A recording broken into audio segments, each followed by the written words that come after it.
in terms of like story, narrative, acting. Like the acting in Enslaved is just, nowadays it's pretty common, right? To have like good acting in games with the mocap being done at the same time as the voices, and you get that whole proper acting experience in the games, you know, like Naughty Dog, of course, made that thing, you know, their trademark, and you know, and whatever, and then God of War does that as well. And but back then, like in 2010, like it was rare to see a game that had that level of acting in there, and God, I loved it. What's up, Nibiru? Good to see you. Yeah, I still need to play Hellblade myself. Something I've been wanting to do for a while, but yeah.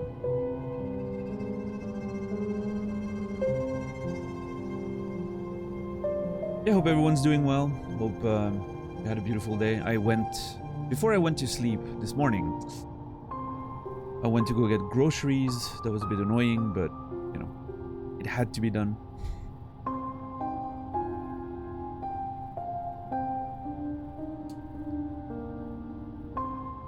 And yeah, I mean, that was... I truly enjoyed watching the DGR. Seeing Naz return to the DGR yesterday was beautiful. Made a lot of pause on the channel for a bit. But yeah, good times. I missed Casey not playing Bushi. I'm hoping he returns tonight. I'm not sure what's the plan, but I'm hoping he returns tonight. And yeah, just good times, good times. We found out how good a game Bloodborne is. Yeah, the B stands for bad. Bad. No, I still think it's a... Here's the thing, right?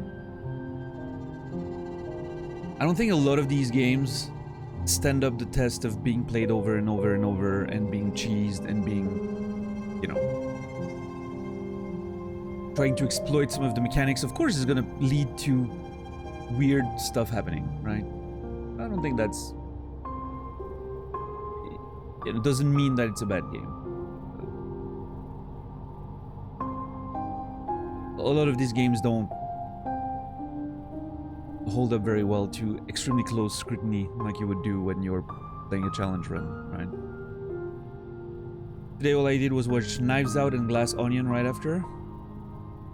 That's the sequel, right? Yeah. Yeah, I still need to watch Knives Out.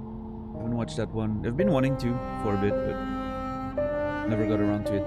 I need to get back on the TV show train. I was on the TV show train for a bit, and then I kind of fell off the wagon for a couple weeks, and I need to get back into it. And to start, I need to keep watching those TV shows that I haven't finished, or that I have new seasons to watch of. What's up, Lobster? Enjoy the lurk. Good luck with the study. Sorry you're getting sick, Enable. That sucks.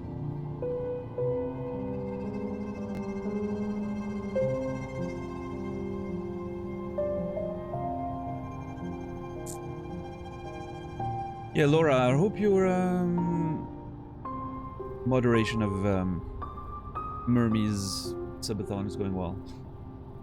It's almost over, right? It's like, wasn't it like 48 hours maximum? Something like that? No? 20 hours to go? Hold on. I thought it was a 40... They pause the timer when sleeping. Right.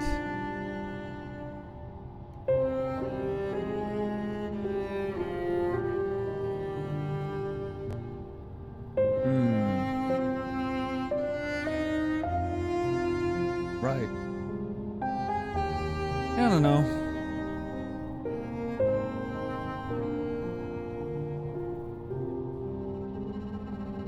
Just maxed it out. I mean, obviously, it was always going to be maxed out, right? 48 hours. Well, depending on how much you add per contribution, of course, but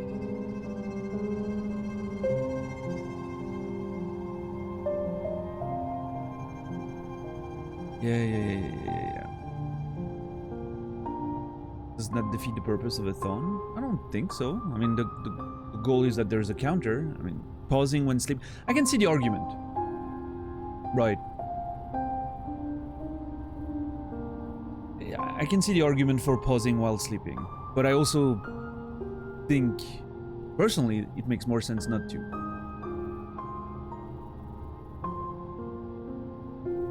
Just make it 72 hours and don't pause, right? And at the end of the day, it's kind of the same amount.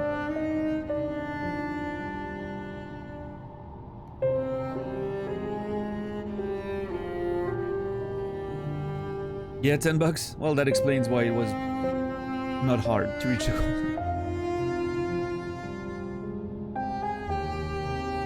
Full day of skiing yesterday, very sore. Nice. This is gonna be a very stupid question, right, but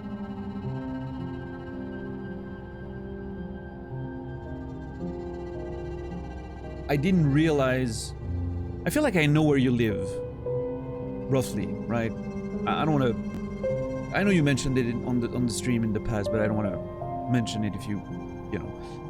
I wasn't aware there was skiing happening down there, or I'm mistaken on where you live, but.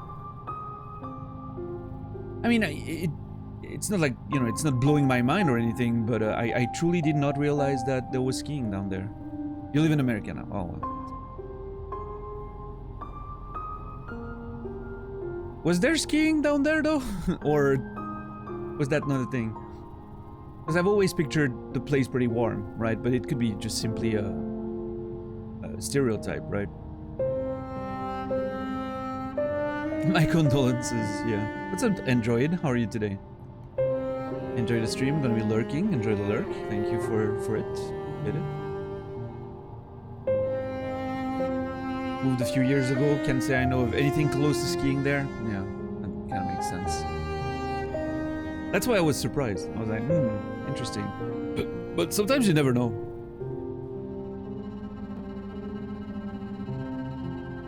Just takes a few mountains, and there it is.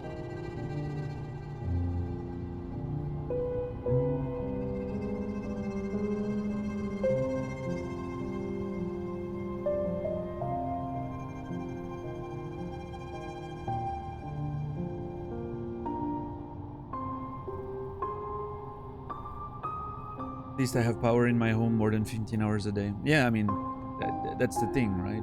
Depending from where you move, the perspective is going to be very different. If I were to move to America, I would probably feel like, you know, a lot of the stuff that I was used to doesn't exist anymore. Healthcare, you know, like relatively cheap healthcare and coverage and social security and all of that stuff, you know, that's probably something that I'm going to notice that I'm missing. But if you move from a country that, you know, doesn't quote unquote run very well, for lack of a better term, it's of course it's going to feel more positive. What's up, Stearns? Good to see you. Lurker that joined for Hollow Knight finally caught up with the VODs. Happy to finally catch it live. Beautiful. There's quite a few of you in the recent days that have finally caught up. You know, maybe like the 2 days break allowed people to just do that last bit of catching up, and it's beautiful. I feel like I've seen you around, Stearns.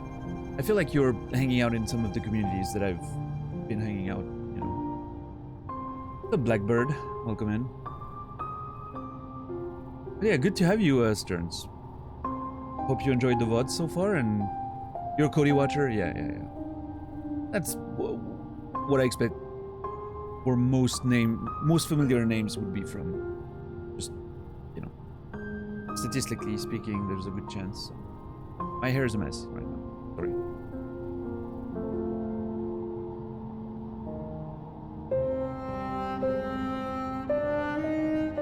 sorry for that.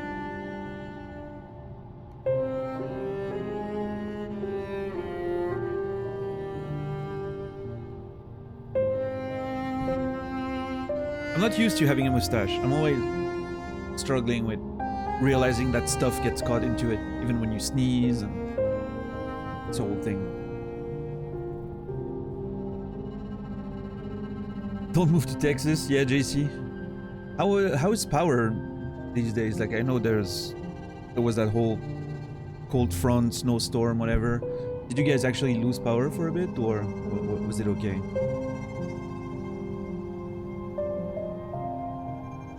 Going to move into a hut in the wilderness. Yeah, I like that in theory.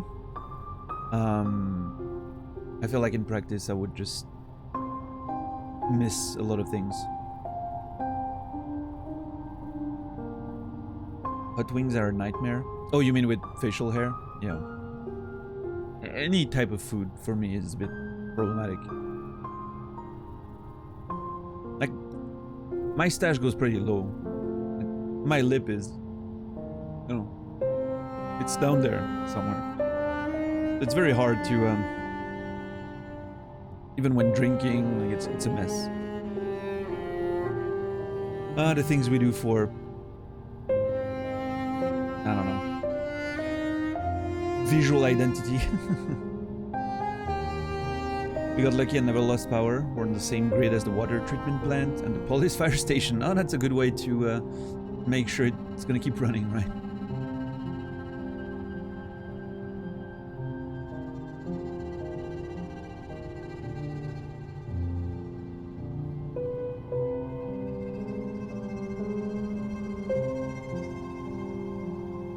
The things we do to pull off a convincing Dr. Eggman cosplay. First of all, his name is Robotnik, okay? Yeah, I don't think I'm enough of a redhead for that. And I should have like the stash.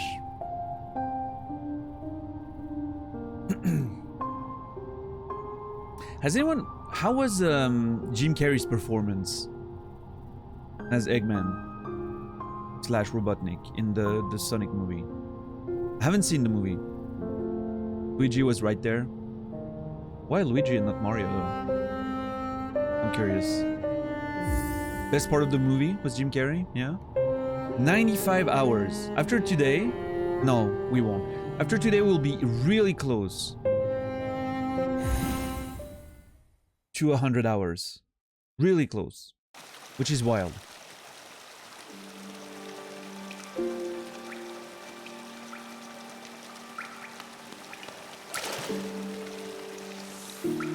Time for a little hot bath before we get back to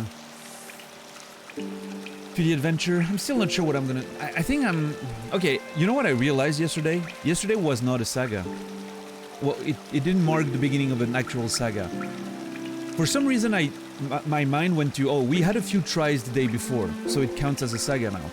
But we didn't. We fought the broken vessel. And then I didn't go in the dream. I called it for the day, I remember. So yesterday was our first attempts at the Lost Skin. So it would require us to go the entire stream today for it to be officially a saga. Yeah, Blackbird, Jim's performance. I need to watch that movie.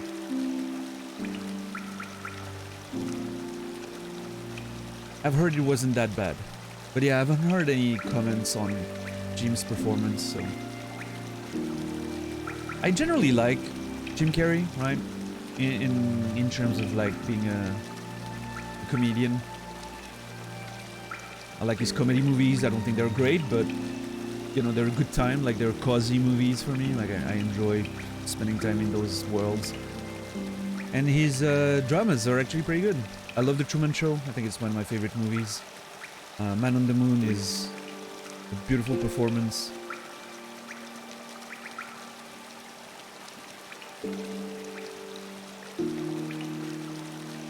Eternal Sunshine, of course, is also great, but... Hey, Strange Pie, what's up, man? Copium. I mean, those be the rules, right? To be a saga, officially, you need to spend an entire stream after the stream on which you had your first attempt. It needs to go over 3 days total. Minimum.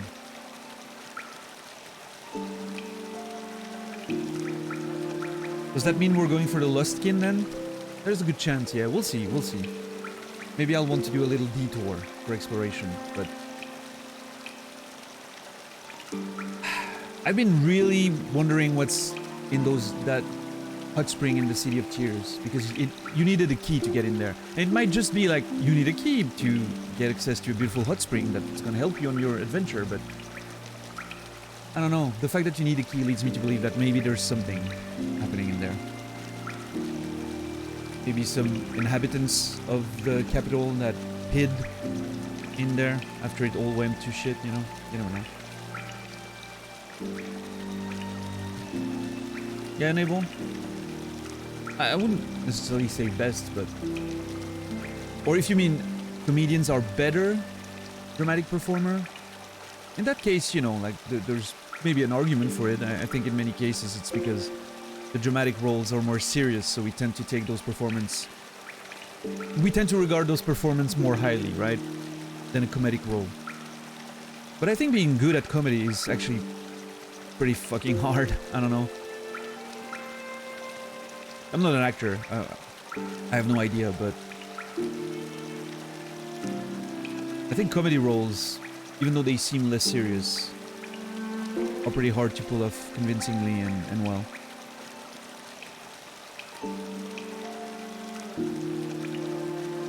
What's up, Bipolar? Nico, good to see you guys. Comedy is even more subjective. It's not always timeless. That's true. That's true. I mean, neither is drama, I think, but... Comedy tends to maybe be more of a product of its time. That's accurate. Feels at least.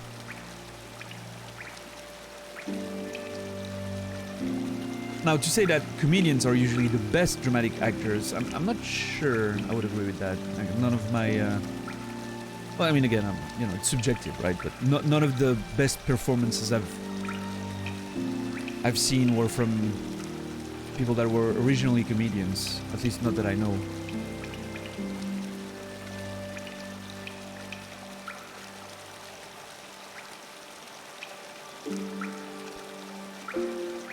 Just excellent actors. Some of them classically trained, but yeah. I mean, at the end of the day, it's all acting, right? But Jim Carrey really has that physical comedy down, right? That's what he became famous for. But I think it's a little more than that.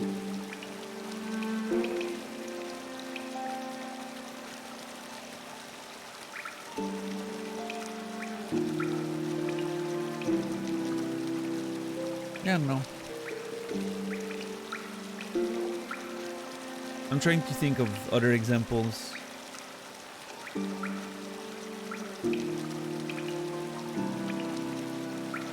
Adam Sandler can pull pretty convincing drama. I don't know if you've seen the movie. It wasn't a very popular movie, but it was called Reign Over Me. It's a bit more popular in the gaming circles, I would say, because there's some pretty intense gaming inclusion in the movie in terms of thematics, which is pretty rare. That's not something that happens a lot. But the game features Shadow of the Colossus as an actual plot point and thematic point in the game, which is extremely well done too. Which was the only reason I watched the movie in the first place, back in the day, but it was a good movie. Yeah. And Adam Sandler is a much better actor than his comedies would lead to believe.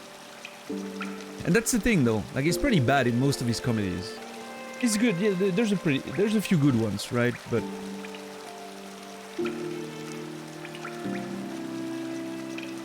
I wouldn't say he's a great actor, but he just pulled a few good roles there. Nogur, good to see you. Dom. I mean, I guess that's unfair. It's probably, you know, He's very popular. He's probably a good actor, but compared to some of them, I would say. Robin Williams. Have you seen 1 Hour Photo with Robin Williams? That role blew my mind when I watched it. You're used to Robin Williams being that, you know, even if the more dramatic roles, he's always that kind of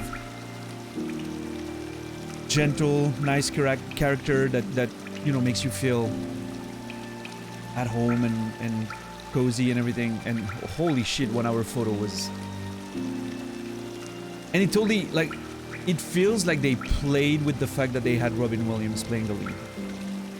Because at the beginning, it makes you believe he's that gentle soul and that beautiful character, right? And it completely turns the thing on you. And I thought that worked because it was Robin Williams, even more than if it would have been like a random actor.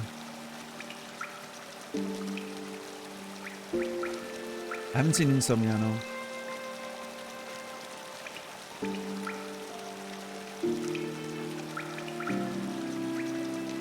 Robin Williams, Pacino, and Hilary Swank. I don't know why.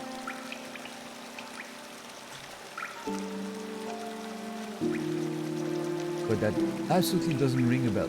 Nolan? Hold on. When did that happen?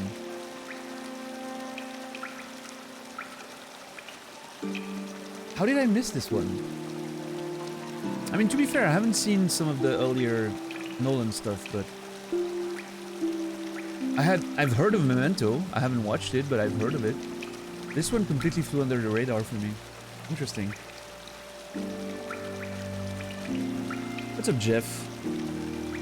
I haven't seen Mandalorian, so... The only thing I've seen Bill Burr outside of his stand-up was Breaking Bad. And I thought he was... Here's the thing.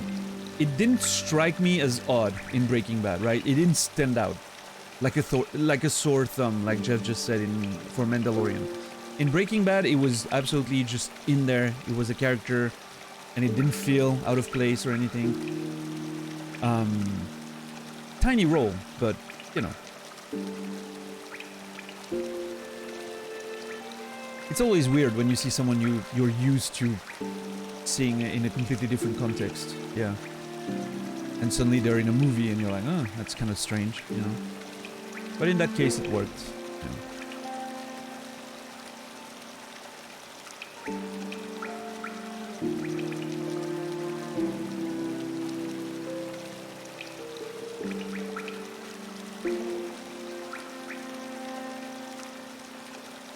Yeah, I'm trying to think of other examples of stand-up comedians or mostly comedy actors turning to a drama. I mean, another great example is Bill Murray, mainly a comedian at the beginning of his career, right? And then he pulled something like Lost in Translation, I mean, which still has some comedic elements, but mostly a drama.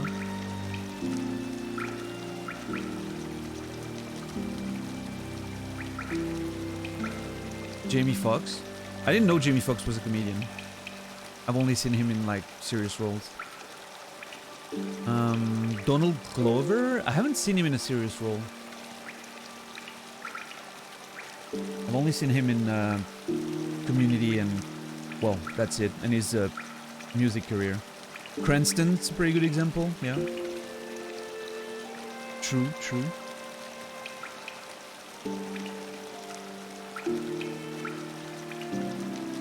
Yeah, Nibiru, I'm struggling to find a great example, but I'm sure there's many, but it just doesn't come to mind right now.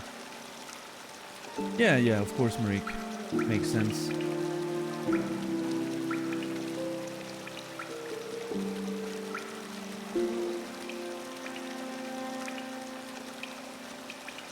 Yeah, Jeff, I need to watch House again. I've only seen like a few episodes of House here and there as a, you know, something that was on TV and I would watch an episode when I was sitting there, you know. I never actually sat down and watched the show, but Glover plays Lando in the Han Solo movie. I wouldn't say that's a serious role though. I'm sorry. He's playing a somewhat comedic relief sidekick in a Star Wars movie. I don't think that's a dramatic role, but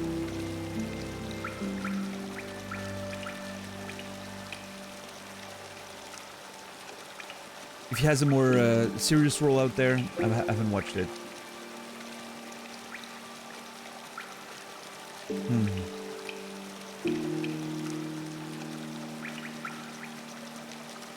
No franchise movie has a serious role? I would disagree with that. I think,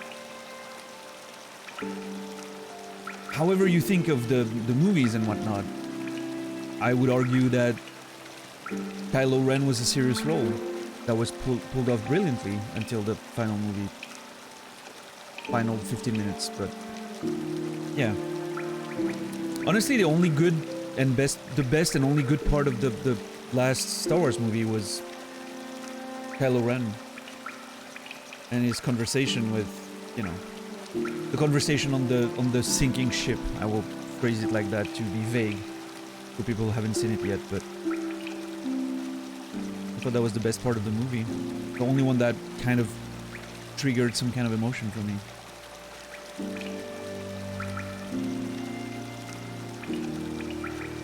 Yeah, no, that's those are the first two we talked about for sure. Yeah, Marik, The Last Jedi is my favorite of the new ones, any of the new ones, and it ranks pretty high overall in my overall Star Wars rankings.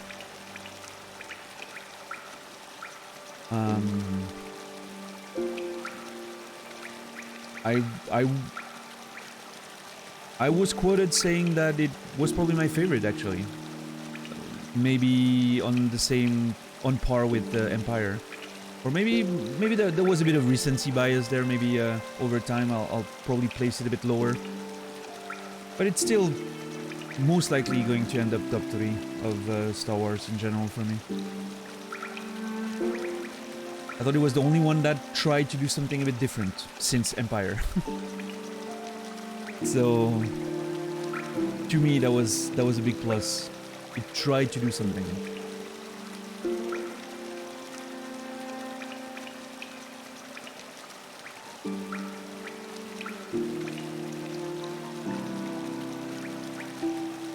I think you mean Force Awakens. New Hope is the actual first movie. Yeah. Well, sure, Marik. I didn't think the result was bad at all, but I actually thought The Last Jedi was very well directed, looked beautiful, had some semi-decent writing. There's a few issues, you know, like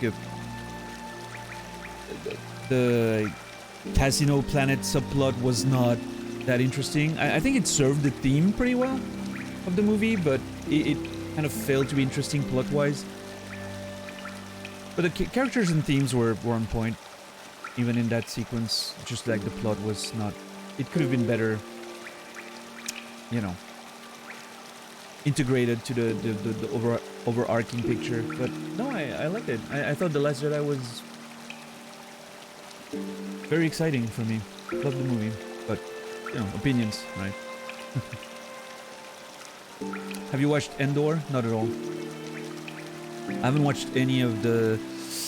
I haven't watched anything Star Wars outside of the theater movies since, I don't know, for over a decade, so, you know. What's up, Brendan?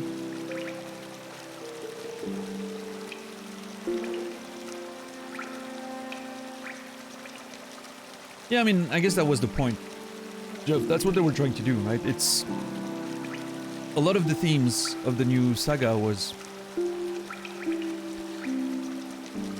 reproduction of patterns, you know, like reproducing the stuff, like the past influences the present in a way that makes you reproduce the same patterns.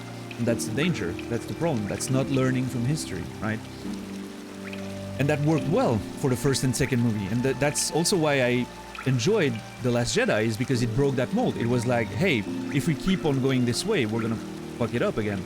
And that's why the turn of Kylo Ren against his master was amazing, because it happens way before you would expect it if you follow the patterns of the first series. It's the first moment of, we're breaking out of that shit. We're not continuing, even though he has evil motives, which made it even more interesting. He broke the repeating patterns, and that's what they were supposed to build on. And instead they reverted it, and it was just awful. I think the problem was Abrams in that whole thing. He just didn't want to follow on someone else's lead. That was in the third movie though, Greg.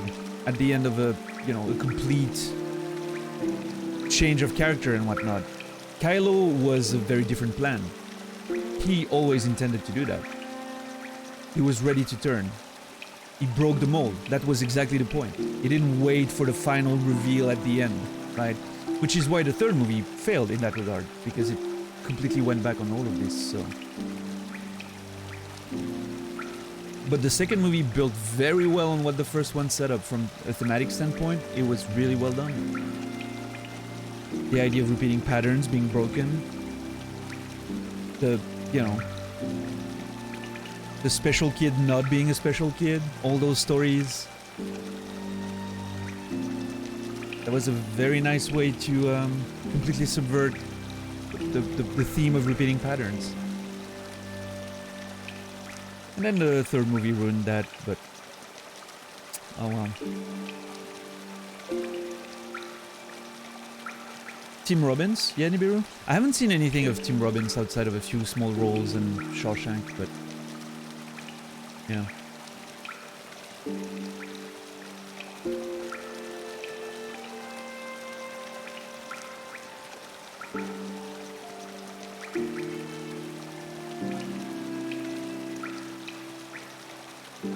Oh, I mean, I have never said that, Rico. Just so we are clear, I'm just highlighting what was, in my opinion, the best part of that movie. I thought everything else was fine. The fighting sequences were fun to watch. The visuals were beautiful. The characters were interesting. I thought it was pretty okay. The Force Awakens was decent. I didn't love it, but I thought it was great. You know, like, not great, decent. Like, it was on par with some of the less interesting parts of the original trilogy, namely Jedi. It was not very interesting as a movie, I think. And I thought The Last Jedi was not that far off from Empire in terms of how it evolved what they were trying to do story-wise and added new elements and kind of got to that grander scale of things. I know a lot of people don't like it, but you know.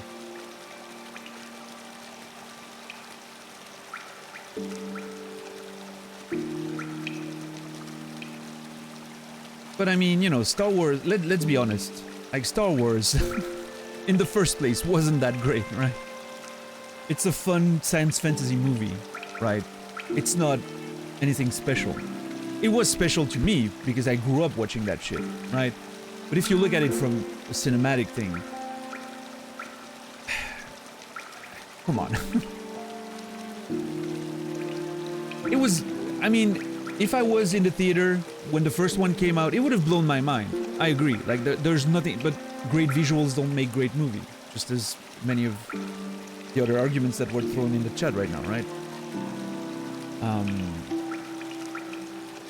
But it was an impressive movie. It was, you know.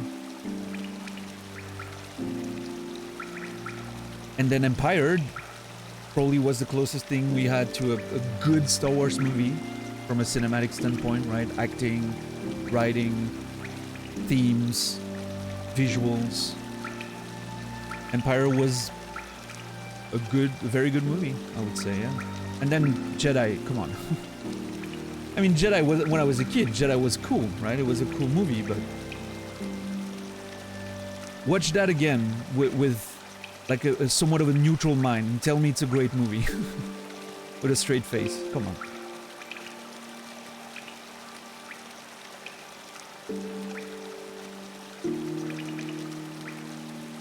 You didn't like Empire, Nasrallah?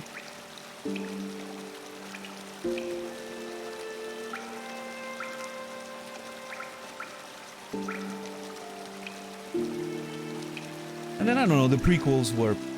again, when I was a teenager, when the first prequel came out, I was like, you know, no, that was alright. Oh, well, oh. I'm not sure why the Kek L then. I misunderstood your message, sorry, Naz. I thought you were like, oh, I'm praising Empire, so you're not gonna...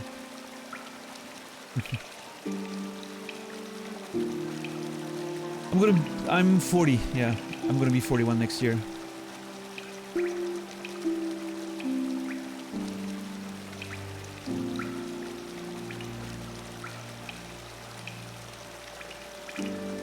Yeah, I mean, when the first prequel came out, I was like, you know, that's not that bad. I mean, it didn't seem to me,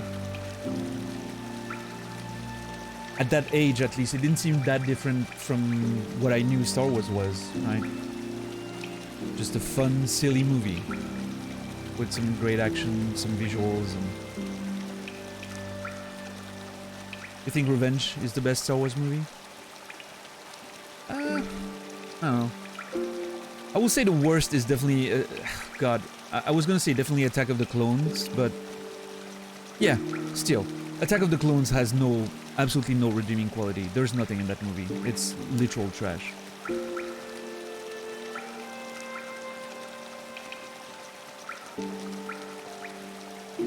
Rise of Skywalker at least has some decent acting in there. I think Adam Driver is great in whatever he does. There's a few scenes when things slow down a bit, which is not very often in Rise. There's not a lot of moments where the movie like takes a minute. But I remember that scene with Oscar Isaac and what's her name?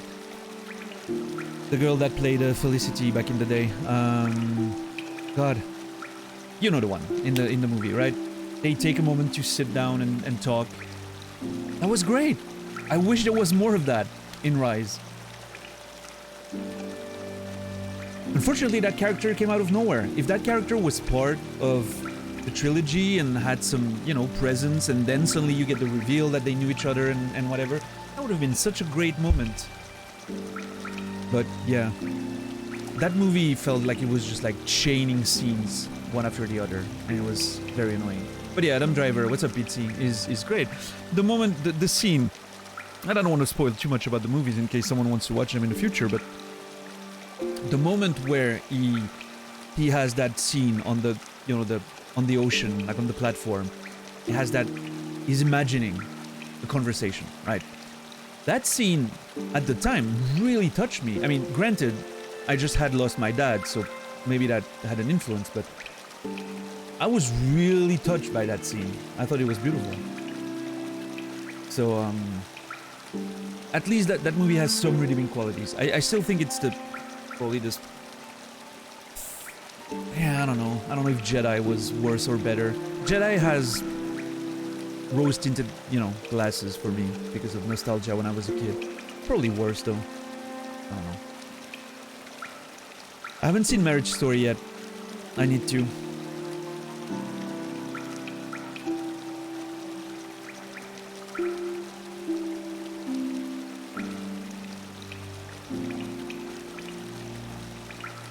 Yeah, Rico? I don't know. I feel... I mean...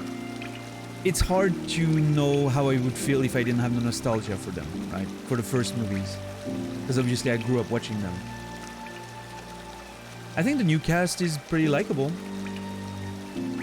I don't like what they ended up doing with some of them, but... I also don't like what they did with a lot of characters in the original trilogy, to be fair. I don't know. Yeah, I don't know. There's probably more to... I think time will tell. Here's how I feel. Time will tell. I need to watch all those movies again in like 10 years. When I'm removed enough from all of them and see how I feel then.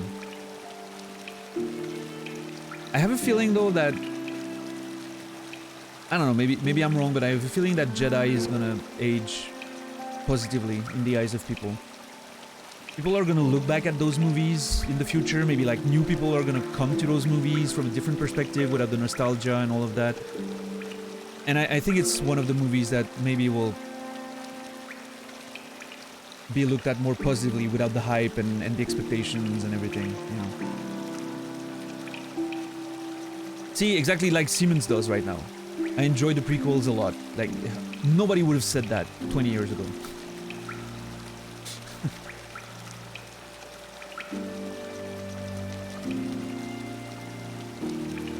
A lot of people look back and are like, yeah, you know what, the prequels weren't so bad. No, they were. Trust me, they were. It's just that there's more distance now, so the expectations are different. You don't have that hype anymore. So you look at it and you're like, eh, it wasn't so bad, right?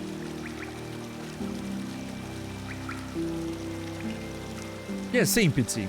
But you know, that's what I'm trying to get at. I can recognize that I enjoyed Star Wars as much as I did when I was a kid because I was a kid. I don't think they're very good movies. Empire being maybe the small exception. But yeah, I don't know. It's hard to distance yourself from nostalgia and all of that, so maybe I'm overcorrecting. I don't know. Hey Mask, what's up, man? Thanks for the raid, appreciate it. Good to see you. How was the art doing today? Going? I said doing. I meant going.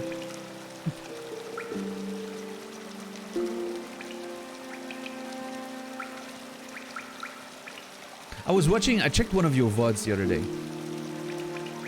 And what I really enjoyed about it is I browsed through, you know, like I clicked through a few points in the VOD and I almost couldn't tell the difference. And I like that. I like, you know, like patience, carefully crafted pictures and a lot of details, and you know, I like that it wasn't just going very fast for the sake of, you know, creating something that will look nice in a time lapse or something. I like when people take time with their art. It's beautiful to watch. What's up, X? How are you doing today?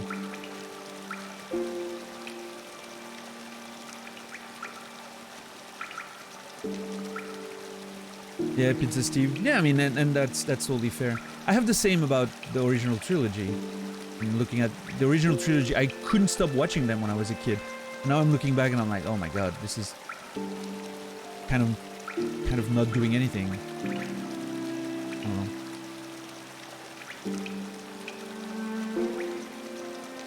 Anyone here have Pokemon ROM hack recommendations? Never played any Pokemon game. I'm sorry. Yeah, absolutely, Nibiru. That's true. And that's why, with everything in media, I always... Well, that's a recent thing that I'm doing, is I'm always trying to have, like, a personal opinion and a critical opinion. Both are going to be subjective, let's be honest. But at least the critical opinion, I'm trying to look at it without the prism of my own biases and appreciation and nostalgia or anything like that, you know.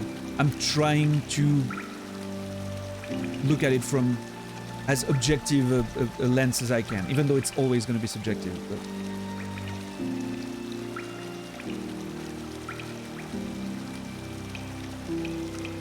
But hey Hobbs, what's up, man? Disaster of a return trip? I'm sorry to hear that. Good to see you home, though.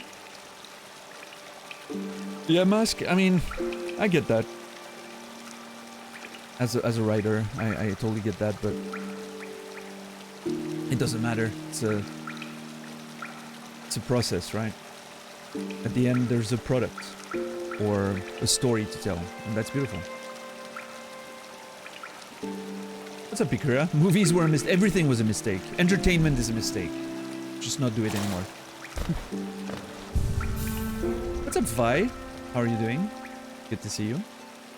But yeah, thank you again, Mask, for the raid. And everyone coming from Mask, you know, if you want to watch some video games outside of art, I'm your man. I play games the way Mask does art, very slowly. And not a lot of progress can be seen on a minute-to-minute basis.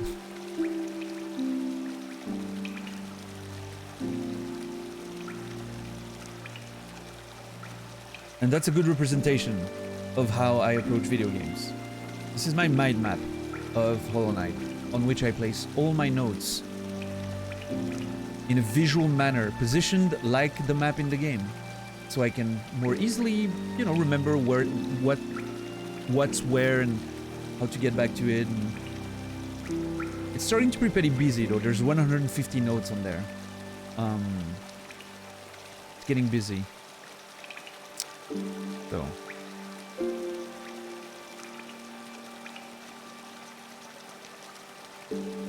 Yeah, Jeff.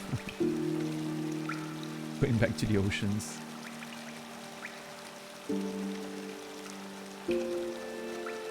What was the app I was using? Scapple. I think $10 has a direct link somewhere in his notes.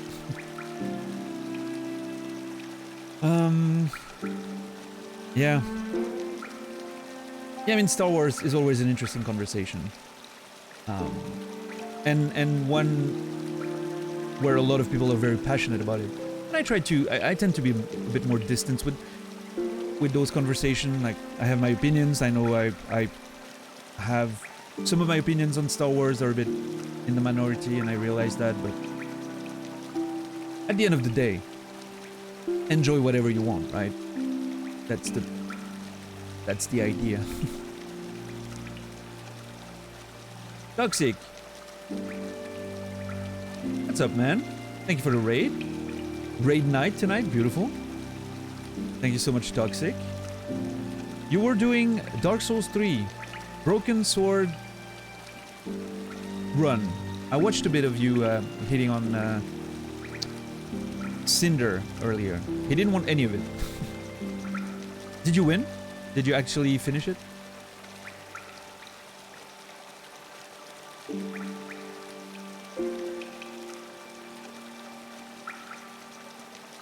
I like how looking at someone's mind map feels like it's crazy ramblings, but you know how and why it got put together. You see why it's actually a simple format. Yeah. I mean, it's such an effective way to take notes visually and in a way that makes sense. But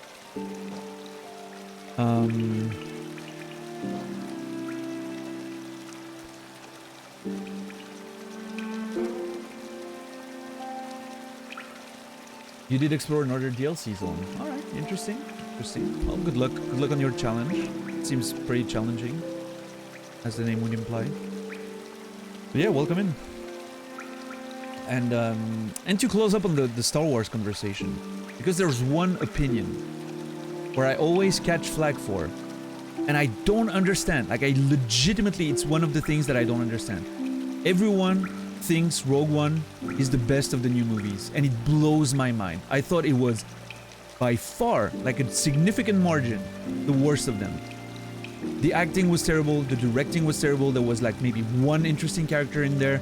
The plot was, well, by nature, predictable as fuck. There was nothing in that movie. Absolutely nothing. The pacing was awful. It blows my mind that people liked Rogue One better than Force Awakens or The Last Jedi or even Solo. I even think Solo was better. It had more redeeming qualities. I would agree that Rise of Skywalker was probably pretty bad too, but I still think it was better.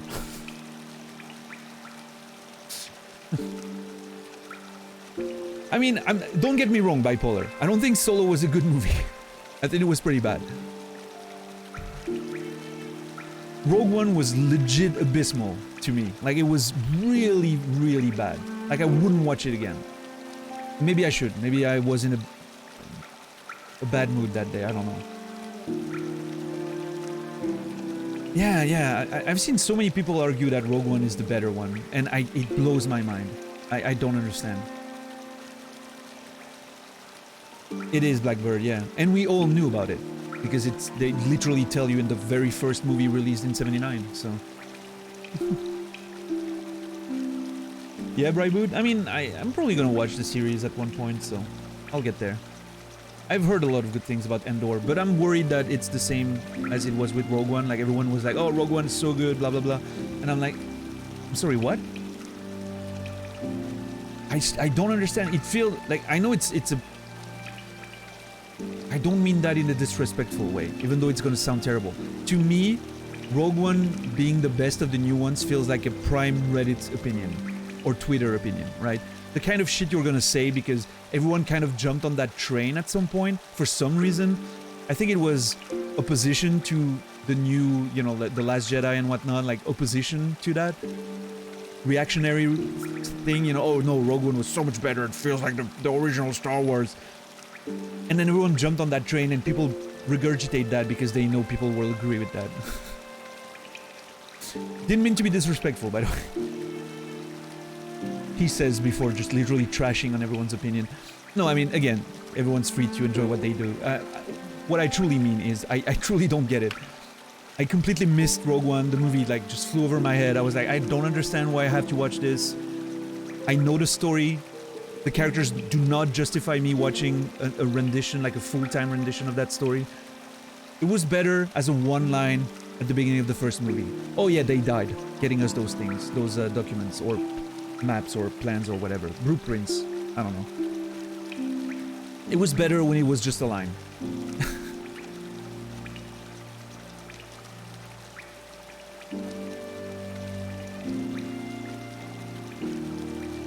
Yeah, I mean, you know, that's the beauty of it, Jeff. We all have different opinions.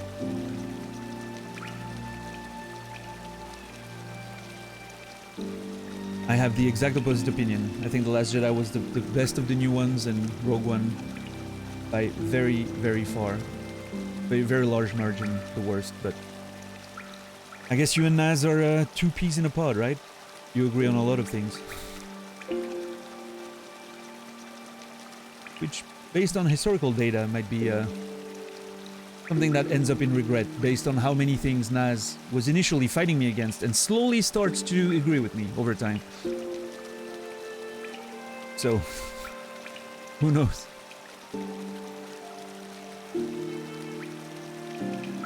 But yeah, at the end of the day, enjoy what you enjoy, right?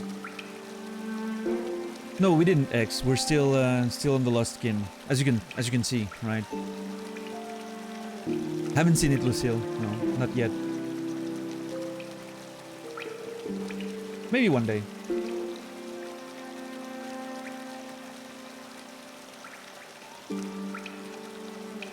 Rogue had hints that at what live Underground and Under Empire was like. Oh, life. Yeah, yeah. They actually committed to killing the characters. I never expected a Disney production to kill their cast. That happened in The Force Awakens. They literally killed one of the most beloved characters in history in The Force Awakens. And we knew that the characters were gonna die in Rogue One. I'm surprised you didn't expect that. To me, that was the main problem, is I fully expected everything that happened in the movie. There was no surprise. I knew the plot before I got in. And none of the characters, except the one Force-sensitive guy that wasn't a Jedi. That one was interesting. This is the first time we saw a Force-sensitive character that didn't turn out to be a Jedi in one of the movies. That was an interesting one. I like that one. But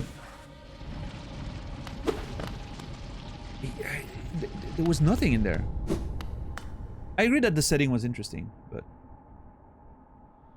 he wasn't a main character. I would agree. I would argue that he was one of the main characters in The Force Awakens for a good portion of the movie. But I mean, the fact that he wanted his character to die or not is irrelevant. They could have, you know, it doesn't change the fact that Disney does kill their characters.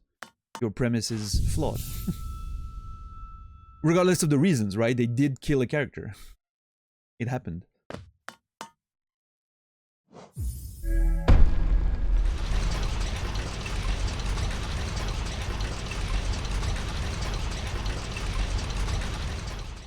Yeah, I didn't like that Pizza Steve. To me, it served no purpose. I mean, I understand why they did it that way, but it's like, I've seen that scene 20 years, 30 years ago. I've seen that scene 35 years ago. I don't need to see it again.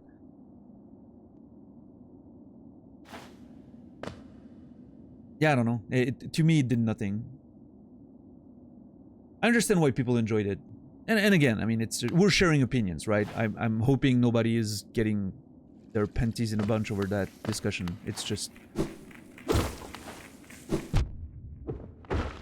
sharing opinions on silly movies, right? Enjoy what you enjoy. By all means.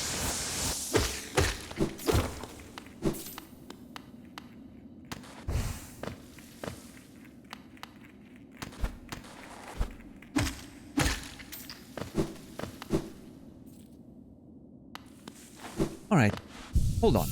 So,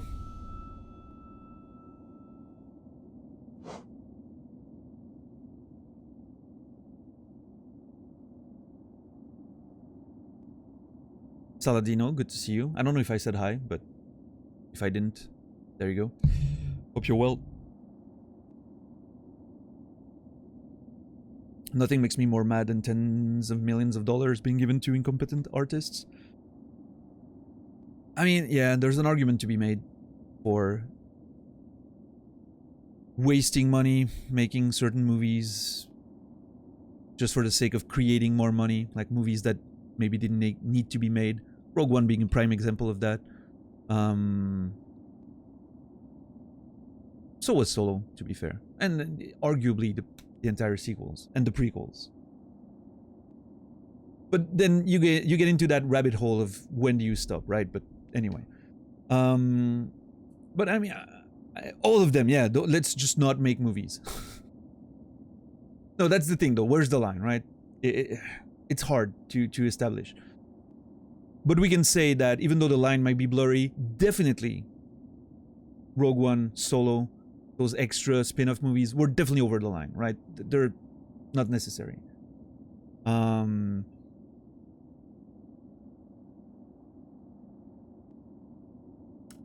I think the artists working on those movies were, you know, like the visual artists, at least, like the set artists, the makeup, costumes, and all of that. I think they did a great job, right? I mean, I think those people at least earned their dues, right? But now the writers, that's a different conversation. He was one of the main characters, but not the Solo one. I didn't see it. No, actually, I read it, Pikura, and I was thinking of something else and it didn't register. Can I get a pity 10 seconds for Pikura, please?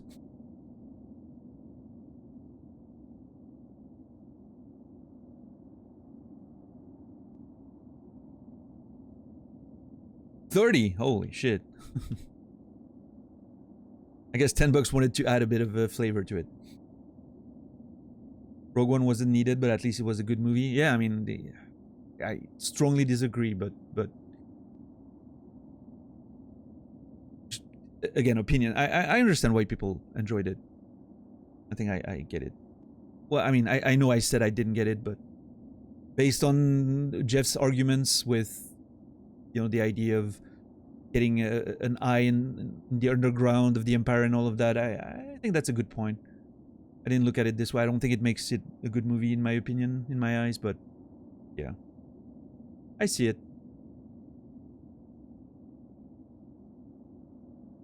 Right, Pikura, nice.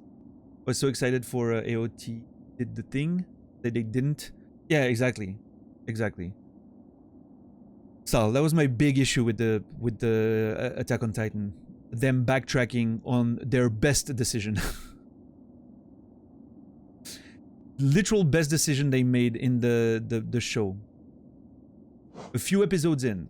The greatest decision I've ever seen in an anime in the past 20 years. And then it completely backtracked and I was like, oh my god, what are you doing? Yeah, I agree with Naz. I think it's still worth watching, but to me it always, like, as much as I enjoy watching it, right? Like the action scenes are awesome. Some of the writing is pretty good. The themes are interesting. The visuals are beautiful. The setting is pretty interesting. I don't think it's that as amazing as some people. I will phrase it this way. I don't like the setting as much as some people do, like the lore and everything. I don't think it's that groundbreaking, but it's definitely, you know, above the average in terms of anime writing and storytelling and whatever. But there's always that bitter taste of, oh my god, this could have been so much better if they didn't backtrack on that first decision they made.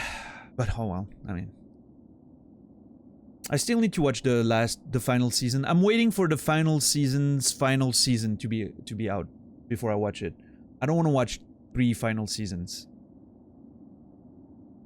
1 year at a time. Like it blows. It just annoys me. Just the principle of it annoys me so much that I just don't want to watch it until it's over. Yeah, final part 2. Round 3. 2.0.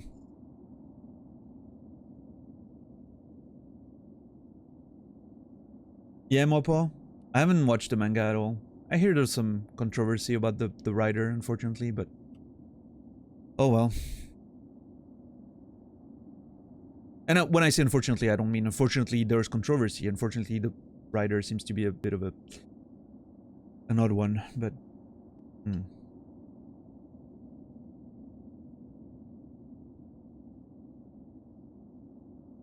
Yeah, Pizza Steve. I mean, we're talking about the decision that, like, the end of the 3rd episode, right? Or 2nd, I don't remember.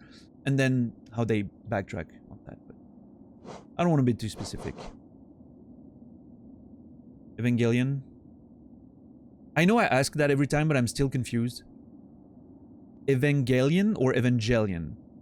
Because in my mind, it was always Evangelion.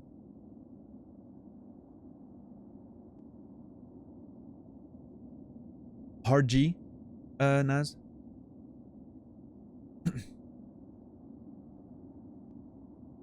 Evangelion. Yeah, I mean, I watched it in Japanese, and I think I remember Evangelion. Yeah, I think I remember them pronouncing it that way, so.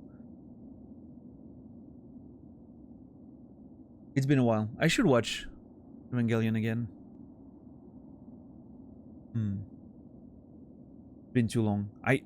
I've been missing the feeling of listening to crickets for an hour. No, okay, sorry. It was not an hour. 5 minutes out of a 20 minutes episode is just listening to crickets and watching a train station. I'm not saying it's bad, by the way. I actually enjoyed it. I enjoyed those scenes, but I remember watching it with someone at some point, and while it was happening, I was like, oh my god, this looks so bad. If you're not, like, into it, you know?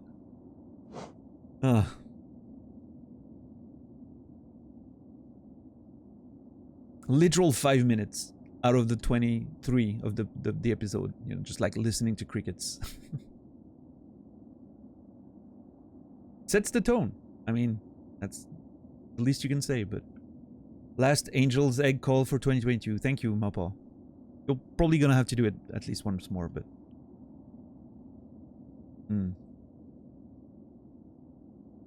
is it worth watching the Eva movies, the new ones? I think a lot of people like the first 2, and then it's a bit more, there's a bit more debate about the 3rd and maybe final one. I'm not sure anymore, but I remember the first 2 were praised a lot, and then like I started hearing a lot more discussion, but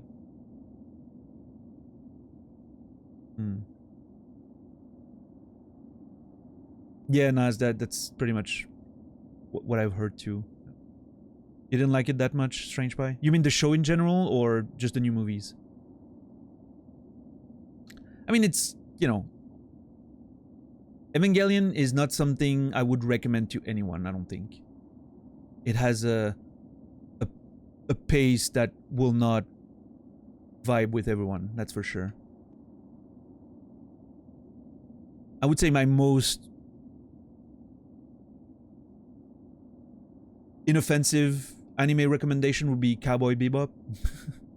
I think everyone can enjoy that pretty much. The music's beautiful, it's great, like there's rhythm every episode, just, you know, except maybe one has a pretty good pace, like it moves the story forward, and yeah, Bebop's just, yeah.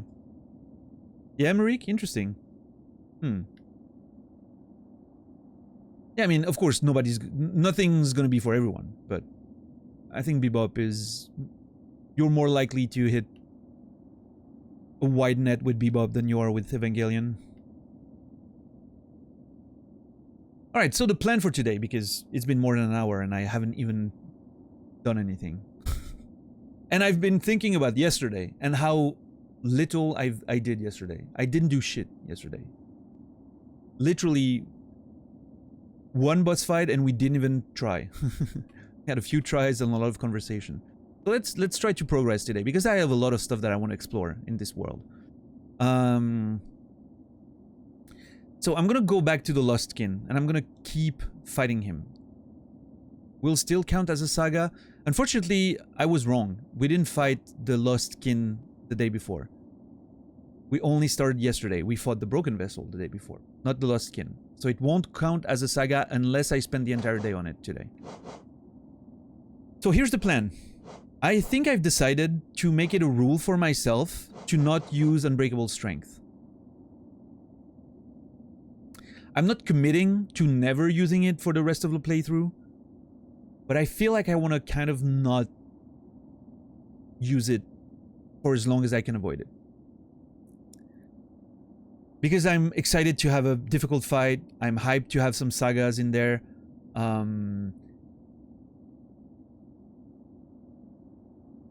You know, I'm not gonna fully commit because I don't know how much harder the game can get, but for now I'm truly enjoying playing without Unbreakable Strength, because it made me feel like some of the fights I feel like I was just getting hit a lot and brute forcing my way, because the way I explore and go really in depth, I tend to have a lot more HP and you know, you can't really over level in this game, but I still have more tools than maybe you would have most of the time, so I don't know, I'm trying to get those interesting sagas going. So I'm not gonna use Unbreakable Strength. Everything else feels fair game, but no Unbreakable Strength. Now, when it comes to that fight in particular, I'm gonna stick with the exploration build, because that's what I had when I found him. And I kind of committed. I think it's accessible, even with that build, so I kind of want to keep playing with this. Rather than changing my build. For other bosses, everything is available should I want it, but I'm gonna try to avoid using Unbreakable Strength for as long as I can. We'll see if I change my mind later, but I'm just excited to have a good, interesting fight. You can call that however you want. Stalling, being scared, whatever. I don't give a shit. I want to challenge myself. I never read the description of the Monarch wings. Wings of ethereal matter that shimmer in the darkness. Allow one to jump again in mid-air.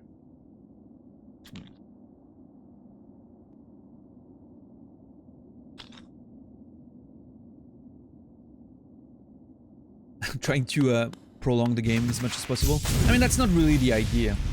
I'm not trying to extend content for the sake of extending. I will only do that if there's a good reason to. And I think making some fights a bit more challenging is a pretty good reason, right? No, I know you're teasing. I'm just... in case some people watching don't know. I like being clear about the fact that it's not mindless stalling. It's... yeah, $10, I know.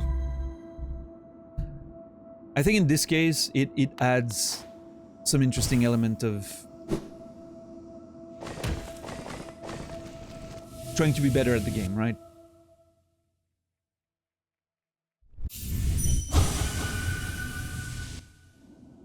It's thoughtful and purposeful stalling of content. Okay, alright.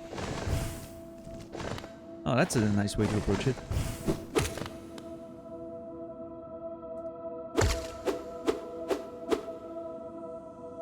If I could double jump IRL, I'd yeet myself off of skyscrapers and jump just before hitting the ground. Yeah, I don't know if I would, even if I could. There's always that... I mean, I've missed those tricks in video games sometimes. I wouldn't want to miss that in real life. But if it's an ER double jump... More specifically, an ER... Yeah, well, the only double jump you have, which is with Torrent, right? That was the... I think everyone had that experience, right, Saladino? You have the double jump on Torrent and you're like, oh, I can use that for a lot of shit. And then you try and it doesn't work and you're like, oh my god.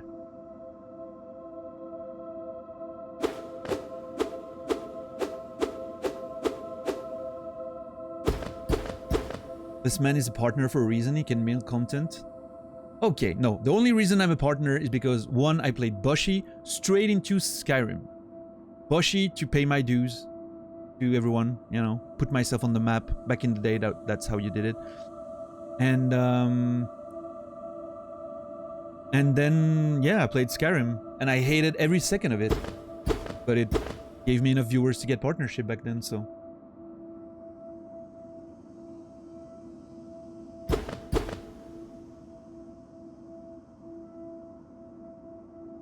Yeah, fine. I think Wade is fine. He's just enjoying his holidays. As far as I know, he's doing great. That's the last Discord message we exchanged. He was really happy. Well, I mean, he was doing well. He was enjoying the holidays. Stupid horse just kept steering in the wrong direction when you tried to be precise with minimal movement. Dude, on the tomb platforms, you know, like the gravestones out of the walls, trying to navigate on that with Torrent, absolutely something you shouldn't do. I was getting off the horse every time. Just position myself, then get on the horse to do the double jump. It was insanity. I died one too many times to that shit, and I wouldn't do it again. Yeah, fine.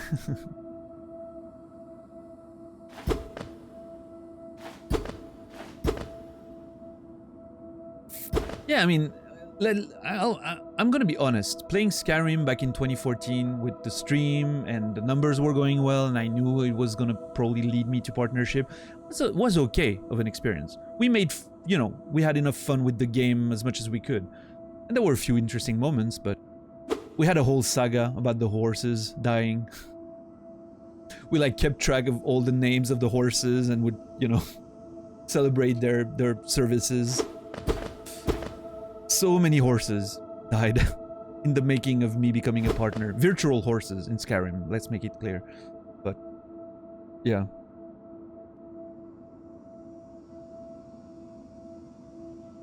Yeah, Sal, for sure. God, the platforming was wonky in Elden Ring. But it led to some pretty good moments, I will say. The back of the Beast Sanctum or whatever in Dragon Barrow. You know, there's those ruins on the cliffs. Going down there the first time, I was like, there's no way this leads to anything. This is just like an environmental thing. And I'm just exploring it like it's World of Warcraft vanilla. And then suddenly there's an enemy there. And I'm like, oh, hold on. Are we supposed to be here? And at first my reaction was, and it was really interesting, my reaction was, you know what? I wouldn't put it past From Software to have placed some of the enemies with a random number generator.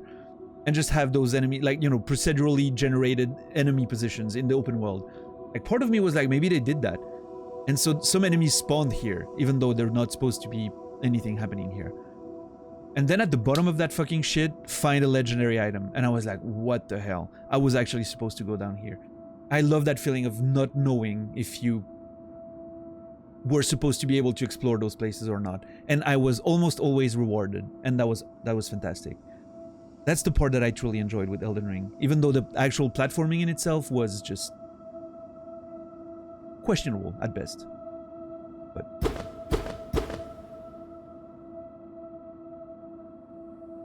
yeah, fine. I guess you're right. I would agree with that. If you find ways to make your own fun, they're a nice sandbox environment. Yeah. Yeah, man, Fallout 4 was just a disaster of a game. I wish I'd never played it, but oh well. Anyway, let's get some attempts again. See if we can do better than yesterday.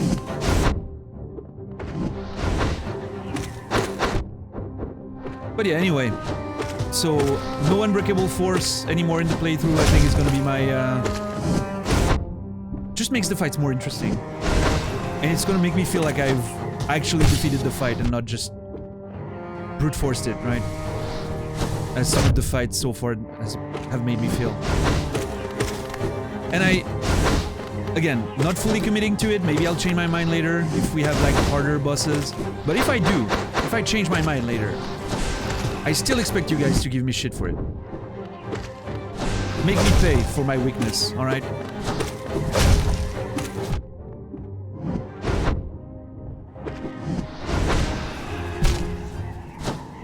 I don't have to ask Naz. I know Naz will, but... 15k Geo Crutch. I mean, here's the thing though. That's an interesting point, Bipolar.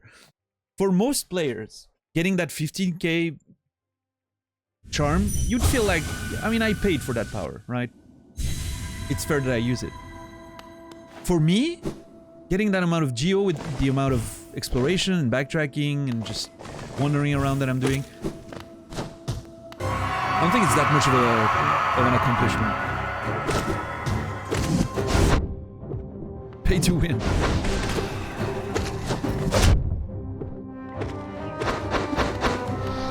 But yeah, I see that a bit like the low HP thing I like to do in From Software games, right? God, once maybe?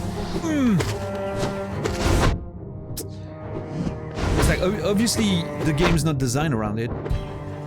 You're supposed to be using the tools you have. I'm not doing a challenge run. But I don't mind the idea of making it a bit harder, right? To me, it's a more interesting experience.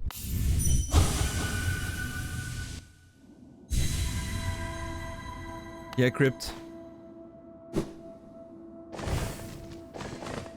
So, I have an interesting question for Crypt, and maybe some of the other people who started watching from the VODs. Who was here earlier mentioning that they just finished watching the VODs and they joined us on the live. The name escapes me. Stearns. For you guys, I wonder how the experience is going from, oh, he's just not moving and having a random conversation for an hour, I can skip that, to, oh my god, I cannot skip it anymore.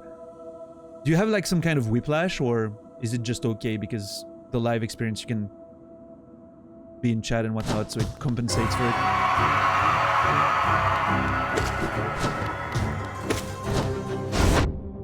I don't know why you jumped there. That jump always... Okay, hold on. What am I doing right now?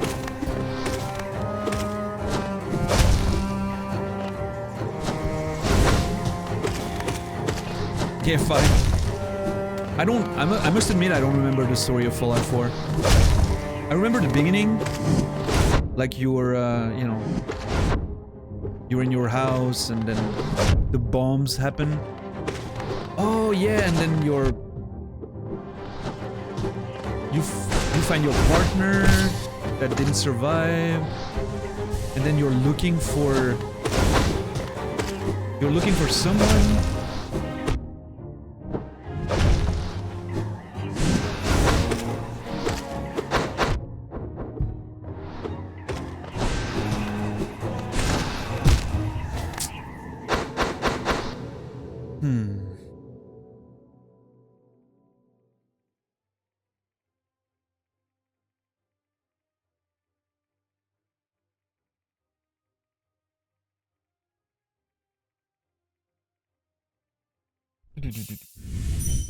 It is a challenge run a little bit, if you commit to limiting yourself in some way.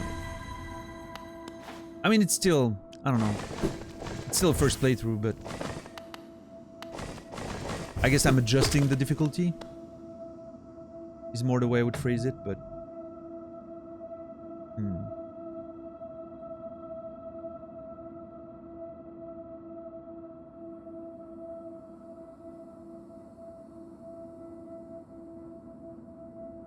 Stream is on one. Stream is on the side, and I turn volume down once monologue time begins. That's fair.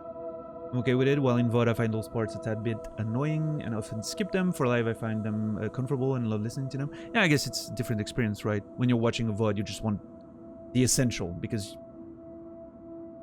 you're trying to catch up and whatnot. Yeah.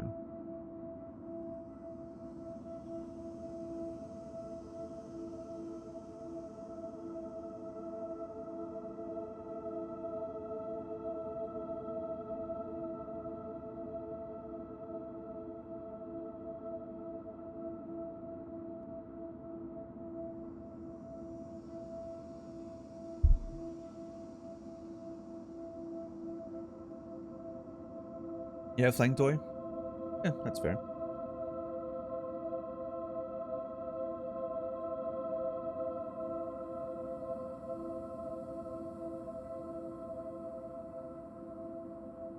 Yeah, for sure. Yeah, I was just curious because, I mean, if I'm watching a VOD, if I'm like trying to catch up on a VOD of Cody, for instance, I also skip the conversations, even though they're maybe my favorite part of the live shows. It's an interesting, just an interesting, like when you're watching a VOD, you have different expectations going in.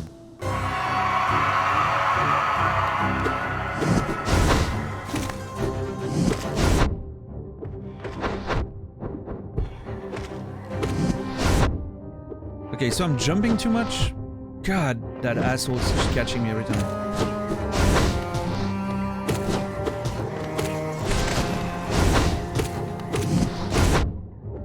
Tried to parry there, but missed. Ooh, maybe one? Yeah.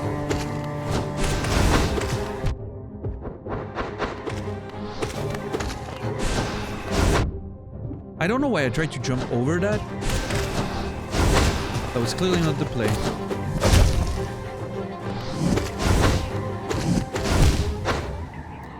I need to get back in the groove of the rhythm. Yesterday I, you know... there were a few good runs where I got the rhythm down, but...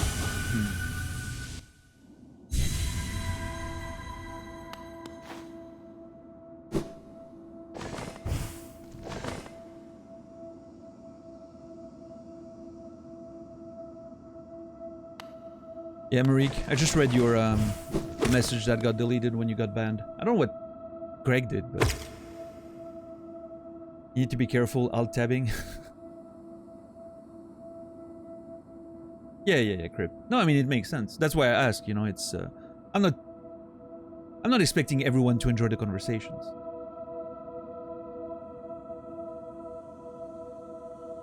I was just curious to...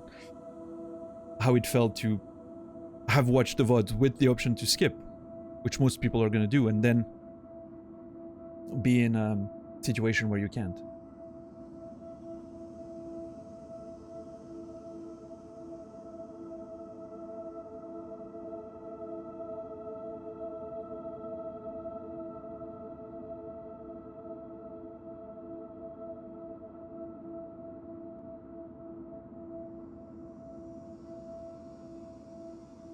You can watch the VODs in 2 times. Yeah, I've done that a few times for some VODs.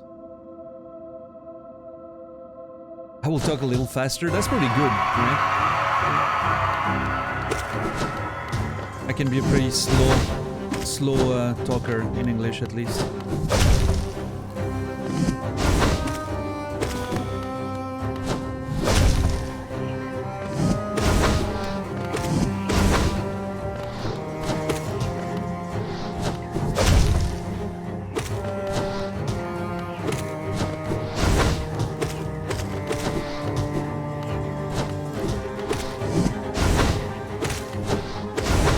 Actually, if I was to use a charm for that fight, I think I would pick Dash Master. I think faster dash for this one would be pretty useful.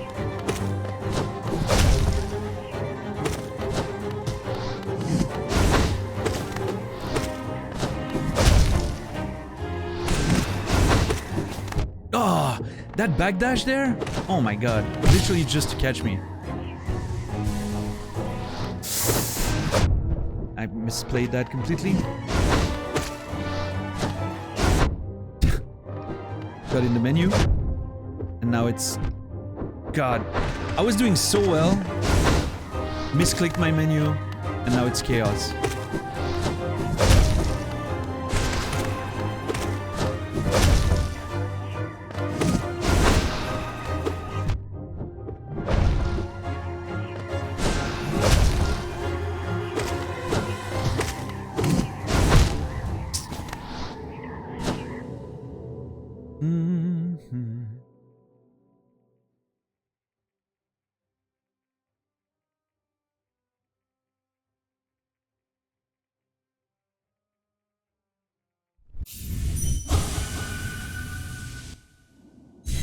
I like the conversation until you disagree with my opinion. That seems normal Twitch chat behavior.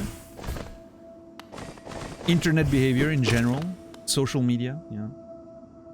How many hours do you have on Lustkin? I don't know. Like, we spent all stream, most of the stream yesterday and today. But, I mean, I just started fighting him, so... I don't know, a few.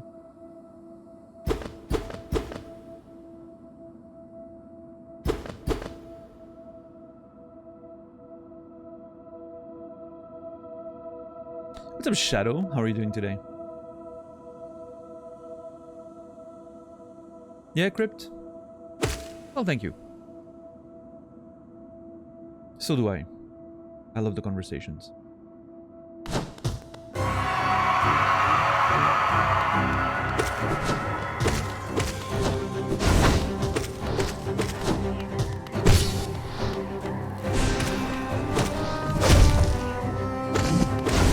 Huh, I should have buried that one.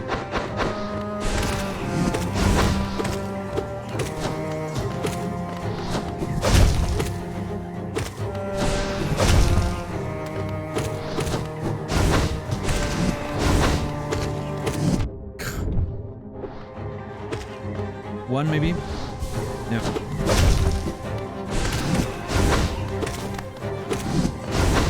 Ooh.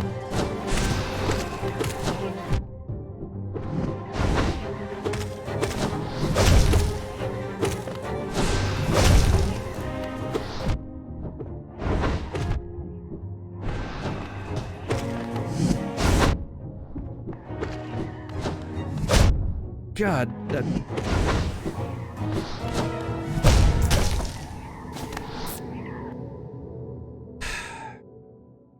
I'm really getting caught by those extreme jumps a lot, like when he jumps to the complete other way, which I think is because I rely on like dashing all the way to the end of it.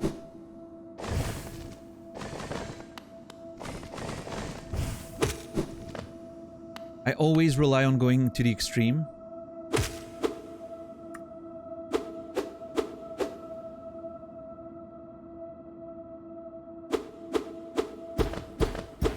Maybe I should stay a bit more centered. I don't know. Nice, Shadow. Enjoy riding.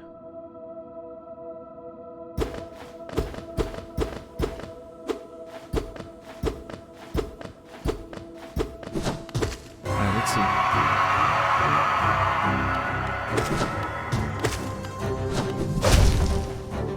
I don't need to jump for this, actually.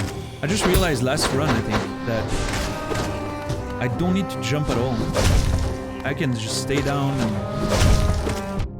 Well, jumping gives me a bit more time.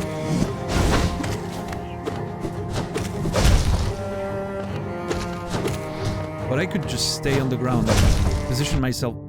Yeah, it's harder. It's definitely harder.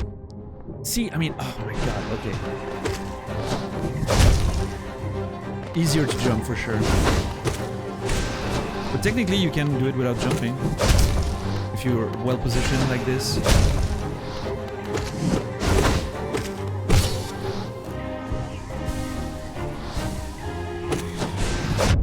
That was stupid.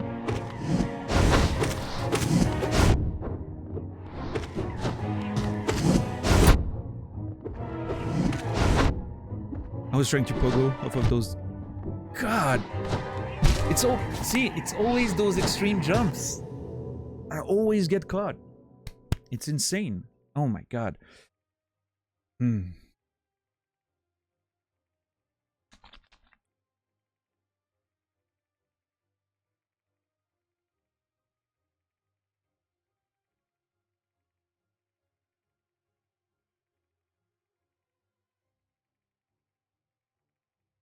Yeah, enable.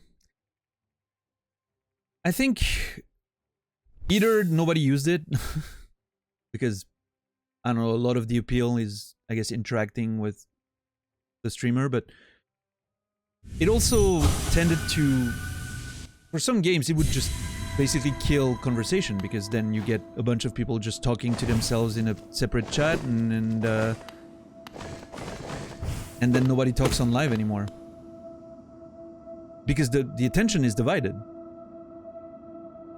Like it's not as simple as, well, those are conversations they can't have on the normal chat anyway, but no, they're focused on that other conversation. You still want them to be focused on your chat, and you can talk about a lot of stuff, so you don't have to talk about spoilers. I mean, I don't know. I mean, I chat constantly in every channel I watch pretty much, and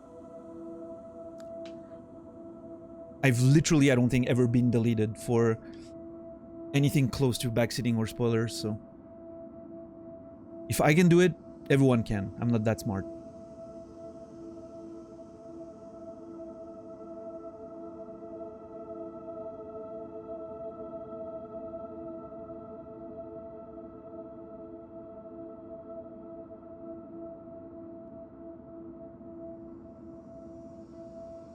Oh, Saladino, it's a mess. The app, I don't know if you're on Android or whatever, but mine on Android has been a complete mess in the past 3 weeks, I would say. It fails when I'm like backing out of a stream. It just crashes randomly when I'm like, you know, like trying to minimize the stream and pick another one. I get black screens, green, gray bars. It's a complete mess, like literally a complete mess. And that's been for like 3 weeks. Yeah, I mean, it's always a mess, right? But at least it was usable. In the past few weeks, it's been really, really messy. Yeah, Crypt. I mean, I guess it's fair. I don't have a Discord. I have no plans. If some of you... I'm assuming some of you have, like, your own private conversations. Those of you who know each other and want to talk it out, but... I don't know. It's... I prefer not encouraging that myself. Because I'm not trying to push people away from chat. I'm trying to want people to be in chat and just have conversations about anything but the unseen content in the game or helpful information, spoilers and whatnot. It's just a, you know. My personal rule of thumb when I'm watching someone play a game for the first time is emotional reactions only. Tends to work. If it's going to be about the game, right? Emotional reactions only. What's up, Tube Sucks? How are you doing today?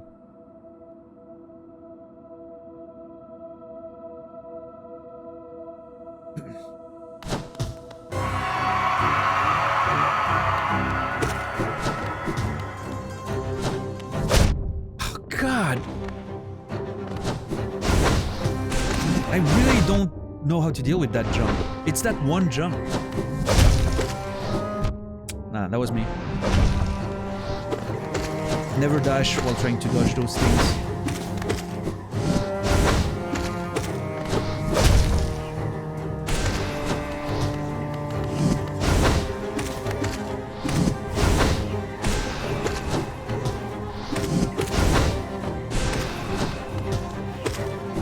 So that was an interesting sequence before I just got hit there. I felt like a fucking superhero for a sec.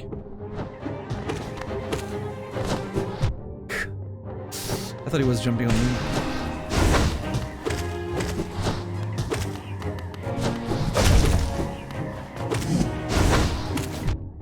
That was an unlucky spawn.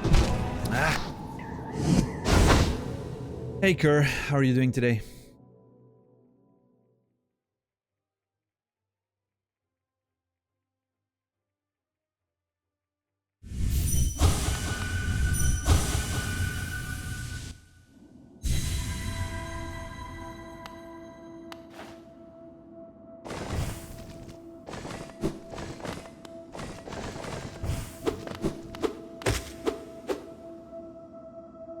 beginning to believe.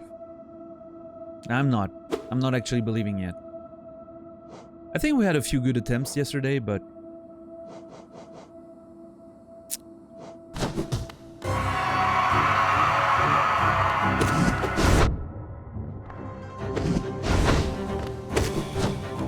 So if I'm too close from that attack, dashing away is not going to do anything. He's faster than me.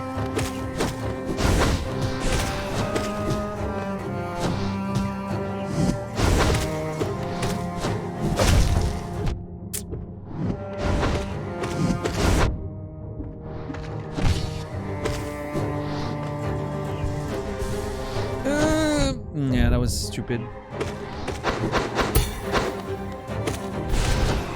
So I accidentally dashed towards him. Thankfully was able to parry just when I hit him. Oh, my lord, what's happening?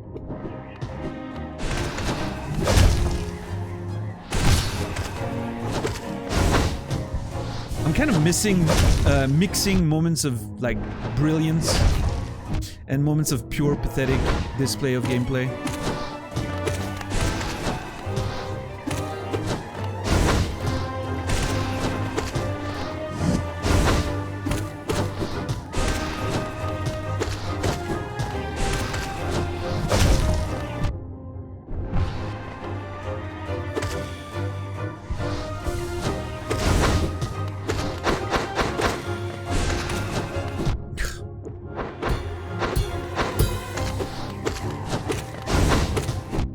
Why did I dash? Ugh, that was risky as fuck. I can't believe I didn't get punished for that.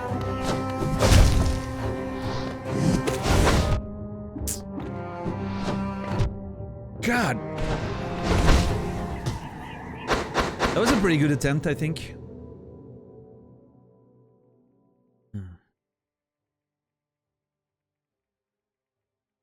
Got away with a few things, but in general, that felt pretty good.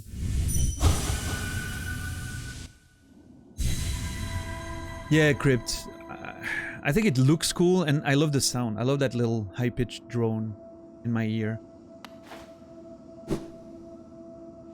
Sets a very interesting tone. But yeah, the dream world is so beautiful that apparently I don't want to stay in it. What's up, PDF? How are you doing?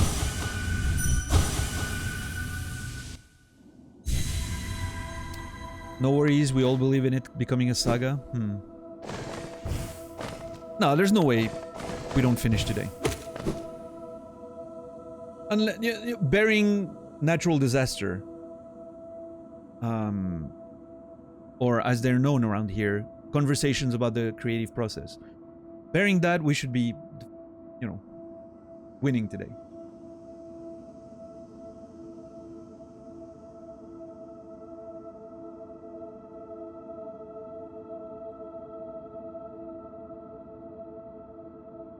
Yeah, thank you, Kerr. The man who became the Boshi has spoken. Yeah. I don't know. I was a young spring chicken back then. Could I still become the Boshi? Probably. I know the speedrunning tricks, so that would help. But if I were to play without the speedrunning tricks, I'm not sure. I mean, I guess I could. I don't think I've lost my touch too much when it comes to reflexes and all that, but yeah. Maybe it's just me not realizing how old I am.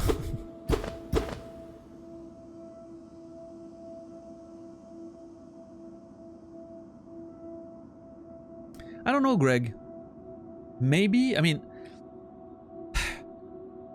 a lot of the speedrunning learning happens on the bosses, right? It's the one encounters you really want to get down. So without the speedrunning tricks, I would have to relearn some of the phases because you never see them when you're speedrunning.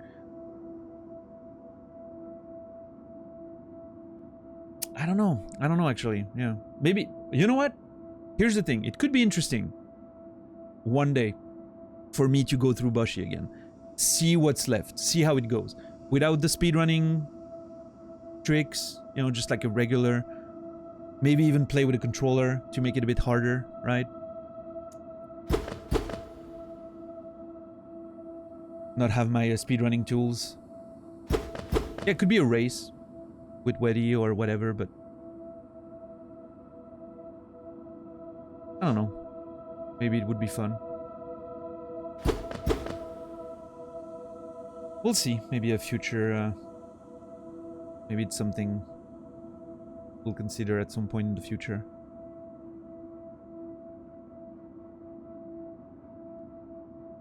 Hey, maybe, you know what? 2024. In May 2024. April, May, I think. April was when it first started. For the 10 years of becoming the Bushi, how about, you know, like a renewal of my Bushi license 10 years after the fact? Maybe there's some idea there. No, Bruxus.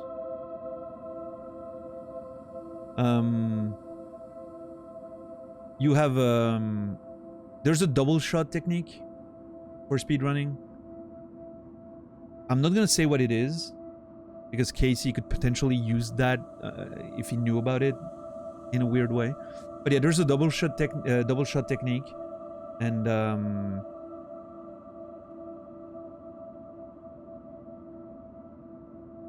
which, like, every time you basically pull the trigger, it fires twice. So mashing becomes a lot easier to get the proper maximum speed. And yeah. How am I feeling? Pretty well. Tube sucks, pretty well. I haven't slept enough, for sure. I slept less than 6 hours, which is horrible, but overall I'm doing great. How are you doing?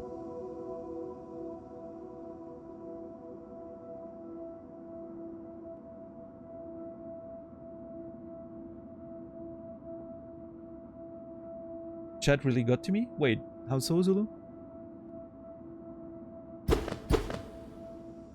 Maybe the oldest person to do it for the first time? I don't know, Bruxus. I think there's quite a few older Bushis on Twitch. I've seen some of them. I don't know. I mean, I don't know how old you are, I don't think, so potentially, yeah.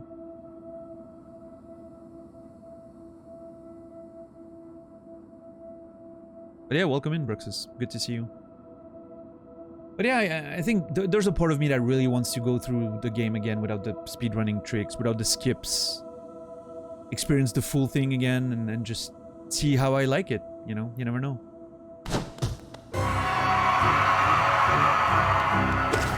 But I don't want to do that while Casey is doing it, you know?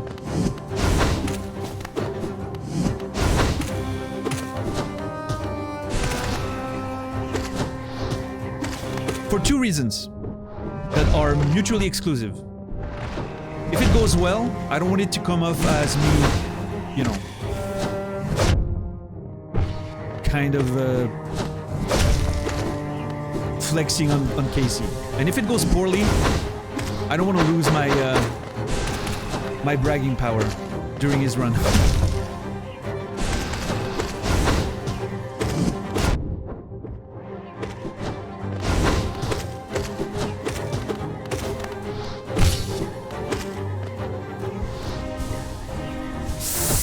Yeah, that was risky. I wanted to try it though, but...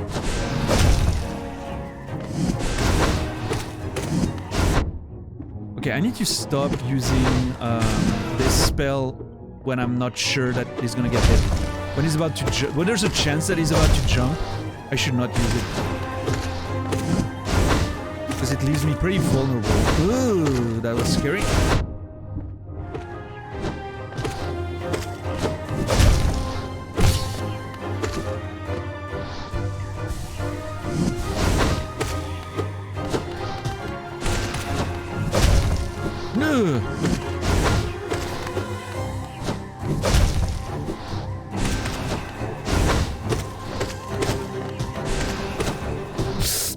I thought he was gonna come to the extreme.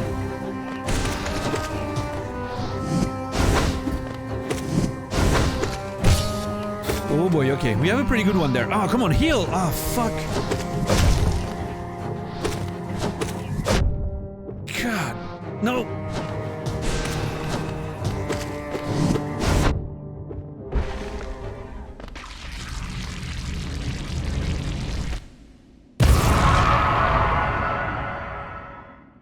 Hell yeah! Let's go! Nice. Kind of happened out of nowhere.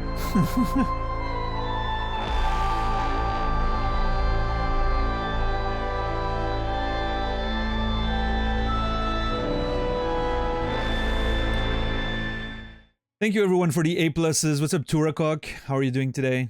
Thank you for the GGs. What's up, Colette? Good to see you. JC, thank you so much for another 5 gifted subs. 182 collected memories to your collection. Do you have enough room for all of that? Like, did you have to add an extension to your house? And yeah, congrats to everyone who copped one Sivieri Chazina. Beautiful. Eradication of Smallpox, one of my favorite usernames on Twitch. Beautiful. Nina, I remember Nina. I think I've seen them in chat once or twice. What's up, Dom? Wait, did you just literally come in, Dom? No, come on. There's no way you just came in.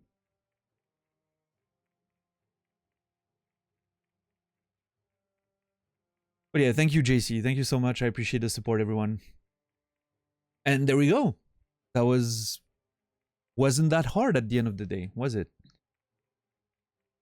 Now, here's the interesting thing. He seems to be very alive right now.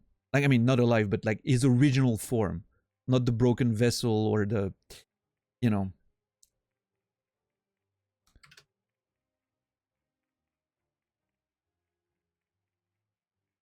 Lost kin. He seems to be himself again. That's going to be an interesting conversation, I'm sure. JC. Thank you, 10 bucks. My favorite usernames. Delightful Business Goose, Pump Action Panda, Charismatic Minifauna, Eradication of Smallpox, and Jimmy Mac Ball Slap. Yeah. What's up, Noger? That's why you don't walk away. Well, there we go. Even without unbreakable strength, still not a saga. Ah. This game's too easy. I'm sure I'm gonna eat those words at some point. Aw, Laura, I'm sorry.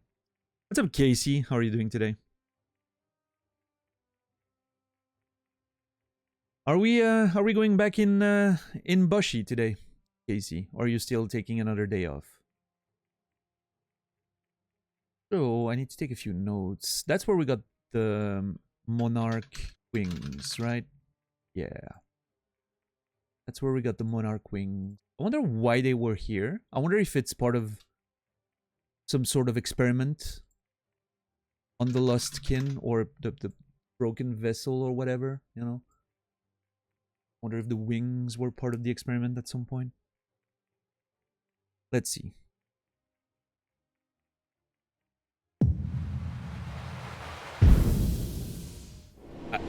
I looked away for a sec. Did he just bow to me? Hold on. I need to watch that again. I feel like he bowed to me. No, not a screenshot. Yeah. Okay. This needs to be deleted.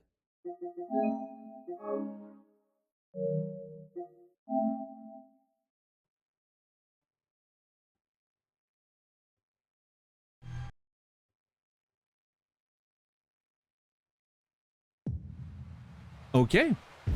So I'm taking that as he looked at me, not just like he bowed at me, not just looking at me, but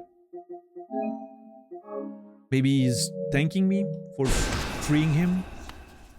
Maybe that's the play. Bowing.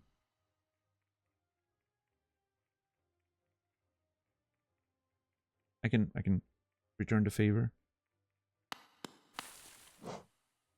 Interesting. Yeah, I'm taking that. That's the way I choose to. I choose to take it now. Is he's thanking me for freeing him of whatever eternal torture he was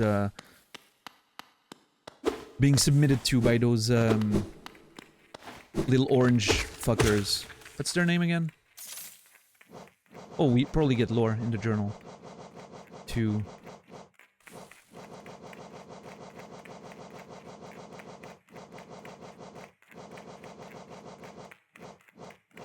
Light seeds. The light has been mentioned by a lot of creatures, right? Like the mention of lights and people being scared of it, apparently, I think. I wonder if that there was a relation to that orange energy, the light seeds. That orange energy could be the light, right? Maybe that's what scares people because they know it's synonymous with some form of undead curse or infection or whatever.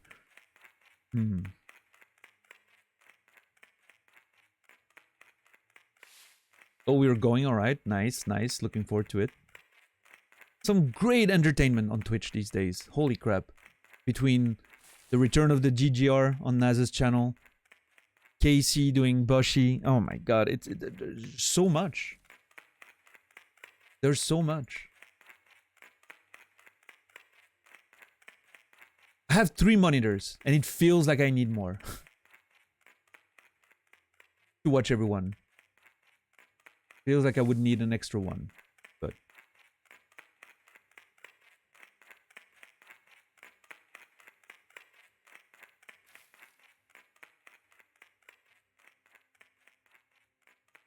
Yeah, I haven't been able to watch any of that, Zulu. Both because of schedule and because I'm trying to not spoil myself, but... I'm sure it's great. Can you people leave me to actually do some stuff? Oh.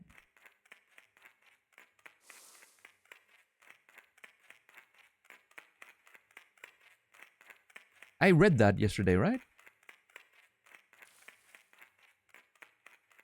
Shattered corpse reanimated by infected parasites. The shape of this creature. I have seen something like it before, more than once perhaps. It looks like a little... It looks a little like the bugs of Hallownest, but not quite the same. Where did these empty little wanderers come from?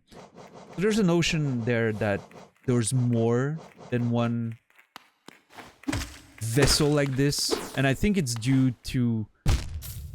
Oh, thank God. To the experiments that they were doing, right? To try and find an appropriate vessel for the Hollow Knight plan, right? The sealing with the Dreamers and everything to ensure that Hallownest would never die. I still don't know the details of that plan, but I'm at least getting a pretty strong vibe that this is what's been happening. And a lot of that experimentation was done in the basin down there, I think. Potentially behind this door that we haven't been able to open yet. Which, I mean, there wasn't any indication of what would allow me to open the door. Right? No mention of key, no mention of... I wonder if... Now that I've killed the Lost Kin, maybe I can get in there. I mean, I don't know why, but... They're probably related in some way, so might as well check. One pure vessel has ascended. Beyond lies the refuse and regret of its creation. We shall enter this place no longer. God, I hope I get to enter this place eventually. If I never get to enter this place, I will be extremely frustrated. What if there's like a side entrance somewhere and I just missed it?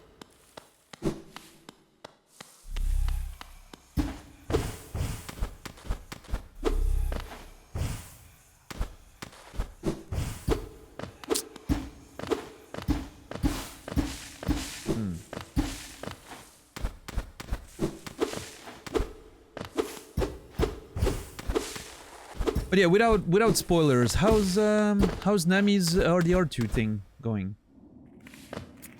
With the no map situation.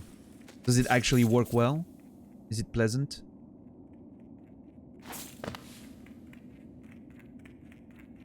He is iffy on it. Interesting. Alright, so our exploration setup is ready. And the idea is that going up there, beautiful, leads me to the palace grounds. It doesn't seem to love it. Okay.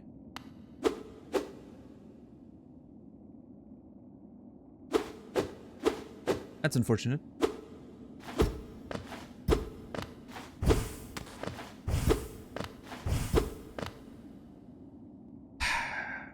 Palace grounds it is, I guess, since we're here, right? Palace grounds first, see what's up with that. And then we'll go back to Dirtmouth eventually. Maybe through King Station, making a detour through the hot springs. Potentially here, check what's that. I'm assuming it's gonna just lead to here, but you never know. To the Kingdom's Edge. And then the next... Anyway, regardless of the path we take, the next time I'm in Dirtmouth, I need to explore a few of the spots that I can now access with the double jump. And eventually, make my way back to Crystal Peak, because I want to go see what's up there. Now that I have a double jump. Man, that's going to be exciting. Oh boy, I am so ready for this. And eventually the Royal Garden, the Queen's Garden, which should allow us to do the flower quest, and so many things. It's going to be amazing.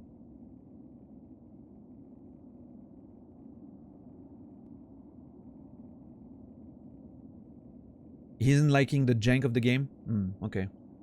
I didn't see your previous message, but I'm assuming it was maybe too specific. Since I haven't played it yet, but yeah. Thank you, $10 for watching over chat.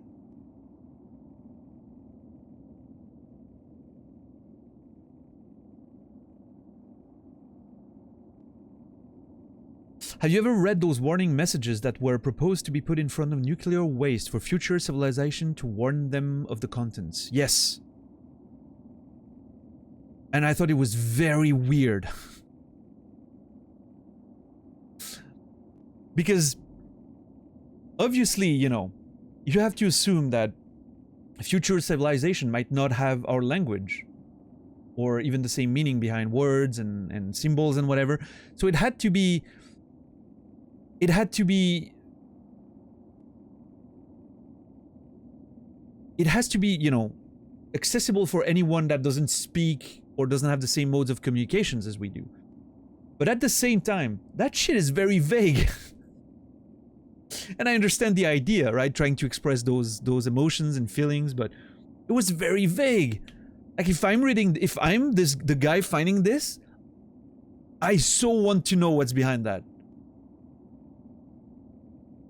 It's kind of banking on the idea that those people finding them won't be too curious. Because holy shit, if I would find something mysterious like that, I'd be all over it.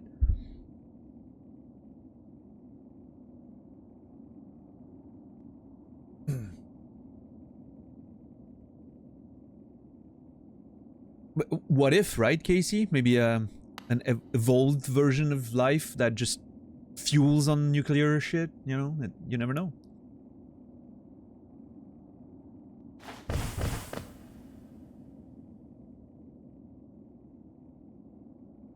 I mean, I agree with you, Rick.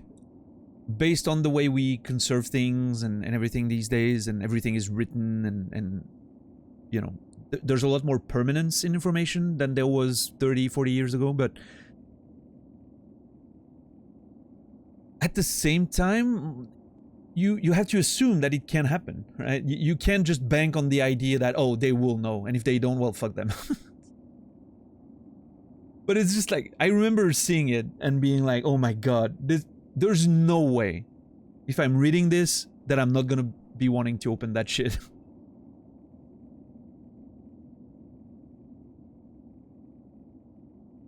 Yeah, exactly, right, Stearns? It's... I'm sure they know, they're aware. It's just that, how do you come with better information? That just makes sense, right? Reminds of the Egyptian warnings that were, of course, ignored, yeah, with the pyramids and all that, of course. The palace grounds, huh? Oh boy, look at this. Oh, this is exciting. Yep. The complete lack of music is fascinating in this place. Everything about the ancient basin feels hollow to me. No music, very little life. The lost kin, you know, like the hollow vessel of something. Now the palace grounds that seem so empty and I think the theme is really well carried by the environments and the tone that's set with the lack of music and the sound effects and all that. Love it.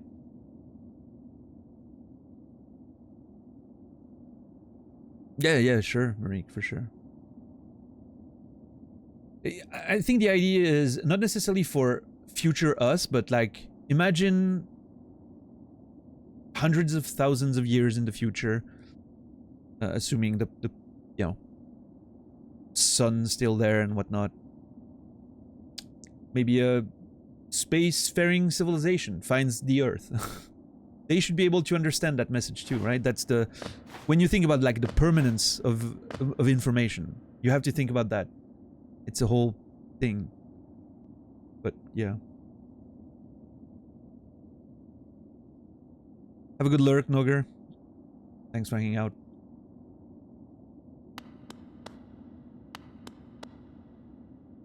What the f... Look at this place. Look at the background. This place is huge.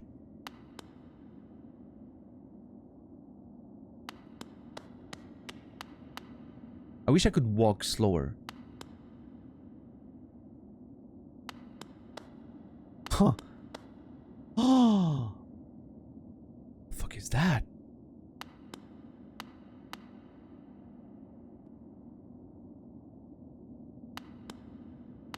What the hell happened here? Hold on.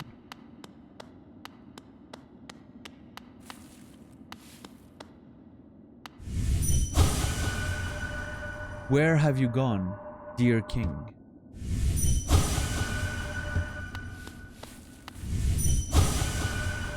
Where have you gone, dear king?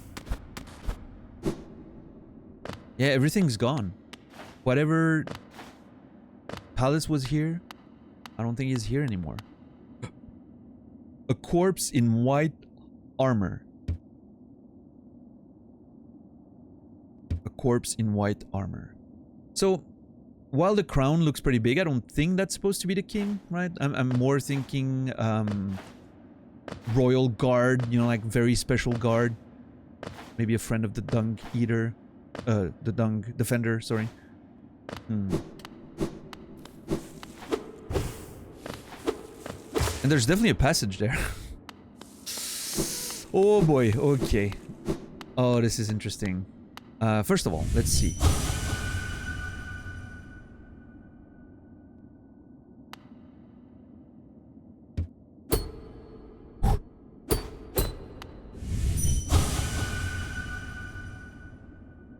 What the hell?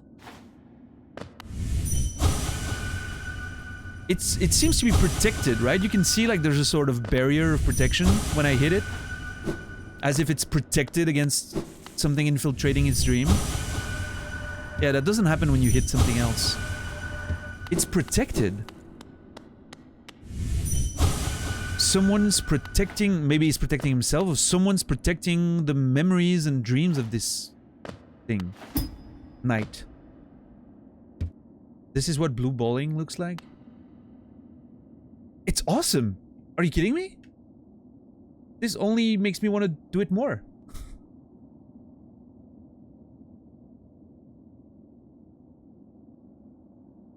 Okay.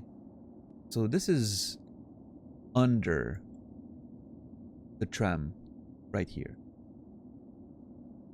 Corpse in white armor. I'm gonna put that one in... I'm gonna put that one in gold.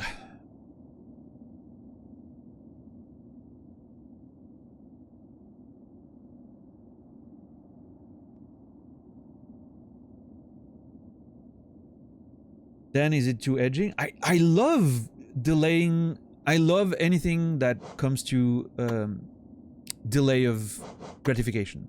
Delayed gratification to me is one of the biggest pleasures in life. When you know it's gonna happen. Like, not knowing, that's the problem, right?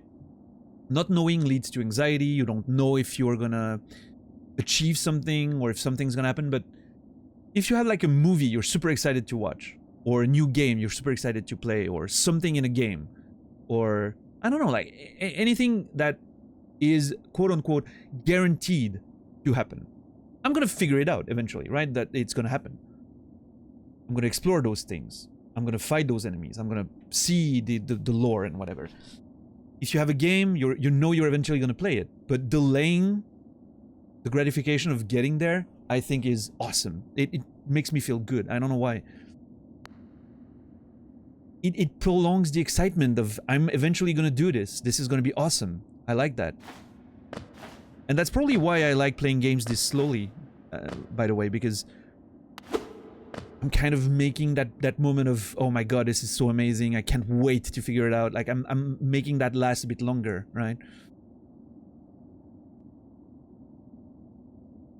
But at the same time, it's risky, right? Because if sometimes the game doesn't deliver on those promises, then yeah, you get very frustrated. And that's why sometimes I tend to work myself into being disappointed by some elements of some games. Obra Dinn comes to mind, right? I was building myself up for that big reveal at some point and it kind of fell flat.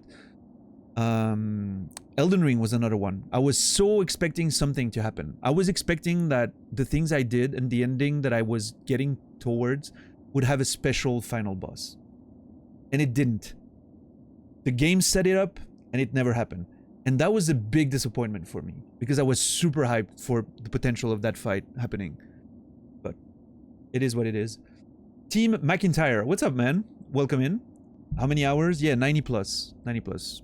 Taken at a very slow pace. But yeah, we're approaching 100 hours tonight.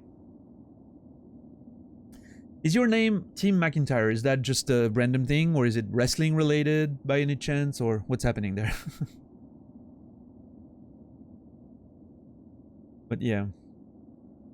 McIntyre is your last name. Okay, cool, cool. Your wife and I have a channel. Ah, awesome, man. Great. Love a good family business. Alright, so here you can see, right? The corpse in white armor, palace grounds, the hive we still have to explore, still up there somewhere. The mysterious gate we haven't been able to watch, the chain cocoon, that weird padded room, the hot spring we need to figure out. Ah, shit. That without trying. But yeah.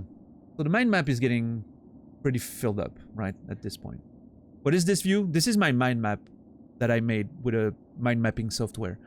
These are my notes, my Hollow Knight notes, that I've placed on like a personal representation of the in-game map, I guess.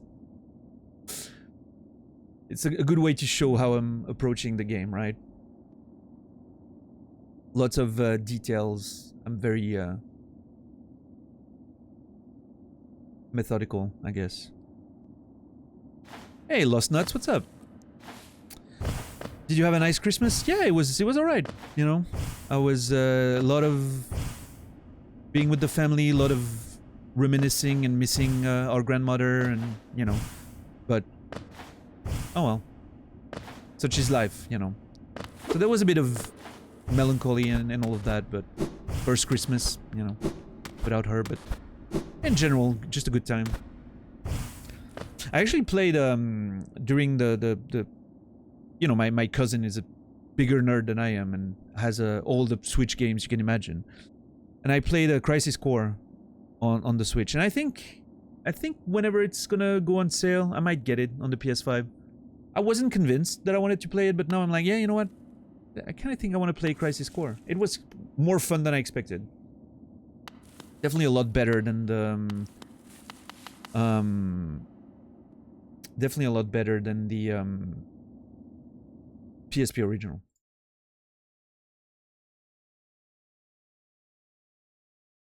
Gameplay wise. The rest of the game is pretty much the same. But... there you go. Hopefully better, Greg.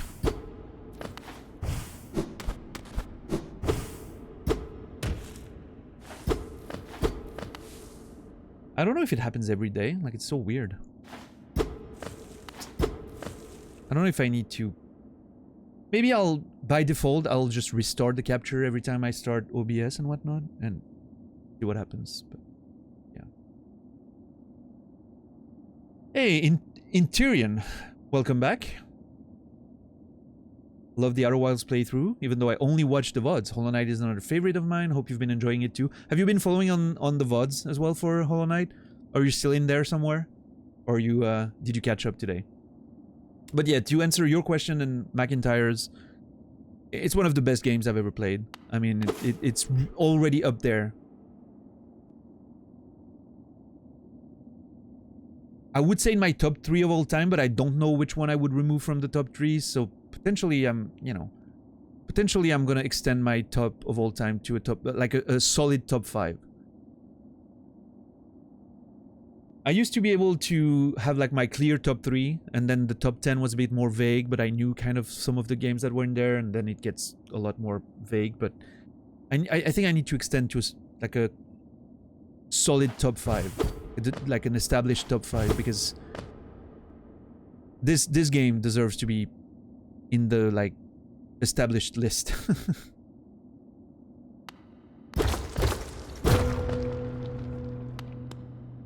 Oh, what the hell is this? What's gonna happen there?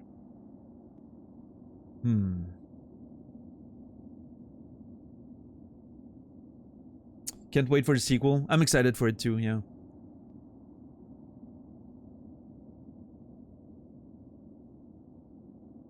Yeah, thank you, $10. And yeah, no worries, McIntyre.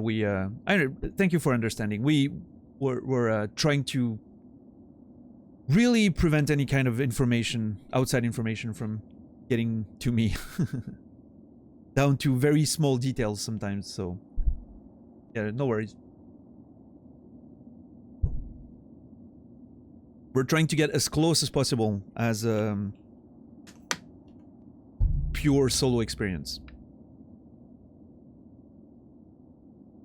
while having the added bonus of taking people along with the ride, you know. Yeah, cool. Thank you for understanding. It's, you know, the line is not easy to find even for us sometimes, but I trust my mods on that. So, hold on, what is this? Is that supposed to be a sign, like showing me a secret hideout, or was that supposed to be somewhere else?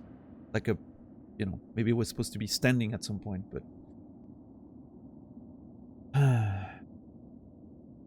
Yeah, Pizza Steve, that's unfortunate. I'm not sure if this is supposed to be like a sign that used to stand somewhere to indicate something. I'm trying to make sense of the symbol on it, but...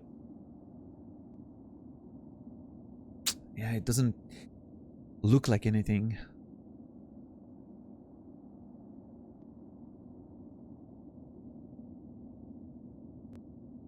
Those little waves like this remind me of an echo symbol, you know? Kind of makes me want to wonder if it's something related to memories and...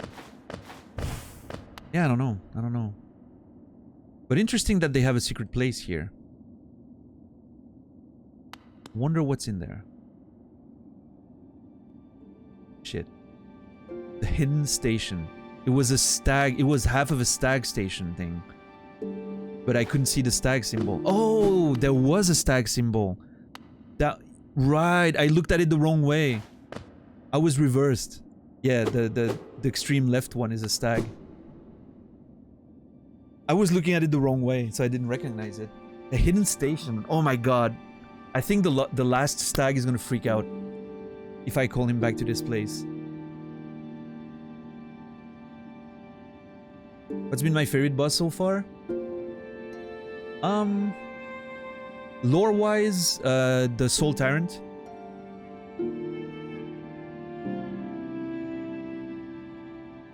Vibe-wise, maybe the Mentis Lords. Challenge-wise, Lostkin. Yeah. Challenge-wise, Lostkin, Lore, Soul Tyrant, Vibe, Mentis Lords, maybe?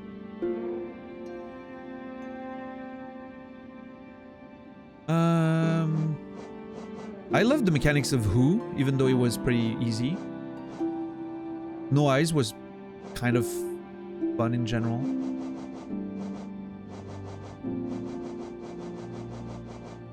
Oh, Nosk was great. Finding Nosk and the whole lead up to Nosk was great. Dung Defender was great. Yeah, good vibes too. Just a fun fight with good, you know, good atmosphere, lore, and I don't know. Everything's so great in this game. It's hard. Like you're asking me to pick between so many great things.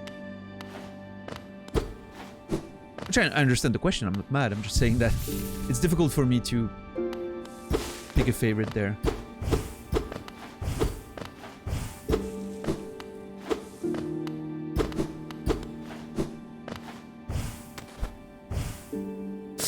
Oh, I feel like there might be something up there, no? No. It looked like it would have been a hidden wall, like kind of Mario style, you know, like you can jump over it, but... Okay. Give it to me, how much? Oh, 300. I was expecting a lot more for some reason. I was expecting like Secret Station down there, but you never know.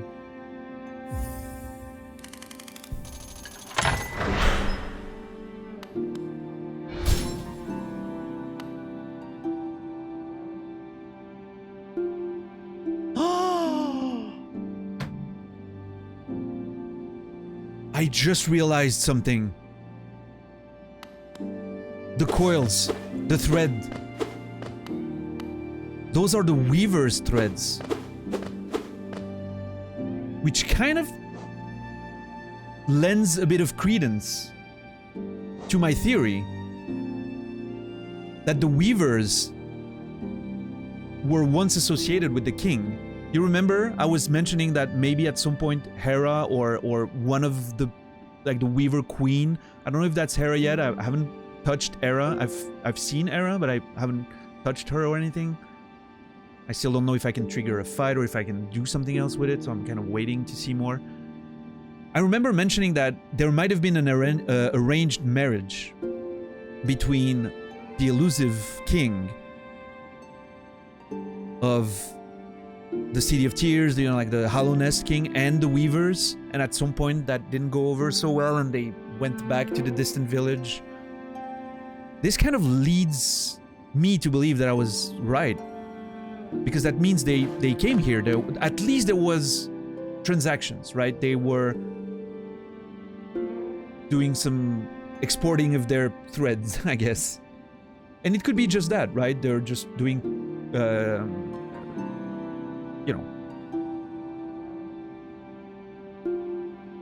trading, commerce, and whatnot with the king, but I'm still kind of holding on to that theory of potentially there was an arranged marriage there, something happening between the king and the Weaver. Well, I mean the Hallownest and the Weavers. Do you think being an author grants you a unique perspective with interpreting lore? I'm not sure. Okay, maybe two things. I think it definitely helps me to see some plot threads and connection that maybe, you know, people tend to miss more easily because I'm used to building them, so it means that I'm more aware of some of the structure, if that makes sense. Basically what Greg said. And also on the other hand, for something that is purely speculative, cryptic, mysterious, vague, you know, all those Souls, Hollow Knight, all those games that have very interpretative lore, I think it allows me to maybe fill in the blanks a bit faster with my creativity that I'm used to using to make up stories, right? I can more easily come up with theories and imagine solutions to fill the blanks, because that's basically what I'm doing when I'm creating a story. I have a few ideas here and there. I have a conclusion I want to get to, or a plot point I want to get to. And how do I get from one point to the other? What's happening in there? all those things, I need to figure them out, right? And it kind of feels the same with those games. I have like a few plot points that the game is giving me, and I'm like, okay, how do I connect all the dots now? So I'm used to doing that as a writer. So I'm not saying, you know, non-writers can't do that, but I think that's what I'm getting, at least personally, from the experience of being a writer, is that I'm used to doing that shit, so it comes very naturally to me. Which, you know, also sometimes can lead me to be completely wrong. Because I'm looking so much into things and I'm filling in the blanks so much that I have to be open to seeing stuff that will invalidate my theories and, you know, readjust and not be stuck on my vision and whatever. But yeah, Life is Strange playthrough was super interesting, seeing it from an author's perspective. I think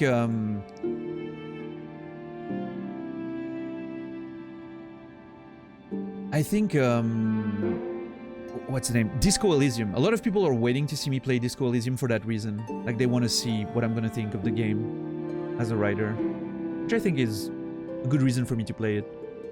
Okay, it's Tindo time, everyone. We didn't have Tindo time yesterday, did we? I read some of the old ones that I got, but... Oh no, we did. I think we did. But anyway, here's Tindo time.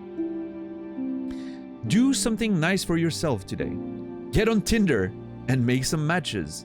Star emoji. I am not kidding, it's a star emoji.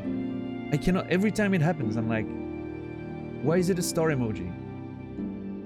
Cam, please? Whatever, it's a star. Do something nice for you today, get on Tinder. Wow. That was almost a wholesome moment. Do something nice for yourself today. Close your apps and enjoy nature. No. Get on Tinder. At least it wasn't like, get on Tinder and get 50% off gold. Could have been worse. Have you read the book that Disco was based off of? I know it's based on a book. I've heard of that. I haven't read it. No. Probably won't. Lowering my self-esteem with dating apps is not doing something nice for myself. Right, Laura?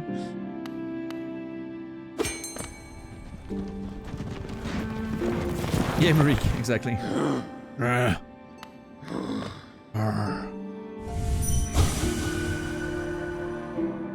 Yeah, we've had that before. Okay. He's gonna have stuff to say, right? He's gonna freak out to be here again. He's gonna remember, you know, the old days, the king and whatnot. Works for some, just saying, yeah, JC, I know it does. A lot of my friends met their significant others on Tinder, for sure. What's up, Zeliard? How are you doing today? Good to see you. Walava. Ah, what station is this?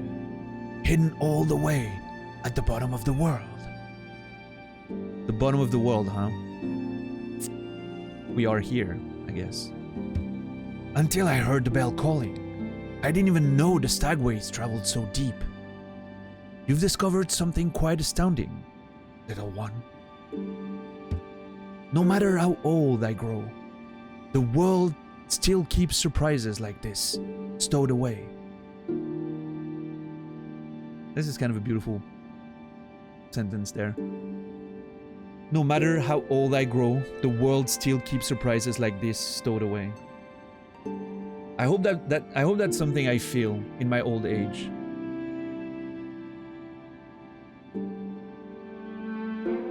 Still enjoying secrets and mysteries, and, you know, I hope life will still surprise me when I'm old. Not that I'm not right now, but when I'm older.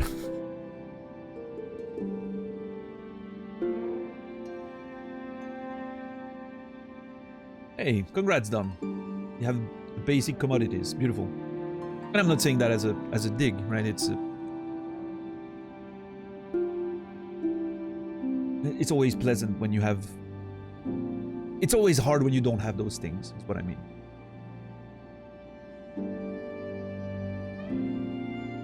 Yeah, JC. Maybe that's the thing, right? I need to be okay enduring those bad dates. I don't know, I'm not into those apps. I don't know. I tried for a bit.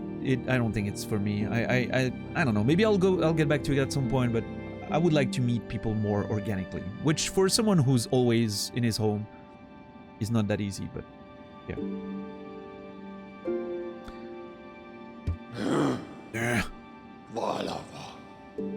Right, that's it. That was actually the last sentence.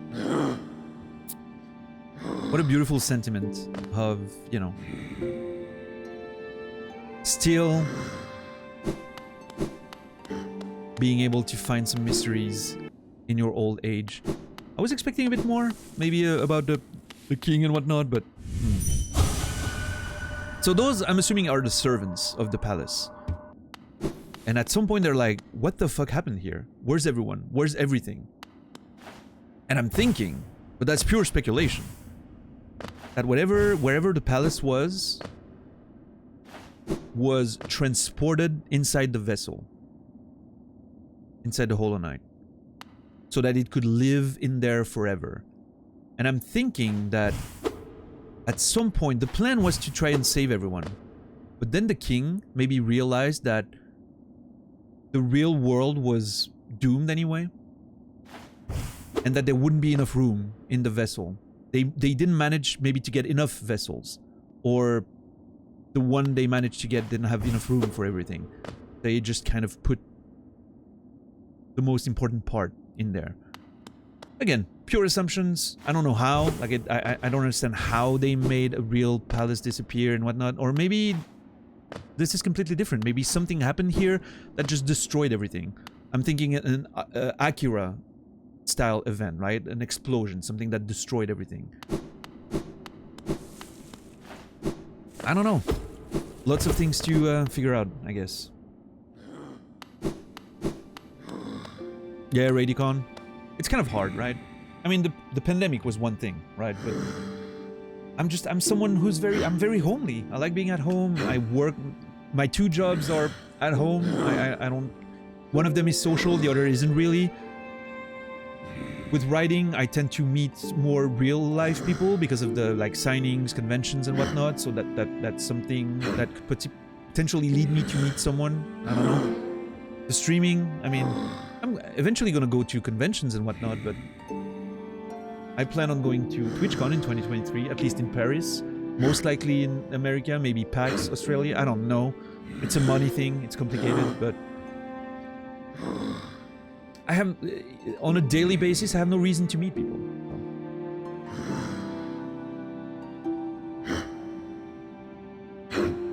Yeah, Pikira, I got the opposite realization.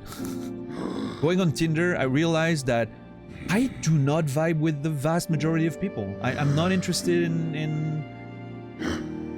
And I'm not judging them, right? They like what they like, but when I see someone who has traveling pictures of them hiking in the mountains or sitting on a beach and their likes are good food, who doesn't like good food, travel, and wine, I'm like, I'm sorry, we don't have many things in common, I don't think. Or your description is very bad. But it doesn't make me want to meet you. Have something unique in your description that makes me want to connect with you, right? Everyone likes food, travel, and wine, I guess. Or, you know... and even if I don't, it's not something that's enough for me to connect with you, right? I don't know.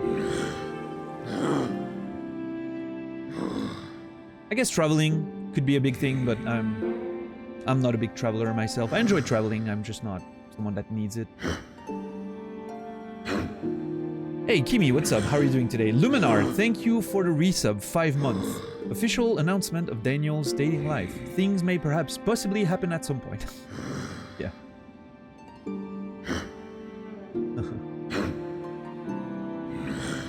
Don't you have any ladies sliding into your DMs from streaming? Not that many, no. That doesn't happen very regularly, I wouldn't say.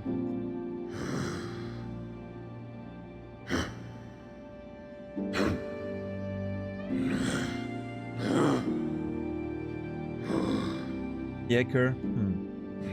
I was never on any other app before that. Well, one French, well, not a French app, but one app that was very popular in French in like 2012, led to a couple of encounters, but that wasn't so great. Yeah, Radicon, same. You mean backpacking through Europe isn't a personality trait? And I mean, that's fine if you put that forward, right? I mean, that's totally fine. I think the traveling part is probably the most... the thing that makes the most sense, that you would want to connect with someone, right? Like, oh, we love traveling, or we like van life or backpacking. Those make sense, right? If you're into this, you're gonna connect with that. But like good food and wine, and I'm like, sure, I mean... People are bad at describing themselves. Yeah, that's true, Toy, but... Here's the thing, though, like, I mean... I don't have the energy to just like everyone and have a conversation with everyone to filter. Like, it's just too much energy, right? So I have to have a standard of... I need the description to just... And I know it's like, I'm probably missing on probably good people because of that, but... There's just... I don't have that energy. I don't have it in me to do that. So I'm like, I'm waiting for the description that's gonna make me like, oh, that's interesting. Like, there was one person that was in front of a computer, and they had like a Cubase open in the computer, and a microphone, like a good singing microphone, and they were like putting tracks together and shit. And what the passion was, like, you know, like music production. And that instantly, like, for me, it's like, oh, that's kind of unique, you know, like you don't see that every time. So that's something I can bounce off of. I'm like, yo, dude, I remember when I was working with Cubase and trying to make music. How is it going for you? You know, it's kind of... Oh, you like good food? Shall we have good food together at some point? Like, it doesn't work, right? You like good food? What's your favorite good food? Do you really want to have that conversation? Like, Jesus. I don't know. Maybe I'm too complicated. I don't know. Maybe my standards are too high. I'm not sure. Maybe that's it. Maybe my standards are way too high for my my category.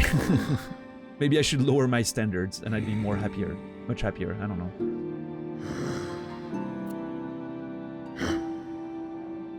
Maybe I'm not that. Maybe I'm not interesting enough of a person to have those standards myself. I don't know.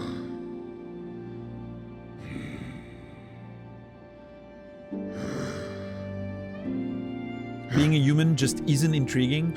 Ah, man, I disagree with that, Nibiru. I mean, I would say, if you mean like the default things of being a human, yeah, sure. I mean, we're all humans, so. But that's why I'm so interested in the specificity, the things that make you unique. And I understand that putting yourself on Tinder and sharing what you are, you know, the things that make you unique, is probably not that easy, right? You have to open yourself up. It's kind of hard to be yourself and show yourself the things that you love. You're afraid of being judged, so you fall back to the standards of what everyone is liking, right? Oh, I like food, wine, and travel. It's inoffensive. There's no risk of anyone judging you on that. Oh, I'm a huge nerd that spends 10 hours a day playing video games. Is much more likely to get some strange reactions out of people, right? But at the same time, that's the only way you're gonna find someone that can vibe with that and will, you know, be able to appreciate you as a person for those things too, right? But it's hard to be yourself, you know? I mean, it's not that easy. You have to open yourself up to judgment. Yeah, Pikura? Yeah, I'm trying to... I'm worried, Pikura, that something like that might have happened with me, but I'm trying to not let it influence my approach to future encounters.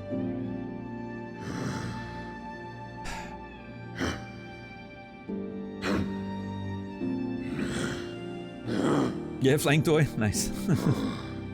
I mean, I'm not an expert. Like, don't listen to my advice for how to perform well on Tinder. I'm you know, I'm definitely not an example. I don't know how to use that app very well. I haven't used it for months, and I wasn't extremely successful when I was using it. So, but for instance, my profile is kind of a fun way to talk about the fact that I write for a living. I was saying something like I spend my days dreaming of things that don't exist, and you know, which is and then parentheses, which is a romantic way of saying that I'm staring at the wall and all day with some occasional typing. That's how I open my description, right? Shows my occupation, what I do for a living, my profession, and it also like kind of gives a bit of my personality, right? I'm like making something look good when it's not necessarily the case. And then I talk about myself just a bit, like not too long, and then I think I end with something like, at least if it doesn't work out between us, I'll have a nice story to tell, or something like that. I don't remember exactly what my profile is, but that's the gist of it, right?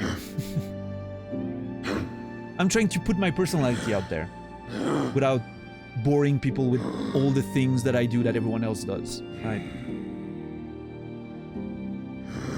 And I think it gives a good way for people to that match with me to engage a conversation, right? A lot of them just start a conversation with, I don't know, stuff like, hey, what kind of story would you write about me then? Or just questions about what I do, and you know, it's more interesting than just, hey, what's up? What's your favorite food? Where do you like to travel? I mean, I don't know. I've heard that people are becoming far too uncomfortable with just talking to people, and talking to people is how you meet people. Also understand the energy expenditure. Yeah, that's the thing, Cassie, right? You have to filter, otherwise it's just way too many conversations. So,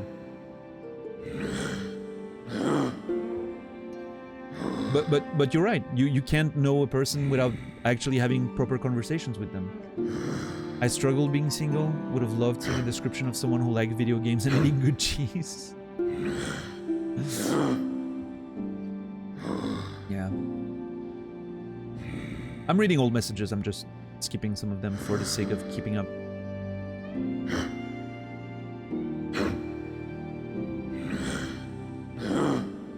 I think the reason why it's not working is definitely because you haven't bought Tinder Gold. That must be at Pizza Steve, yeah. Maybe I should get on that.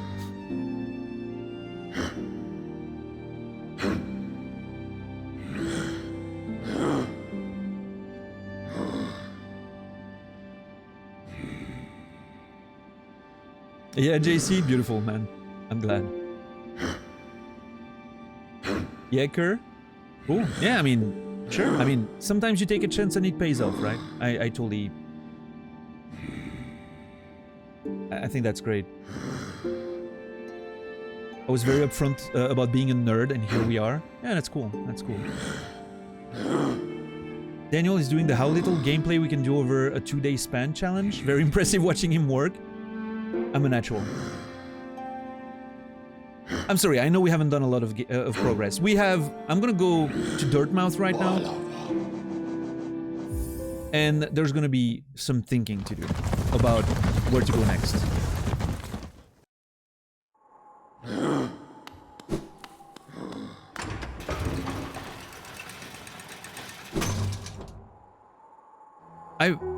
Wait, $10. You've asked me that 10 minutes ago and I answered.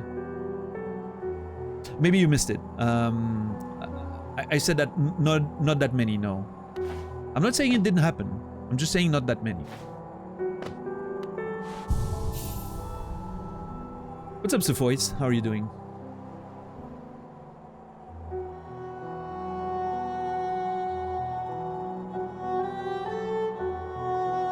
Yeah, Brixus. I'm very happy being single as well, but I do miss some of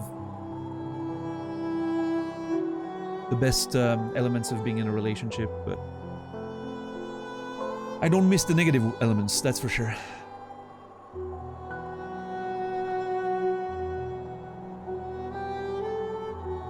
Yeah, Cassie, that's quite how I feel, I will say. The kind of person I will be most happy with is probably not someone that I have a lot of chances of meeting out there.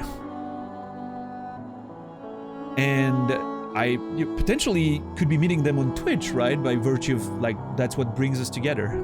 But the problem then is nobody's watching Twitch from Switzerland or anywhere close to me. Well, some people do, but not English streams most of the time, so. And I'm not against long distance stuff, right? I'm pretty okay with the concept of moving and all of that, but yeah. Let's just say the chances are pretty minimal.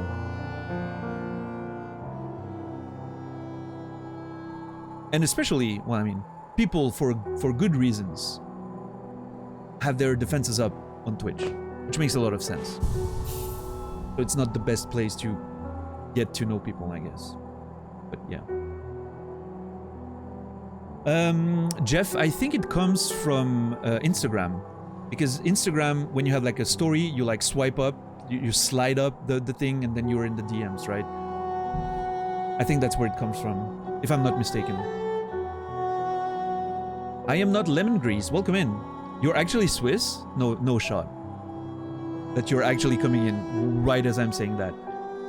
But yeah, Grüezi, I guess. I'm from the French part of Switzerland, so I don't speak Swiss German. I understand Swiss German pretty well, but I don't speak it.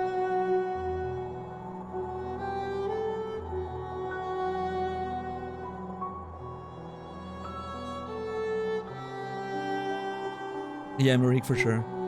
Better alone than in a toxic relationship, for sure. That's for sure. I don't know. I've learned to be very happy with being alone. That's something I've always worked on, and I'm very happy that I'm there, right? I can be extremely happy to be. You need a nice Australian girl to pop in, and you can be like the new Tolga and Luna. I'm not against the idea, Cassie. It doesn't have, you know, not sure why it needs to be Australian, but I'm not against the idea. It just doesn't have to be Australian, I guess.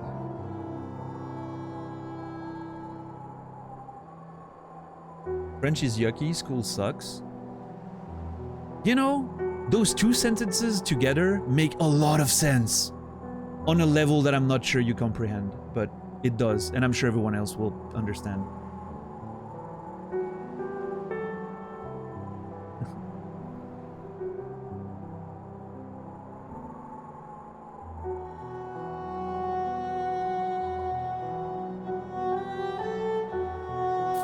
Are you from Neuenburg or Freiburg? No idea what you're asking me. We got content! Content alert! Ding ding ding. I need a content alert bell. That would be awesome.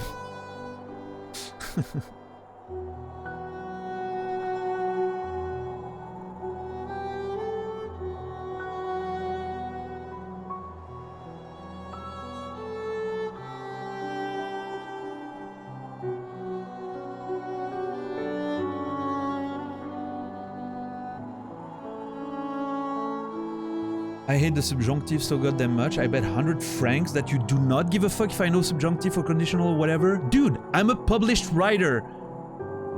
Of course I care. Of course I give a fuck if you know it or not. I was a teacher and I'm a published writer. You just lost $100, dude. You better pay up, man.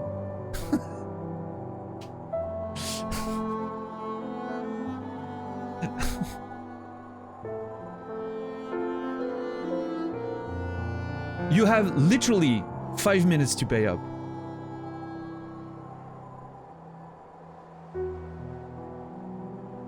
Five minutes is a bit too much. You have 1 minute to pay up. I'm not gonna endure that shit for 5 minutes.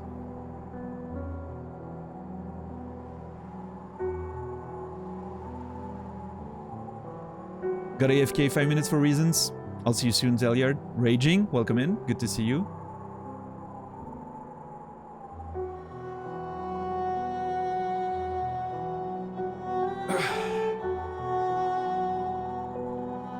I do have Twint, but you can't use it because you don't have my number. It walks into the dick forest with an open mouth, as some friend would say. That's a beautiful one. I need to remember that one. What was the expression that I said I wanted to remember the other day? When you would, you know, to mean that you don't give a fuck. What was the expression that I really said I wanted to remember? And I, of course, forgot about it. Something about... Ah, fuck. I can't remember. Shit while walking? Yeah. There was something about... bees and honey? Yeah. Ah, man, I wish I remembered that one.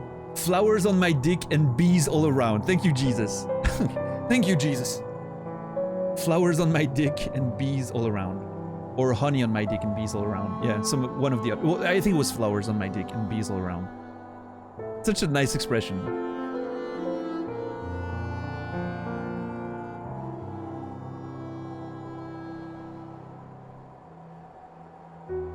You like yours better? Something about bees and honey.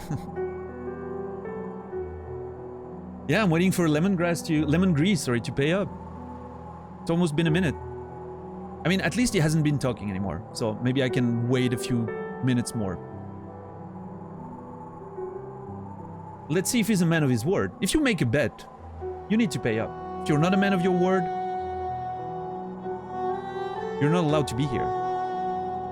Let's make that clear.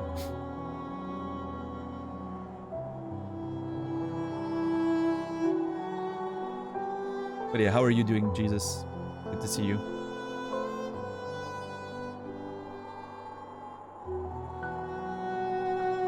Said he hated me in English and French. Yeah, I'm well aware. That's fine. That's not a reason to ban someone. So many people hate me in here. They're still free to be here. Your opinion of me has nothing to do with being allowed to be here or not.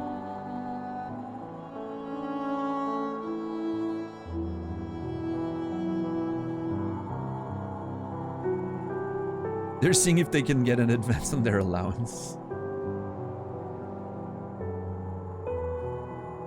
Exactly, Greg. Totally. Raging gets it. You hate watch. That's the whatever works, right? Okay, so the first thing I want to do is go to the ancestral mound and do that double jump to see what's up there.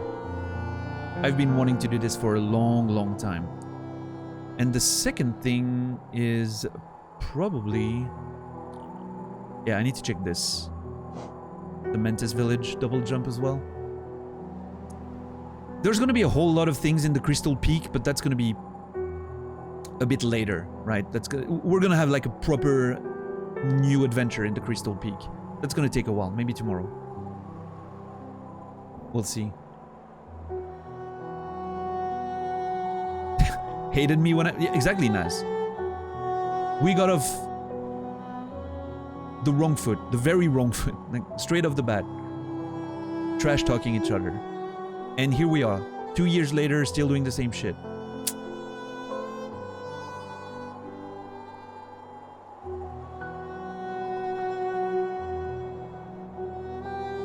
Full of glug, mulled wine, and gingerbread. Awesome.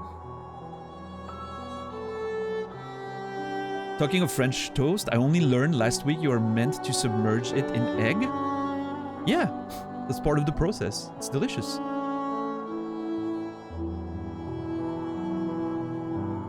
Submerge it in egg, pan it, put some sugar or whatever on it. Delicious.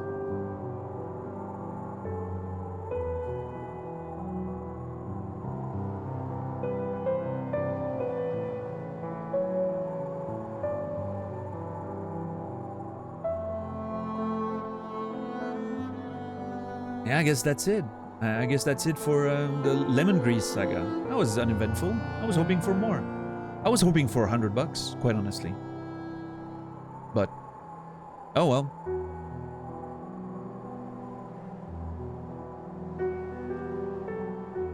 Alright, so, I think the first thing I want to do, here's the plan. King Station, potentially check this, see if it, like I think, goes to the Kingdom's Edge, and then finally open the fucking hot spring and see what's up. And then we'll do the Ancestral Mound and the Mentis Village jump here. Hold on. I need to recenter my map. Yeah.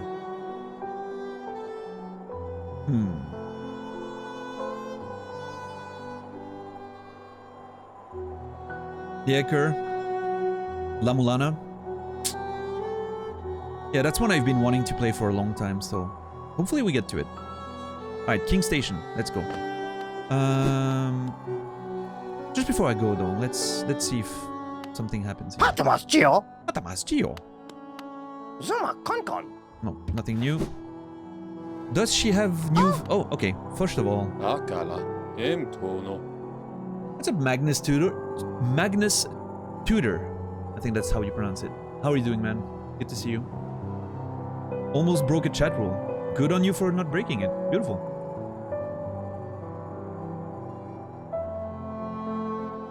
Feeling tired. Okay, nothing new. Interesting. I was truly expecting him to have something more now that I've been at the bottom, right? Let's see if there's new fanfiction. Hold on, can I talk to her? No. New fanfiction, maybe? Nope, still the same. I'm hoping there will be more. That was fun.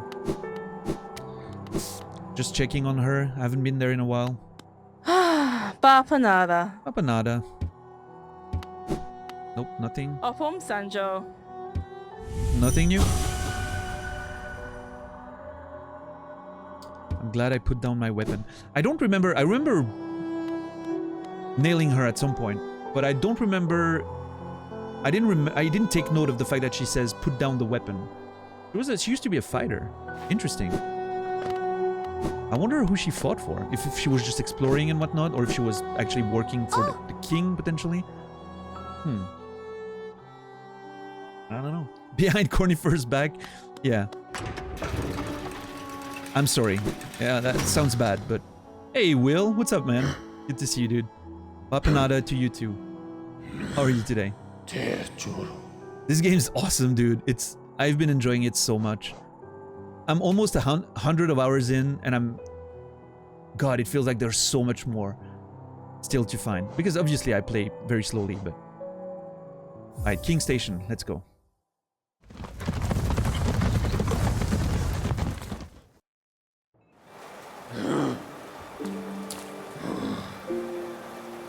Monster Train, Rico. I've never heard of that. Okay, so he doesn't... I'm still waiting for him. I remember him saying something like... The stags... the place where the stags go, right? When they're not working. I think there was some mention of that at some point. I'm still waiting for him to bring me there. Maybe when I unlock enough stations, he will be like, hey dude, come with me, I'm gonna show you the place, but... I want to read that again. There's something very interesting in that. You're in winter hibernation mode, sleeping in so late. Yeah, Shand. Makes sense. How's the...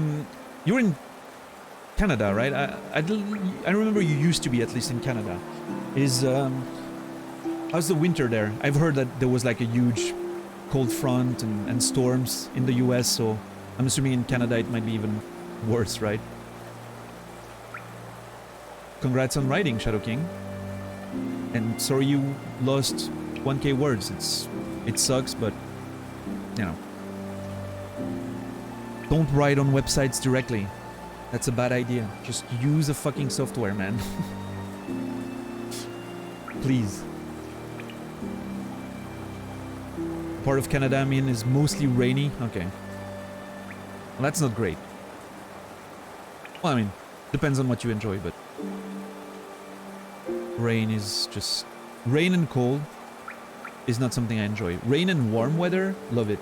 But, yeah.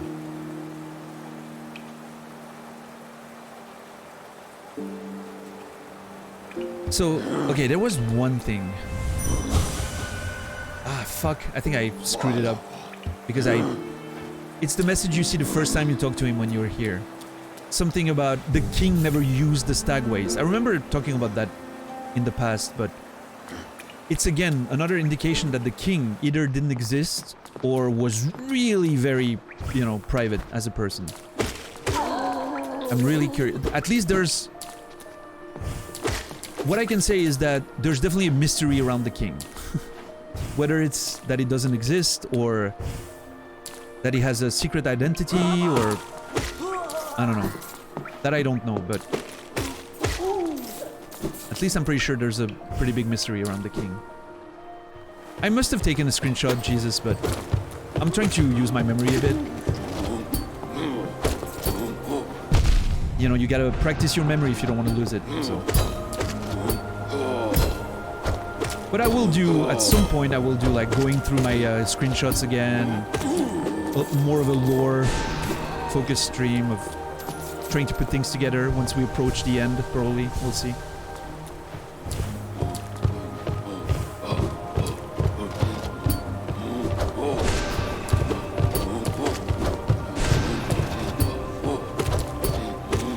That's definitely how I feel, Magnus, yeah. I definitely feel like there's some kind of secret knowledge. At least there's something about the stag place that he mentioned once. I don't remember what it is. I will say, however, Magnus, be careful about saying stuff like that. This is against the rules of the channel to suggest that there might be secrets or stuff that I haven't uncovered yet. Random thoughts are dangerous out here. Careful about that.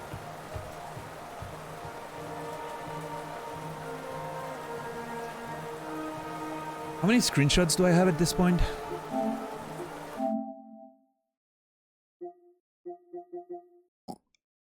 Is there no number? Come on. Is there really, seriously no number?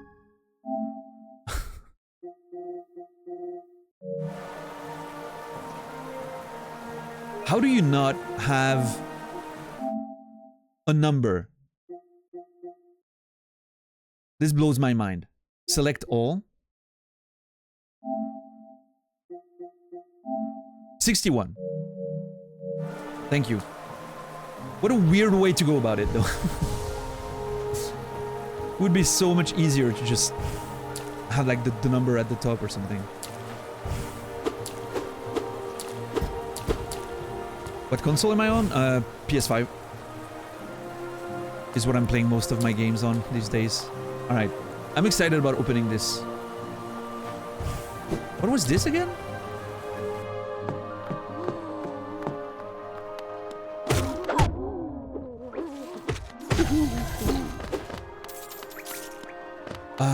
Oh, was that where the gold one was? Yeah. That's where the gold one was.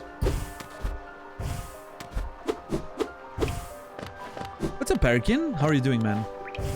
Good to see you. Hold on, I think I have an idea. No, I was thinking maybe double jumping in the ceiling there could lead me somewhere, but... Yeah, Shan, for sure. There's a similar approach to storytelling and narrative, for sure. Which is what I truly enjoy about the game, but... Yeah. Yeah, it's good to see you, Parakin. I hope you've been doing well. Hope the holidays were nice for you. Always a pleasure. A door with a simple lock. Use the simple key. Yes! I'm also very interested to know what's in the... What was the name of it? That thing down there? I took a note of that. The chained cocoon. I'm really excited to see what's in there, but... It's gonna have to wait. I'll find another key. I'm sure. There it is. Alright.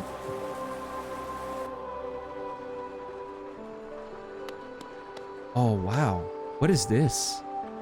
Hot springtime, yeah. Not just any hot springtime, like actual deluxe hot springtime.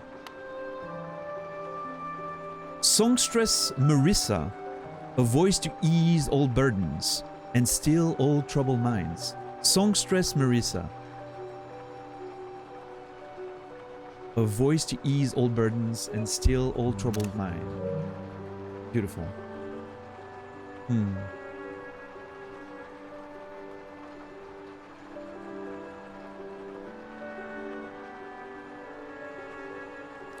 I really focus on gameplay, not story. That's why I don't understand most games. That's fair. I mean, play the games however feels best for you, right? That's the way to go. But yeah, for me, it's really, it's always gonna be lore and immersion first, and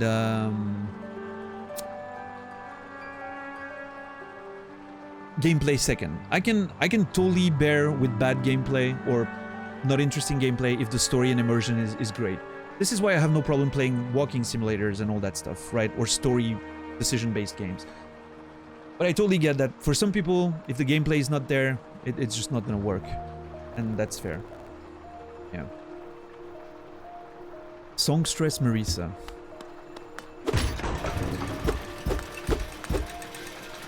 Hold on, hold on. Okay. Hey, what's up, Stabsynth? Welcome in. Oh, that was probably a bad idea, wasn't it? Ah, fuck. Oh.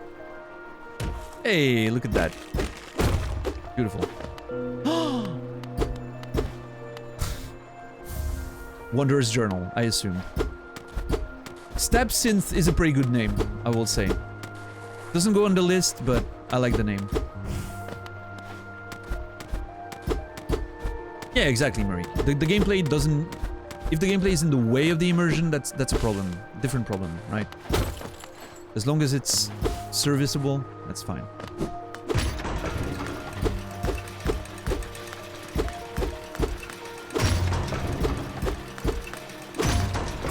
Lobes, what's up, man? How are you doing? It is always so good to see you.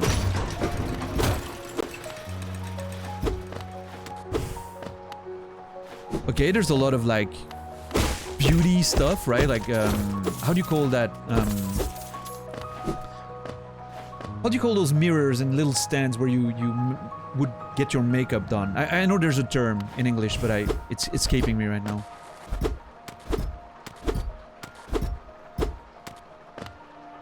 Vanity? Like the name of the actual object is vanity?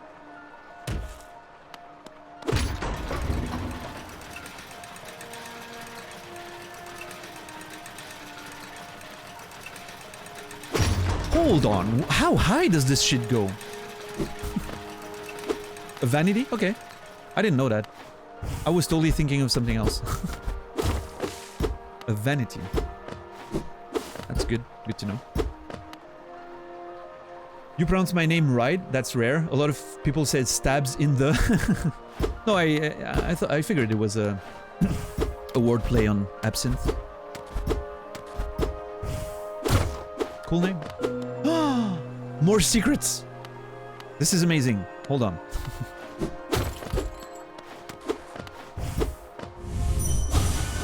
Marisa. Ah. I wonder if Marisa was kind of a worker at the hot spring in here.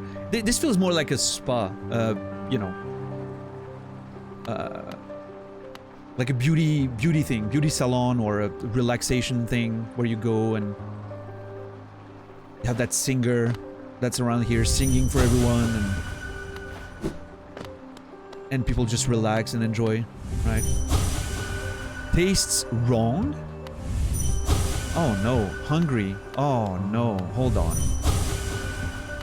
I think those dudes ate rancid eggs because there wasn't anything else to eat. Maybe after the city went to shit.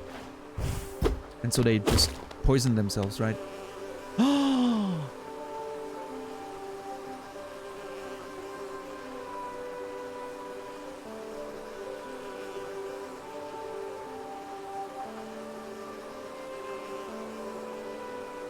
What is going on here?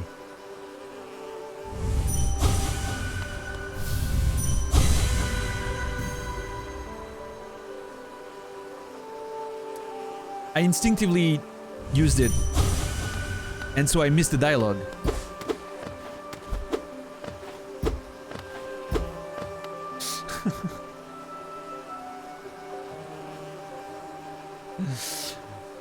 Unplug. It's fine, it's fine. New save, here we go. Guess we'll never know. Kills the lore, yeah.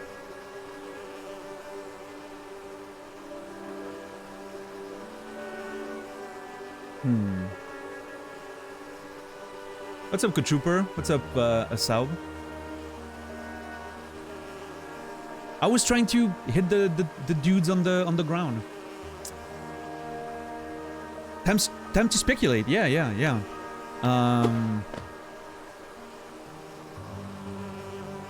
I mean, I have a few ideas. This could be a kitchen, right? Where they made food, and it turns out that, well, food went bad, and they died. Now, here's the thing, though. What if the seamstress was kind of like a siren, a bit, right? Attracting people into a trap, and then murdering them, and eating bugs for food. That's an option too. Or it can be something completely different. I guess I will never know. We'll see. What's up, Anubis? Good to see you. I've heard of Chained Echoes, yes. I watched someone playing it a bit the other day. Looks pretty good. This will be haunting me for decades to come. That's alright. I feel a bit sad that I, you know, didn't get it, but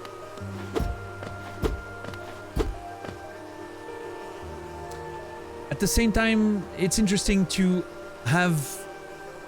speculate about it, you know. I'm not mad about it. But yeah, lesson learned. Do not just nail everything without seeing if it's gonna generate a ghost or something.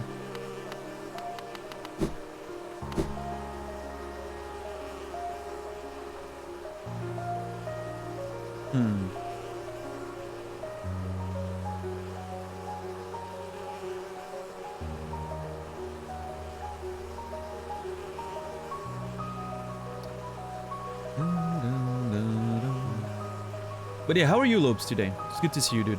Nail old things with permish. Yeah, I didn't have permish on this one, clearly. Ah, damn it. It's bothering me. As you know me, you know it's gonna be bothering me.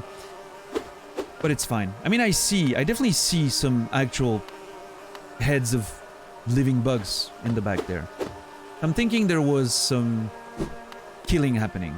Someone was killing something. And maybe the wrong taste was in the rancid eggs. Maybe that's what the game wants you to believe. Maybe the taste wrong was that they were tasting the meat and realizing that they were eating other bugs like them, right? Maybe that was what's happening.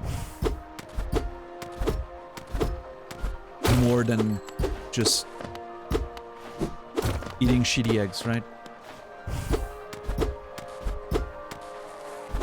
Yellow's boring, but great to hit healthy. You want some fucking nuggets? I feel you, I feel you. Good on you for trying, at least, you know. Very proud of you, dude. Doing some great work out there. I'm doing good, thank you. Hollow Knight has been wonderful to play and experience with everyone, and just good times, good times.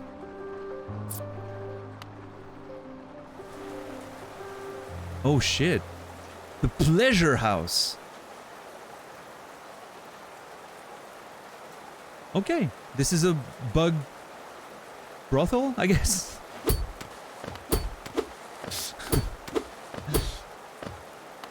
Little spa day, yeah.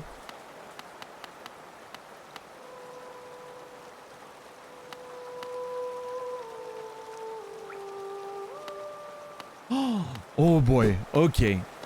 Marissa might still be here.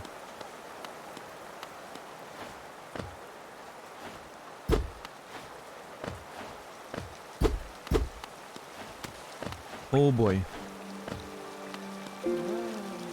And there's a hot spring with someone in there, apparently.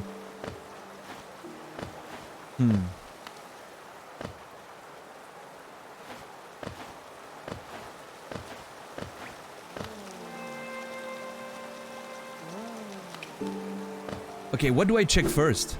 God, I don't know.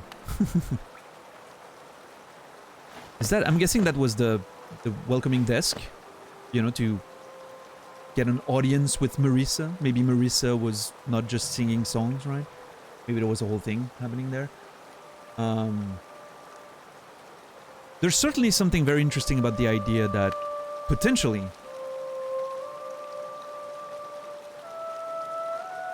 she was, yeah, getting people into a trap. And again, I'll never know what that one ghost wanted to say. This sucks. God damn it. Such is life, though. Shrine of Amana PTSD just kicked in.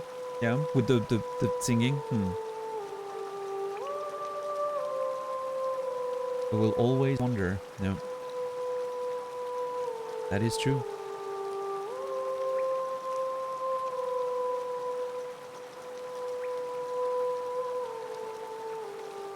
I do have more than... Oh, shit. I could have gone to the seer. I have enough essence for the seer now. Okay, I'm gonna check this first, I think.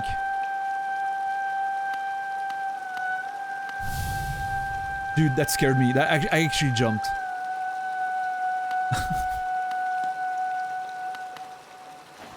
Dude, look at this place. Flowers? Sit? Listen.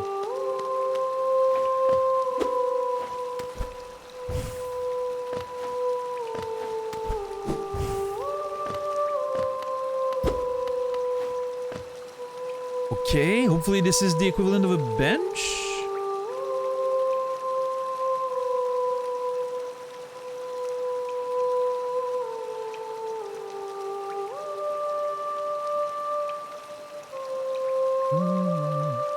Okay, let's see. Oh no, it's actually just sitting on the ground.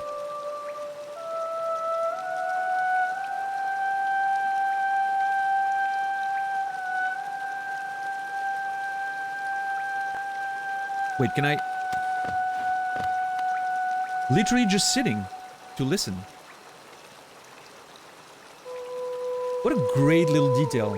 Just sitting and enjoying the fucking tunes. This is the motif of the City of Tears.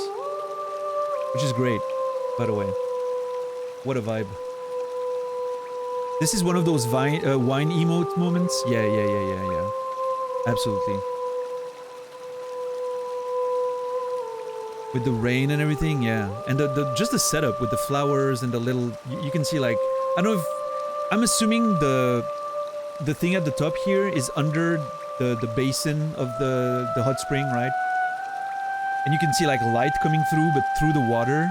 And there's a glass floor on the pool, right? And so you can see the light being... diffused by the water. It's really cool. What a nice setup.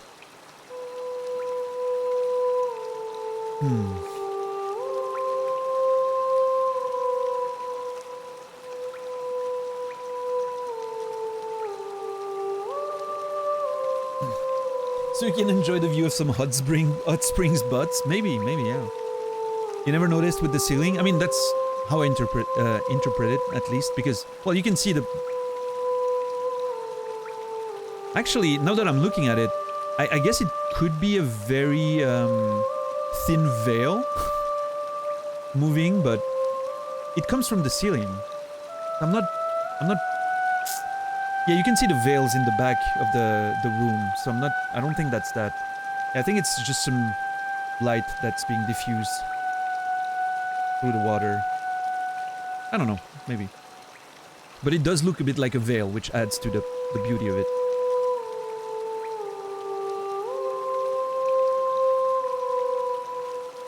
You always sit here for an hour every playthrough? Nice. I could see myself doing that, for sure.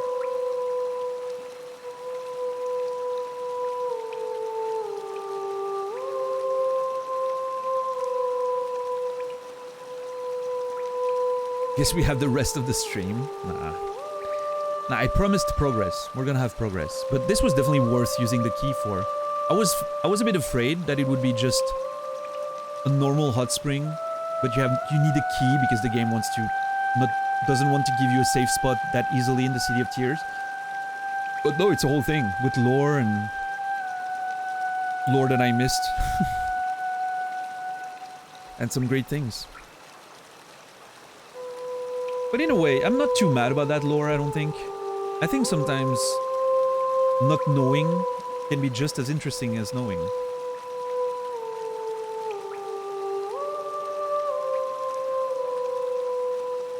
Emotional progress, yeah. That's some Fear the Dawn. You switch from the tablet to PC just to have it come through a better sound system. That is beautiful. I'm so glad. Yeah, this is just... what a vibe.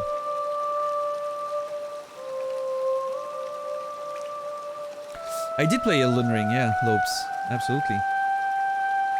I played 589 hours of it in my first playthrough. Without NG or anything. Just, you know, normal game. And I wrote 35,000 words of notes while playing it.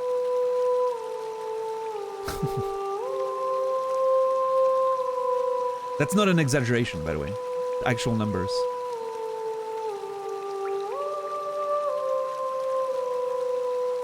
Yeah, Marie, oh, I'm glad. I mean, we're not, you know... we're not professionals. But it's great if it helped you just go through the day, you know. Yeah. Not literally, yeah. That's a playthrough, alright? Yeah. Did you played it as well, right? I wasn't streaming at the time, unfortunately. I think I would have enjoyed streaming it the way I played it, but no. Alright. What does she have to say? Welcome to my stage, little one. I am Marisa, a songstress of some renown. Though given the sorry state of this place, you may find it hard to believe. I mean, technically you're dead, so... but yeah, noted. I love that she's a butterfly. She's singing. That kind of fits the vibe. I am Marisa, songstress of some renown. Though given the sorry state of this place, you may find it hard to believe. Huge crowds once flocked to hear me sing. Then something changed. The audience, once so enwrapped, began to leave. I continued to sing, yet my voice fell silent upon their ears. Some kind of side effect of the plague of the mind, right? The infection maybe making them desensitized to the outside world. That could be an explanation. Perhaps you'd care to listen to me sing. You'll be the first in an age to hear it.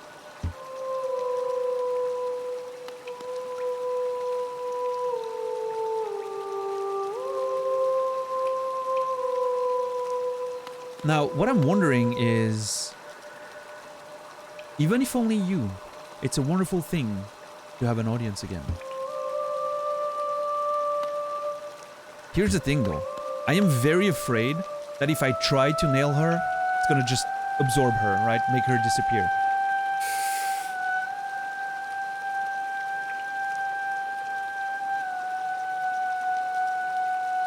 It's kind of making me worried that this is what's gonna happen. But it could also be a fight, or learning some truth about whatever happened here, right?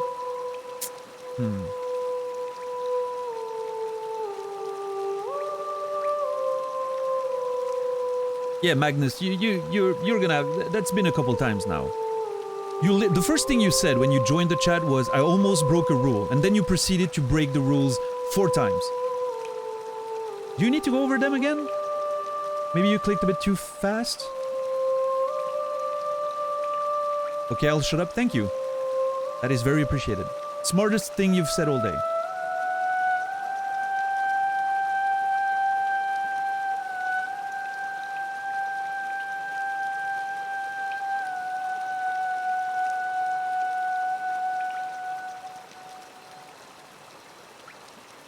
If you can afford it... wait, hold on.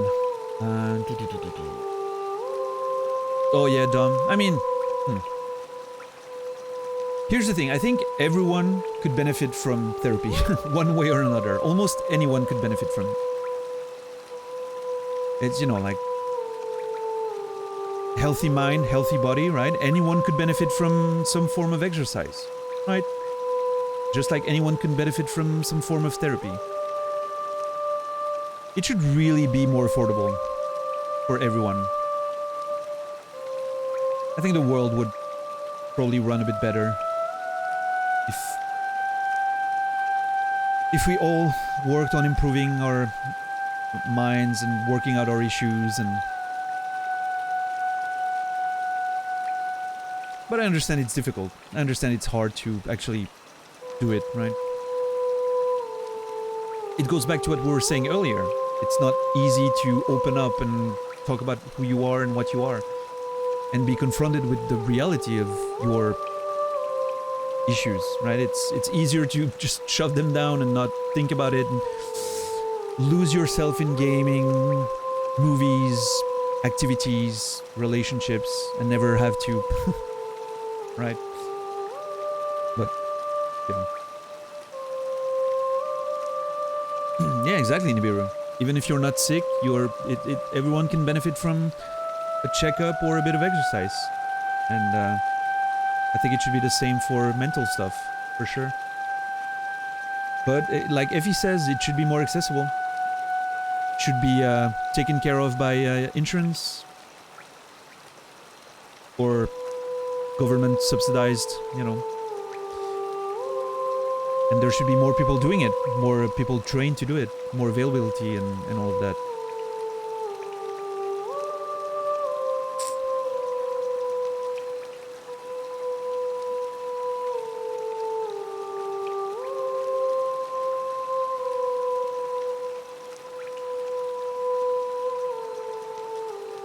Don't skip Mind Day, exactly, yeah. But yeah, it's a very taboo thing, right? Like people don't want to... There's sort of a negative stigma with seeing a therapist, because there's this idea that if you see a therapist, it means you have big issues, like a real problem.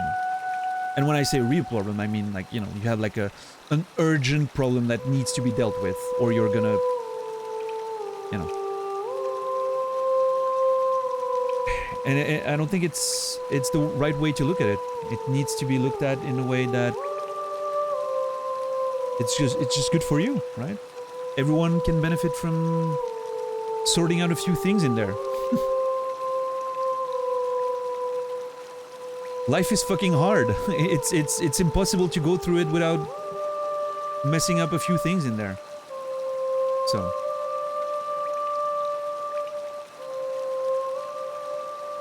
there shouldn't, not anymore. I agree, Siemens, but somehow it's still a thing, unfortunately, but...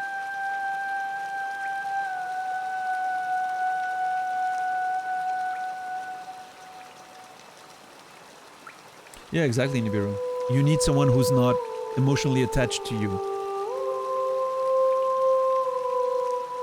And to get someone who's not emotionally attached to you to listen to your shit for hours, probably need to pay them. Makes sense. They need to be paid, right?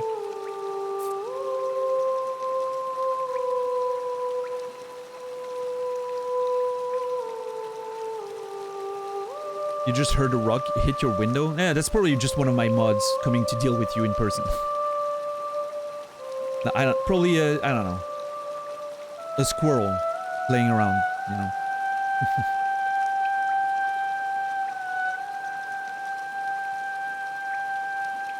What's up, fat guy? How are you today? Alright, what do I do?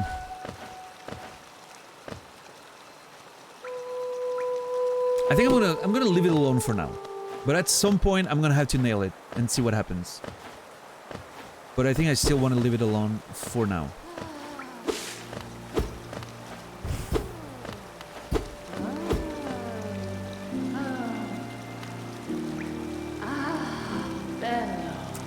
So, I'm gonna have to take notes here. Hold on. We're in the hot spring right now. Hot Spring, Singstress. Nail? Question mark? Bello.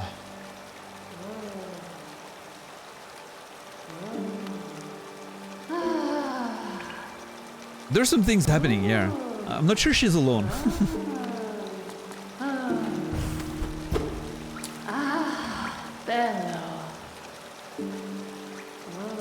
Hold up. Hold on. Hold the fucking phone for a second. That's... What's her name? Millibel. Oh boy. Okay.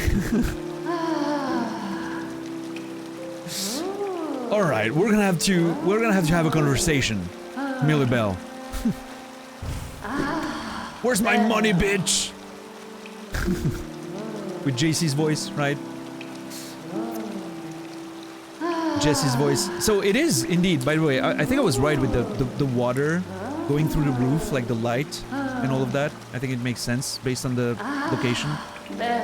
Mello. Oh. Yeah, rolls up the sleeves. I'm ready to go. I am ready to go. Bitch better have my money, Rihanna. Hey, lad. Or lass. Yeah? Yeah? You have my shit. Huh? Huh? Huh? I'm splashing her. That's my revenge.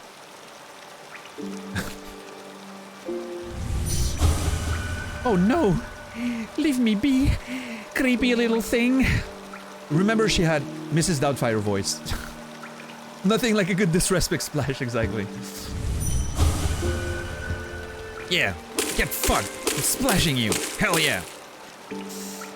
Oh boy. Oh, we're gonna have a conversation, alright. She's shitting in the water right now. Just the only reason you can... What this is proof that they don't put that thing in the water that makes piss come off of a different color. For children, you know? You remember that thing when you were a kid that your parents told you? Like, oh, there's something in the pool. If you piss in there, it's gonna show a different color. So you don't want to piss in there. That was a way to make sure the kids wouldn't piss in the pool, right? Shh. Oh yeah, sorry, I'm not supposed to say that, it's a myth. Your daughter might hear. My first thought when someone told me that when I was a kid was, oh, they must have added that pretty recently. You can infer the rest.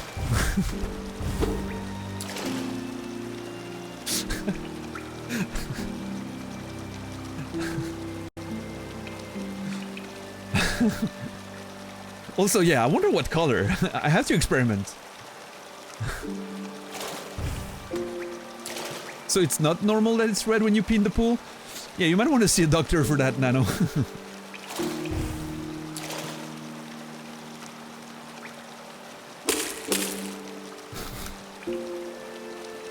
Alright, what does she have to say for herself? I'm really excited to see what she has to say for herself. Got away. Got away.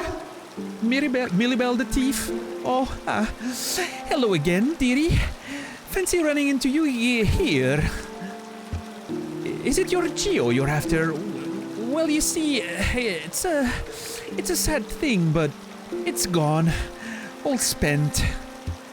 The cost of running a bank can be high, so I had to charge so much large service fee to your account. Yeah, sure. 2,500 was it? Let me check on that again. 2,850 Geo. I want them now. 100% service fee, yeah. That's Twitch in the future, or PayPal. Who knows? Technically, she's a scammer, not a thief. Yeah, I guess so. That's true. Perfectly legitimate, of course. Just part for the whole banking deal. Ha ha ha. Yeah. But thank you so much for visiting me, and run along now, won't you? If you'll allow me some privacy, I'll be done here soon. You can have the spa all to yourself. Oh yeah? I'm gonna splash you again. Come up, Mom. No hard feelings, okay? It's not supposed to be Mario, it's supposed to be Mrs. Doubtfire, Chup Sucks, but I'm terrible at voice acting. I'm gonna fuck her up, Luna. I'm absolutely gonna fuck her up. Also, what's up? Good to see you. How are you today? Hope you had a good sleep. Oh, that's new, Millibel. Jeff. That's new, Millibel the Thief. Completely new. Now, here's the thing, though. I'm gonna try, right? But what happens if it doesn't register as a hit? Which I'm not assuming it will. It's an NPC. Usually you can't hit NPCs. What do I do then? Am I just fucked?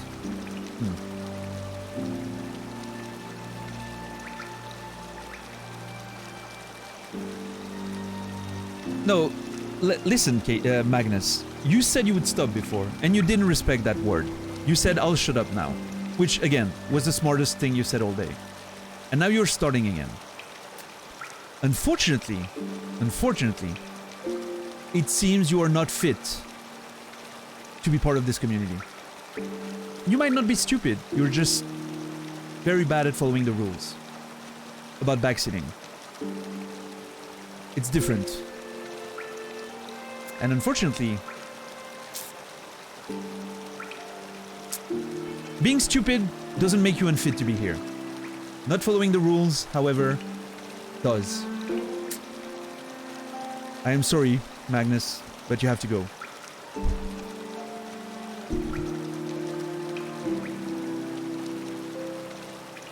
Good job, Naz.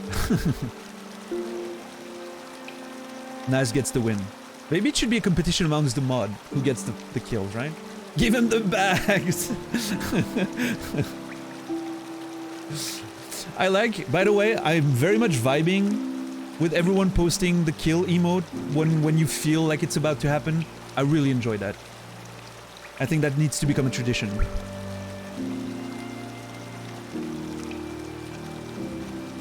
I will... Dude, Jesus. That's exactly gonna be my line. Whenever that happens, that's the signal for the mods. I will not remember you. And once the U is landed, you can ban.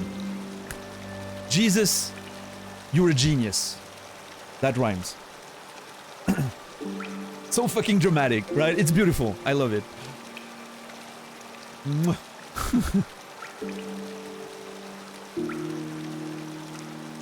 Brilliant. Works so well. Love it. Amazing. VIP that man.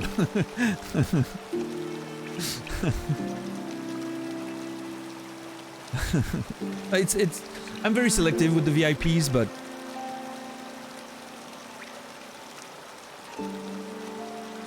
hold on. Ah, fuck!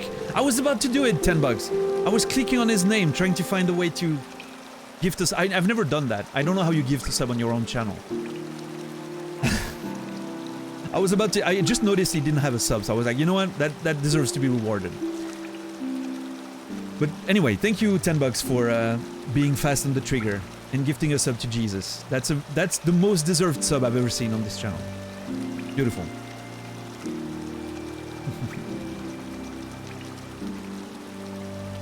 Yeah, Coltrane? Nice. You picked up the game because of watching me play it? That's beautiful. I hope you're enjoying it, man. And thank you for the words. What's up, Dread? How are you doing? Hope you're good today.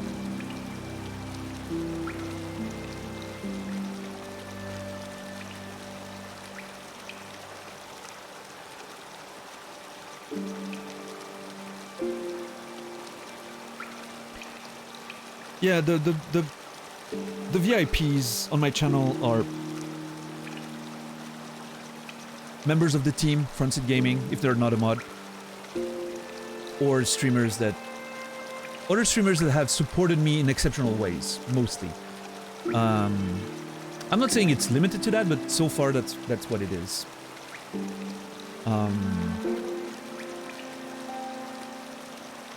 And it used to be, you know, my whoever I was, my partner at the time would usually get VIP, but it's a free spot for now, to put it this way. I'm new here, but glad to see the channel take spoiler backseating seriously. Destroys a lot of the experience of some games. This is one of those games. Going to have to go back and watch the VODs. Oh yes, that's it. We're very serious about that. Almost to an excessive amount, but that's how we do things. I just hate any kind of suggestions, backseating, and whatever. Basically what I'm trying to do is get the purest experience possible while still being on Twitch, right? Because I want to carry you on the journey with me. I want you to be able to vicariously re-experience the games you love through my lens. It's the closest thing you can get from the first playthrough again, right? And so for that to work, it needs to be pure. It needs to be unaffected by people who've played the game before, or whatever.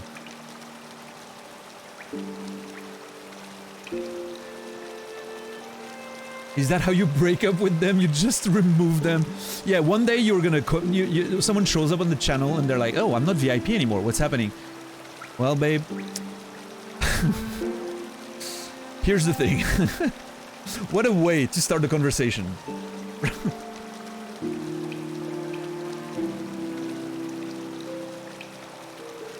You just don't say anything. You just remove VIP and you just let them figure it out. Hey, I'm not VIP. What's happening? I'm not VIP anymore. What's happening? Figure it out. No help. Figure it out.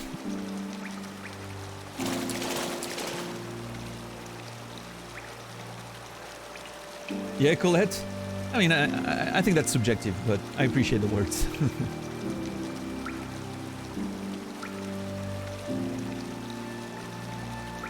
I actually did just un-VIP my ex. Wow. Ouch. VIP is the same as it's complicated status on Facebook. Oh my god. Yeah, no backseating in relationships. Alright. Let's see. There's a bench here, right?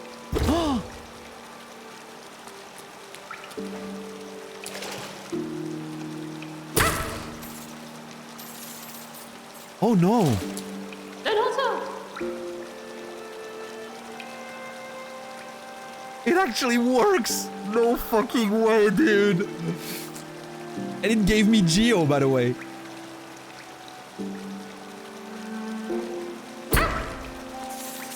Oh, dude! Okay.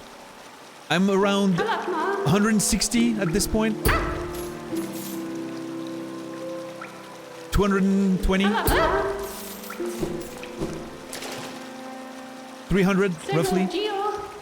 I can't talk to her anymore. And I can't nail her anymore. 380.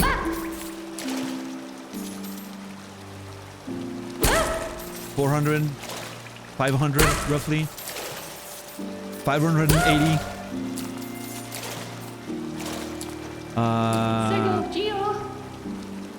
620, I think. That was the added total. I need to wait more between the pickups.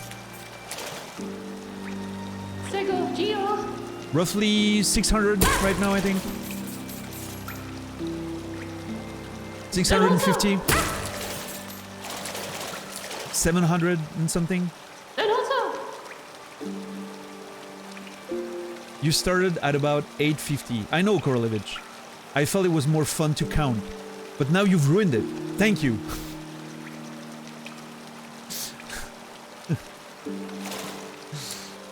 I just wanted to count. God, what's the point anymore? It's alright, Korolevich. I'm just giving you shit. And over the rocks with interest. Yeah.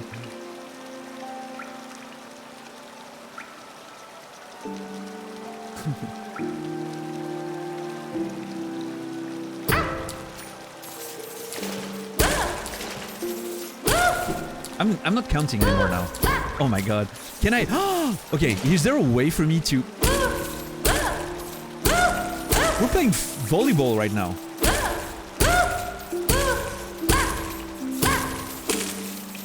Okay, how many times can I bounce it? I think that was 4. 4 is the best. 7, 8, smash! 9, 10, oh my god. 11, 12, 14. Oh my god, that's so much money. I'm making way more than I had.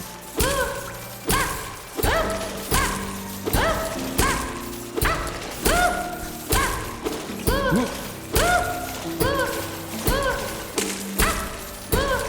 I think it touched the ground there for a second. I might have missed. Yeah, it splashed again. Oh my god, I'm making so much cash right now. This is... Okay, I have a lot of stuff to say about this quest line, so to speak. Oh, shit. Come back.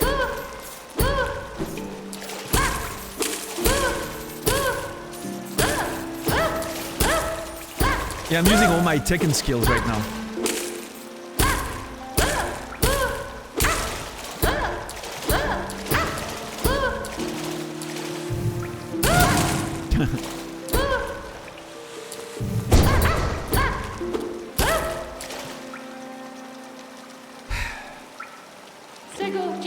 She's still there. I love it.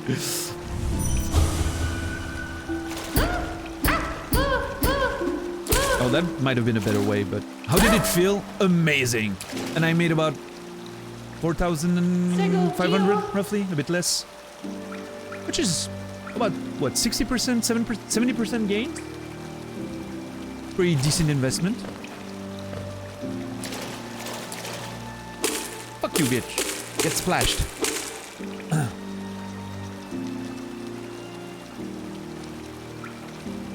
And thus the sport was invented in Hallownest. Millie Ball. Jesus is on fire tonight.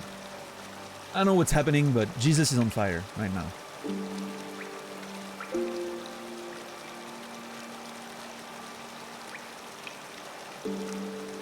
What's up, non-negotiable? Good to see you, man, by the way. Thinking of the singer looking up through the glass ceiling. Yeah. I made a lasagna after your cannelloni with a cannelloni layer in the middle. You inspired. Oh, dude, I'm glad. Beautiful. I hope it was good.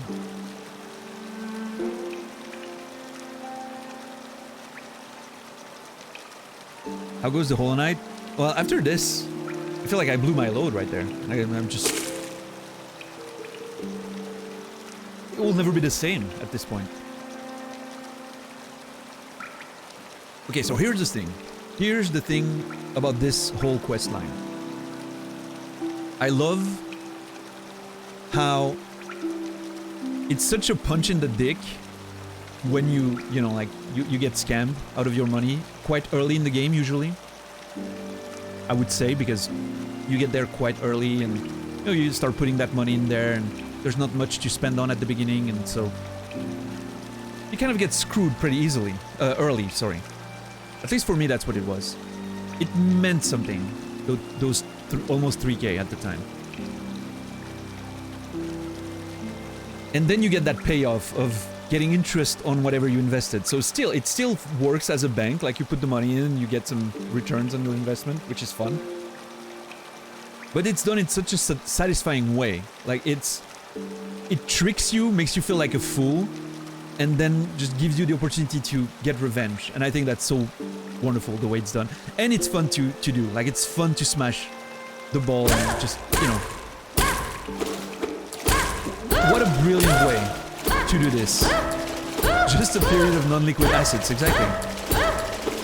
I think this is a masterpiece of how to fool the player and screw the player over while still delivering not just a satisfying outcome, but like bringing it together, and it works with the lore, and it's beautiful. And finding her here, counting her geo and enjoying the pool makes so much sense. Like, I mean, Beautiful. I love it. Now, a part of me wonders what she has, if she has anything to do with what's happening downstairs in the kitchen. I don't think so. I think if that was the case, you would actually be able to fight her and potentially kill her, because it would mean she's like a proper evil person, right? In this case, it's just she's just a scammer, right? But that's my interpretation, at least. But yeah, we'll see. Oh, the pleasure house is actually on the map. Excellent. Oh man, what an outcome to this whole thing. Absolutely beautiful.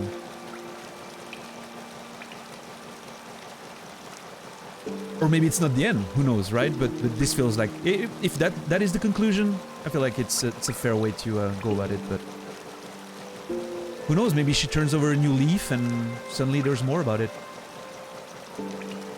I didn't know if I got a journal thing, but no.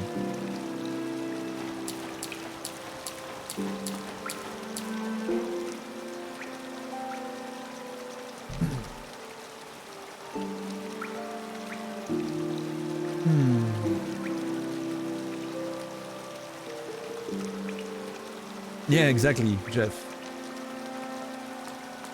Wanted to do that with patches, right?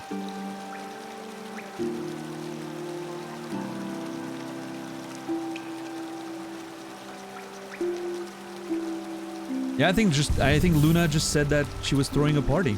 Let's go. Meet everyone there in 24 hours? Time to travel the entire world. Find tickets and whatnot. Yeah, let's go. Fuck yeah. For real, for real? Come for New Year? I'm not actually thinking about it, by the way. I'm just saying that. Do not tempt me, Mr. Frodo.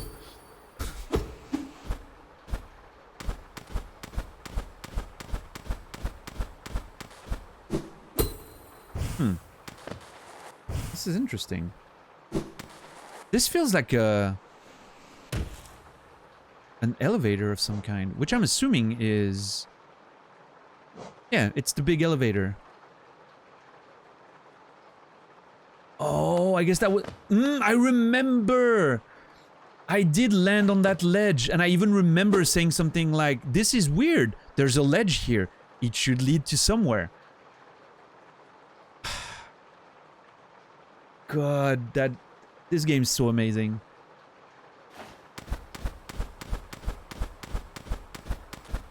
Could we even make it for New Year's at this point? Potentially, I guess. And the problem it would be the money. I would be totally up for the party, but...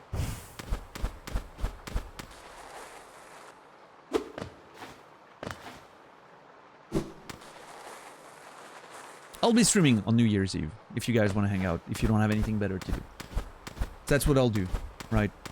I don't expect there will be a lot of people because, well, everyone's gonna be out partying and whatnot, but... I'll be there. Just like the nerd that I am.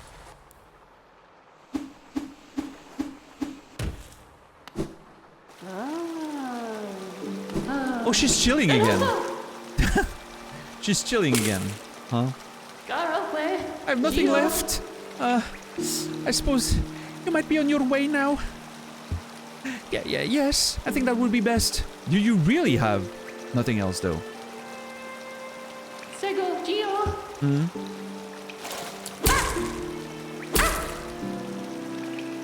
Okay.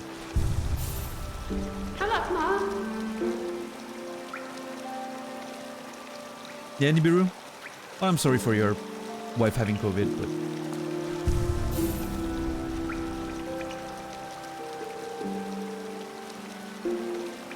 Madame is making you socialize, JC. Yeah, I'm sure it'd be great. Da, da, da, da.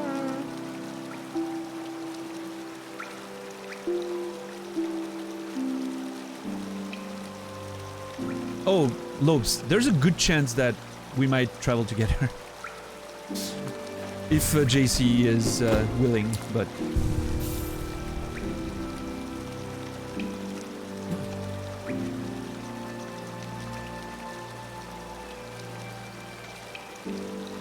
We'll see.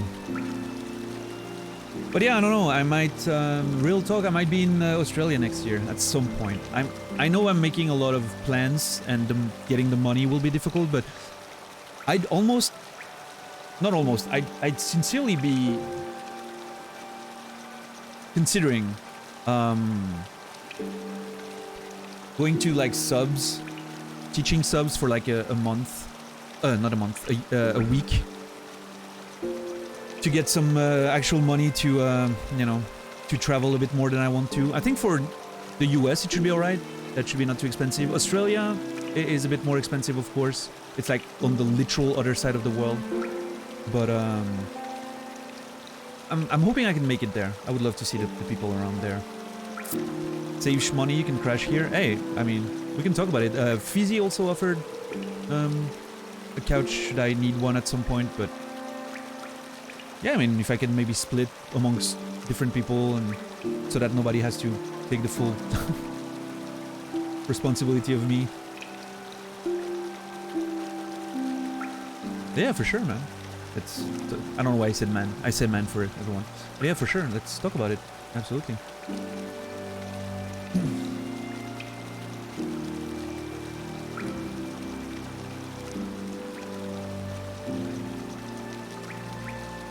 It's definitely a plan. I'll say that. It's definitely something I want to do.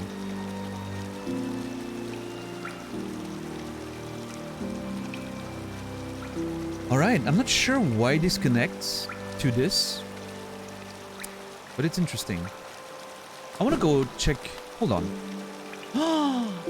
That spot connects to the Kingdom's Edge. But it was a room that didn't go anywhere, was it? I need to check it again.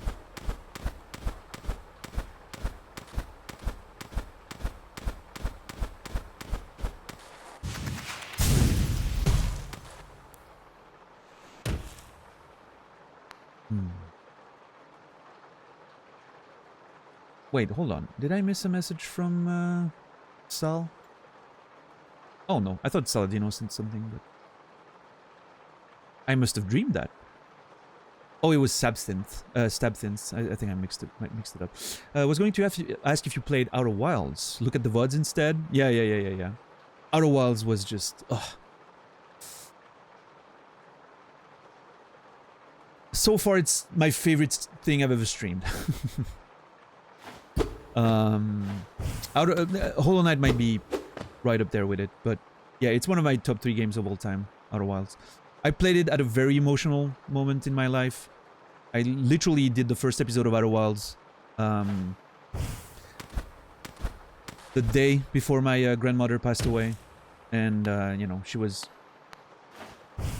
in the hospital and palliative care, and I decided we didn't know how long it would take, so I decided to start playing Outer Wilds and like go on with the stream as usual, right? I didn't want to just stop doing anything and just wait, right? That wasn't healthy for me.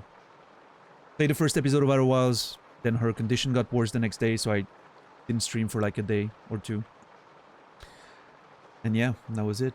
And then that whole playthrough was colored with those emotions and all those things happening, and it made it very special for me, I will say. Prefer my house because we have a little nook called the Chook Nook, and it's a mattress with my $400 tufted blankie on it. Very comfy. Also I have a kotatsu. I'm not sure what the kotatsu is, but I can Google that. But yeah, noted. I'm noting that you really insist on me crashing at your place, and I'll consider it.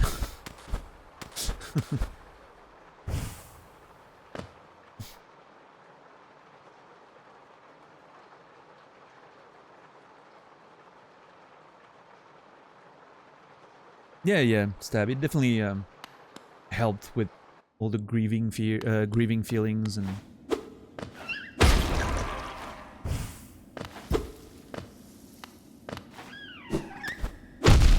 But even without that, it was a beautiful experience in itself, right? but I guess it just added to the emotions. So yeah, there's still nothing. I'm assuming this wall will be broken from the other side as a shortcut of some kind. A kotatsu is a Japanese heated table.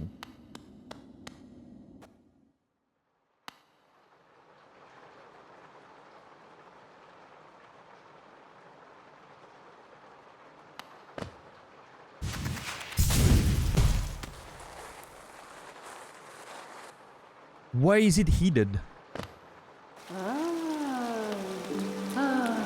And also, What, like, what does, why is it, what is it supposed to do, is I guess my question is.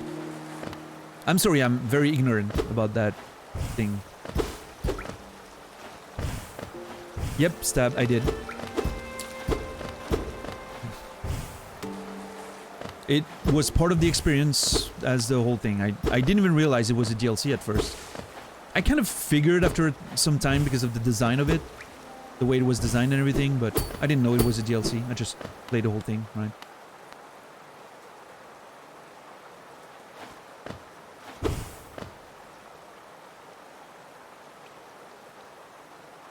A table with a blanket. Oh, as a way to be comfortable. Oh, that's awesome. That's amazing, actually. Yeah, the songstress. Okay.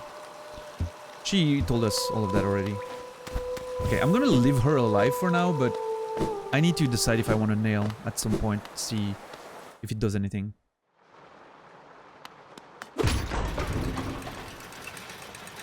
And there's still the mystery of... There's still the mystery of whatever happened in that kitchen, right? That I didn't figure out. It feels like there should be more. It really feels like there should be more to it. I mean, besides the lore that I missed, right? It feels like there should be a... I don't know.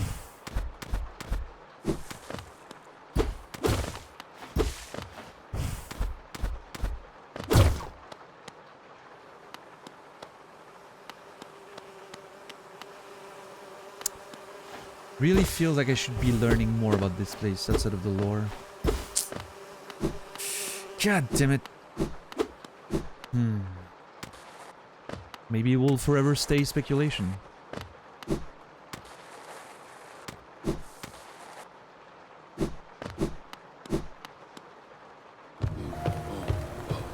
Alright. What now? I can remove this. And I can put it here to remember that I have to deal with this singstress. Okay, I think I want to go and check this one, Queen Station, and then down. Oh yeah. Oh, dude, I know. No, that's not what I wanted to do. I know exactly what I want to go do at Queen Station. I want to check on Willow. I've been wanting to do that for so long. Now that I have the ways to do it, I got to know. Hey, Stab, thank you for the Prime Gaming sub. Appreciate it. Less money for Jeff, more money for me. That's what you want to hear.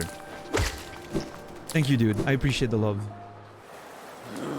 First day and immediately subbing, that means something. Thank you.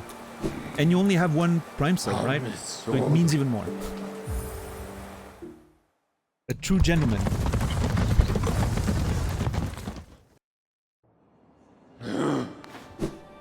Let's pop on there and see what's up.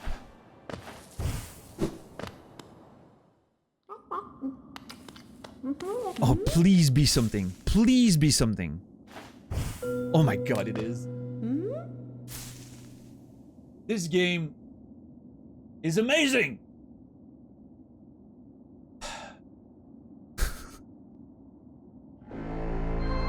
What the hell? Hold on.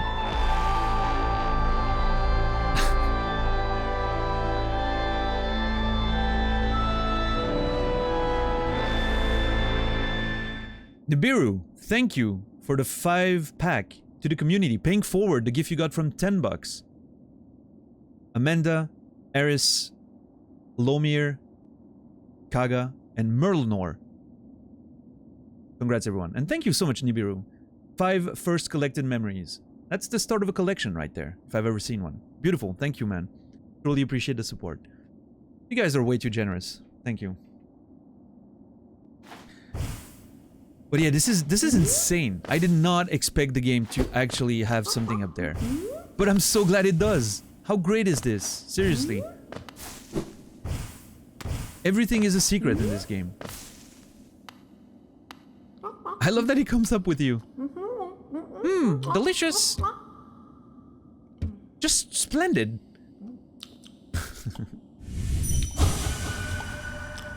Oh yeah, he still wonders if he should eat me. Did he just... Hold on. Just burped in my face.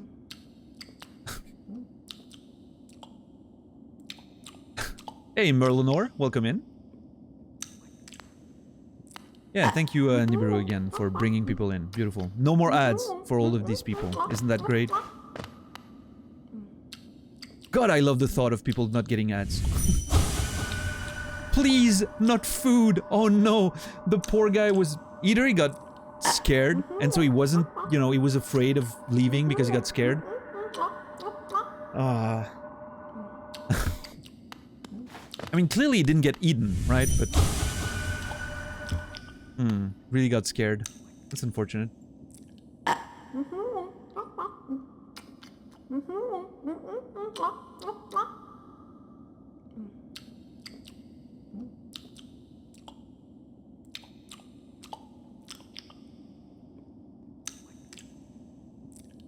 Oh, yeah. I was wondering why Jeff was deleted there, but protecting everyone else is sometimes... I mean, you know. We can't protect everyone from everything, but yeah, Returnal is a pretty good game. It's fair. It's fair.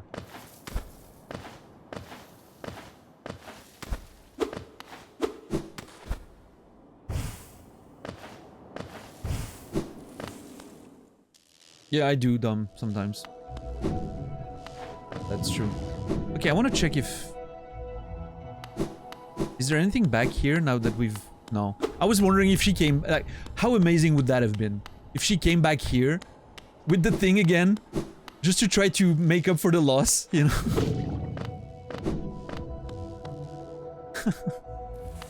That would have been just such a nice fucking detail. Alright. So... Hold on. Get here. And then down there? I guess? And then return to Dirtmouth and eventually do this. Oh shit, hold on. Ah, fuck. Okay. We're very close to the station anyway, so I'm gonna... Yeah, Returnal is just... What a game. I'm quickly going to go to the Seer. I have the essence for it. The list of things I need to do every time, like, I, you know, make a bit of progress, go back and look at the things, and it's becoming so long and hard to keep track of. It's just wild.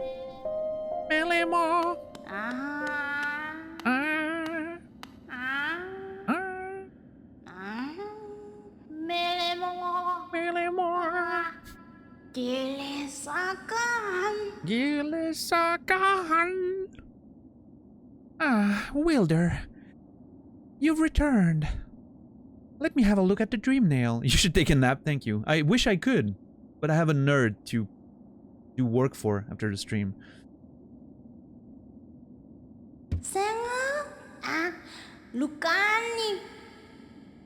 Yes, the time has come. The dream nail. And you as well, Wilder. It is time for you both to awaken. Oh god, what have I done? Is this gonna be a thing where I have a note opening up a whole... Okay, no. I'm not willing to face the fact that this might unlock a lot of other shit. The essence you have collected. The hope that still remains in this kingdom, in this old kingdom. Pure potential. Let it course through you and into the dream nail. Hold it aloft, wielder. Awaken!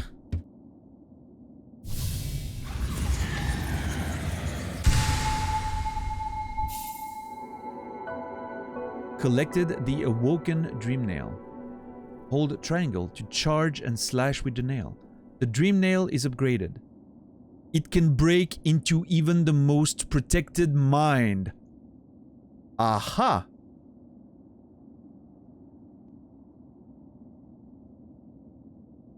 The palace thing we found, right? I think I need to nail... Hold on. I think I need to nail some things again and see if I get more information. Ah, yes. No dream can hide itself from you now. You can peer into the darkest places. You just need to find the right crack. Oh. What will you do with such a power, wielder? Whose memories will you hunt down? Ah, do as you wish. My promise is fulfilled. May the crimes of my tribe be washed away in time, just like the rest of this kingdom's. The crimes of my tribe?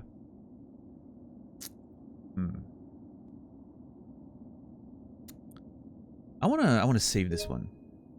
I wanna remember the idea of the crime of his tribe. Oh, come on! I wanna see what you hid. That dude's hiding something. Nothing works, nothing of worth is hidden inside, believe me, is code for, oh yeah, I'm totally hiding shit. The dream nail has fully awoken, yet still you collect essence. Perhaps I've instilled an obsession in you. Got it then. I'm happy to wait and watch your progress. Once you have collected 2400 essence, return to me. I have no more gifts to give, but you'd prove yourself the wielder my tribe awaited. The kingdom is full of old memories, both beautiful and grotesque. Seek them out, reveal them, and gather essence. Okay, 2400. Anymore.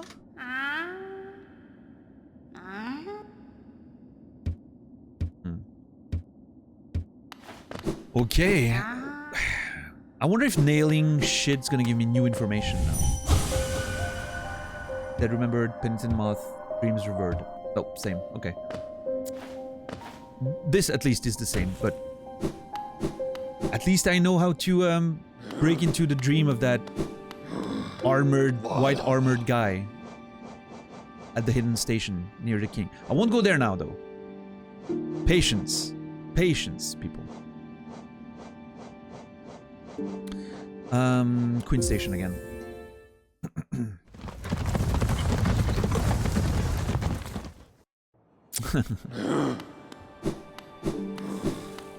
We have about 30 plus minutes to go still today, so it's a bit short to go on a such a big adventure. I think doing a bit of a backtracking for the double jump right now is probably the play. You are much more patient than I. I hear that a lot, yes. I'm a pleasure delayer. I love delayed gratification. It's my passion. Is tomorrow a longer stream? I actually didn't think of that. I mean, if Naz isn't streaming, there's a chance.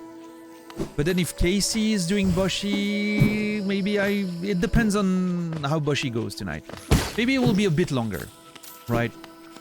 Like an extra hour and then some while Casey is just talking and getting into the stream. But maybe not like a full extra 3 hours. Unfortunately, while Boshi is happening, it's unlikely to happen too much. Except maybe on New Year's. We'll see. I mean, I'm guessing New Year, Casey's gonna do shit, so maybe he won't be streaming.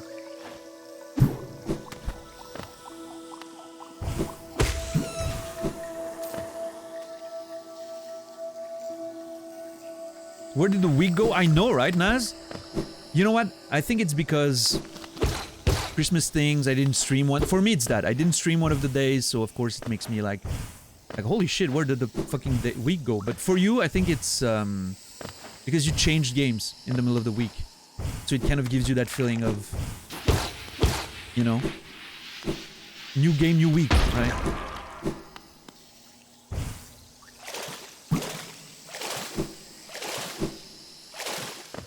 Could be.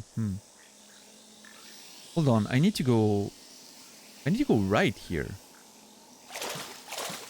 Ah, fuck. I'm lost. I'm absolutely not where I'm supposed to be. God damn it.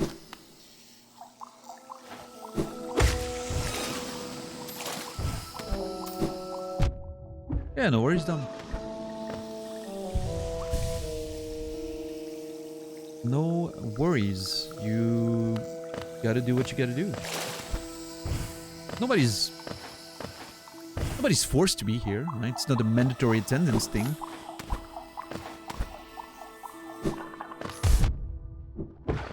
Oh, I need to nail enemies to see if I get more information. I want to nail the dreamers again, see if I get something different. I'm assuming I won't, but...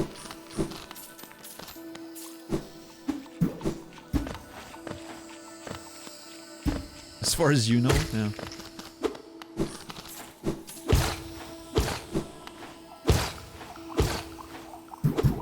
Naz died quite a few times yesterday, yes.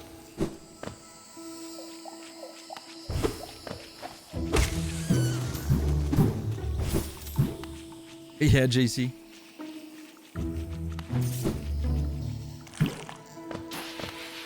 I'm very easy to entertain. I don't need anyone to entertain me.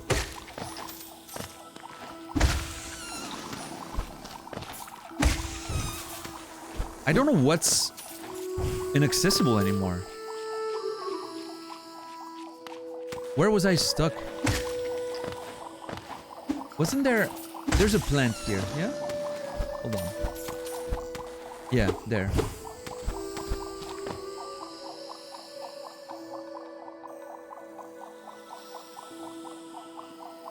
Hold on, my map is...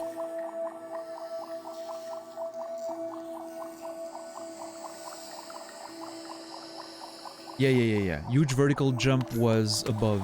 So I'm gonna have to go up, I think. If I keep going down, that's Mentis Village down there. Which is great, I need to go there after that, but... Actually, you know what? I might quickly go there now, because this could lead to anywhere. The place that I want to go down to now... Oh, hold on, I need to be careful here. Let's make sure I can come back up.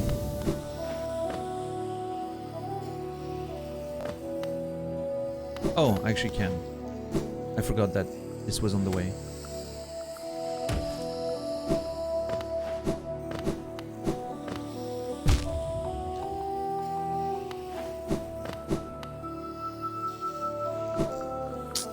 Hey nerds, how's everyone doing? What's up, Mr. Creasy? How are you doing today? Good to see you.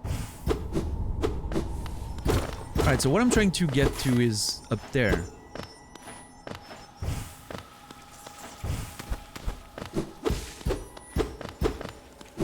I'm actually realizing that I have no idea how to get in there. And double jump is not helping at all, actually. Oh, fuck. I didn't think of that.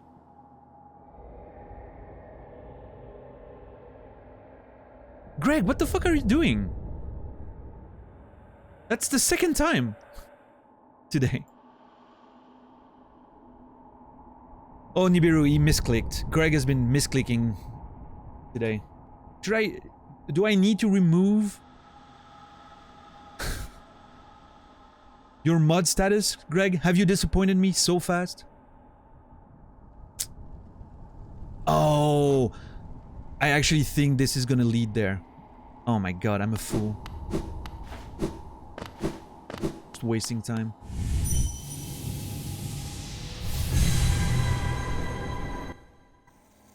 He also thinks you have channel point redeems? No, I don't. I've always said, if one day I find a good idea for channel point redeems, I'll do it. But so far, I need someone like Jesus to come up with ideas for me, I guess. As we've seen today. Much more creative than I am.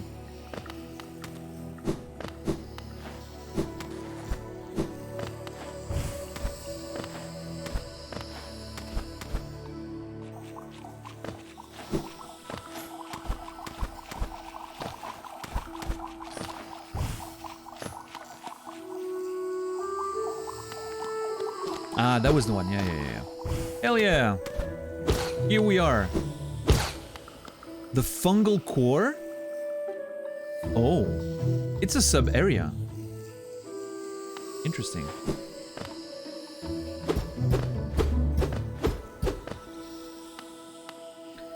I mean, the thing with the 12 disciples was a gold mine. Nice. Enable. Nice. Wow.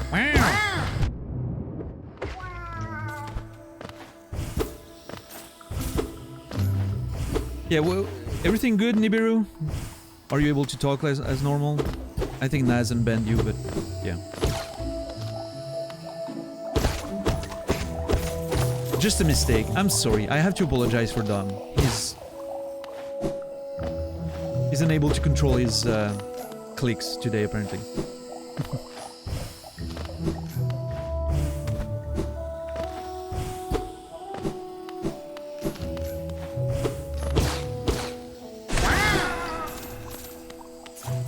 Not fit to wield the sword. Yeah, maybe I made a mistake, who knows.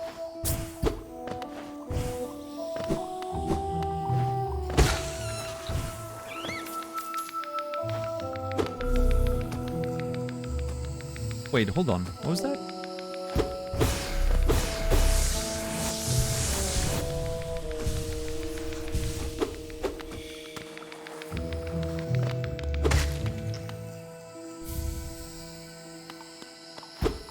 I'm like paying attention to chat and not watching where I'm going.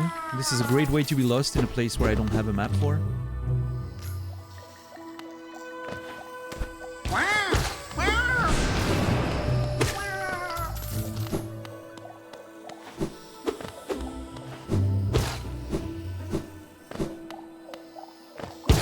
If Dom becomes a mod, I will resign. Well, there you go, Dom. That was your only hope.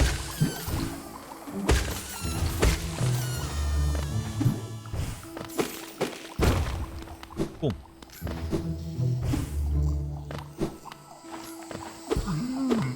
If at least you were like some of the good cunts on Cody's channel who ban accidentally and then gift subs. At least Greg, that would be acceptable. But no. You misclick and you're a cheapsteak. What the fuck? Oh, that one's mad. We as one. Naz. They the ones.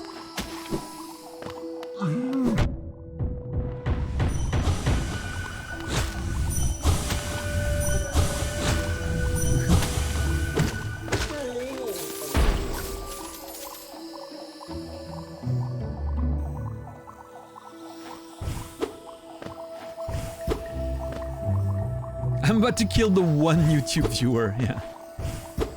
YouTube viewers are a hive mind. You have conversations with multiple people in the chat, and it shows that there's just one person there. It's mind-blowing.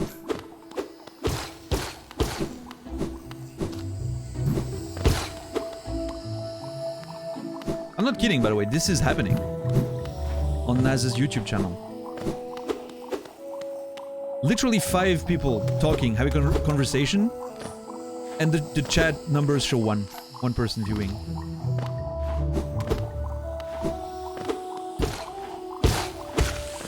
I mean, sometimes... let's be fair to YouTube. One night was very weird, but most nights are still a bit weird.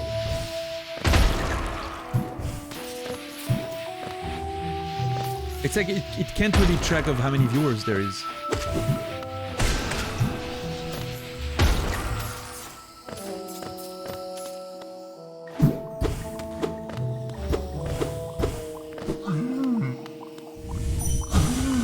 We crush.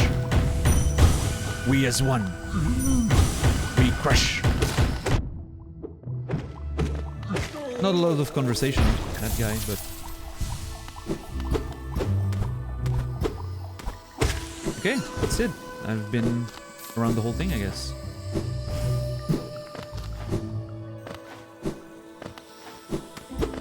Yeah, I think I'm gonna... I watched the very beginning of Hyper Light Drifter, played by Naz, and I think been lurking the rest of the time because I think I want to actually play it at some point. It looks like it might be right up my alley. I don't know.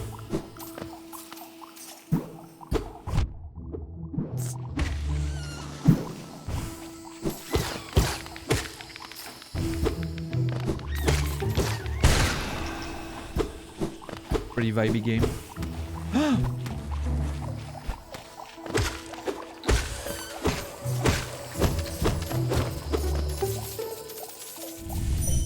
How is that not a thing? That's supposed to be a thing. That gives me lore.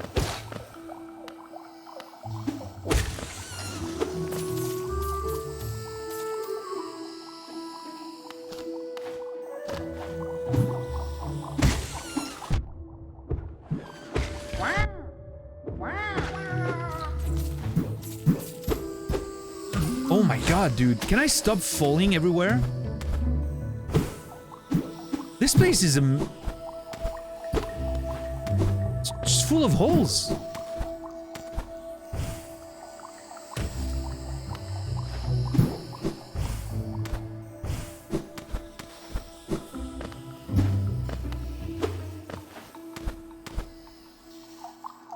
Full of holes and nailing, yeah.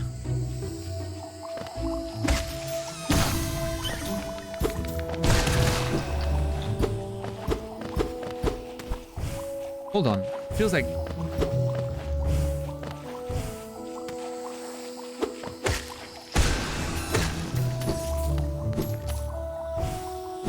Yeah, don't worry, Jesus. You cannot possibly say anything worse than I did yesterday. I felt bad when I said it. Like I was like, oh, that was just a bit too, you know, dark. Immediately, like, so if I felt bad, you know, it means it was really bad.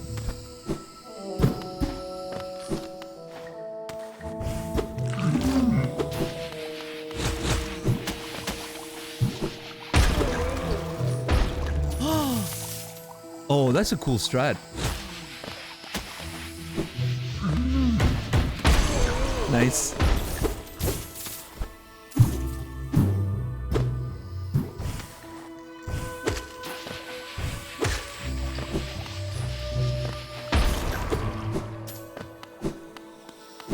Yeah, Greg.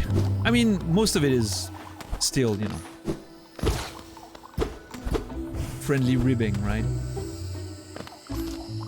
Yesterday I crossed the line. I don't think... I mean, I don't know. I don't believe Naz took it too poorly, but... Are these hulking things beasts or are they mushrooms? I cut one in half and peered inside to find out. But I could find no answers in its soft, stinking insides. Even Darkly was taken aback? Yeah. No, I knew it as soon as I said it. I was like, that might have been a bit too, you know, too dark. But yeah.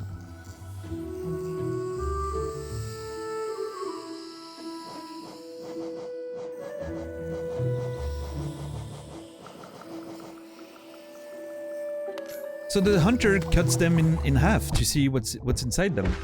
It's kind of neat.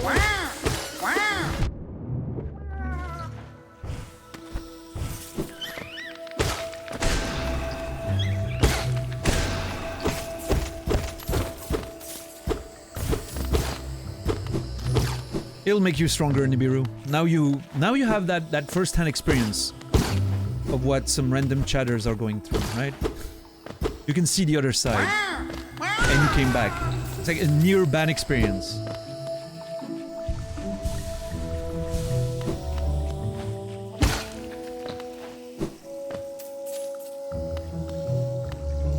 What in the fuck is this? Is that a happy shroom?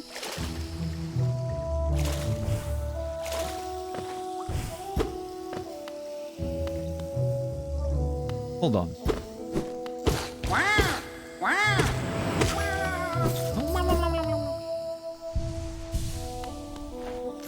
Okay, I'm thinking this leads to Deep Nest.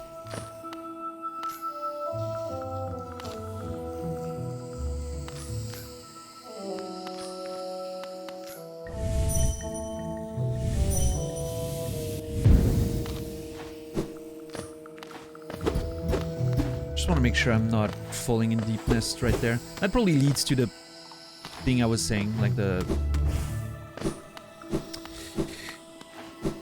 item I'm trying to acquire. Pale Worm. What good to foresee a demise unavoidable? Pale Worm. What good to foresee a demise unavoidable? Pale Worm. What good to foresee a demise unavoidable? Unavoidable. Why do I have so much trouble reading that sentence? This is insane.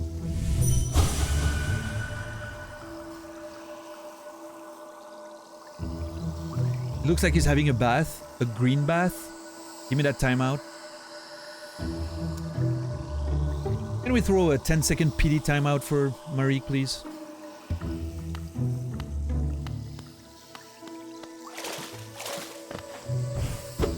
Thank you. Pale Worm.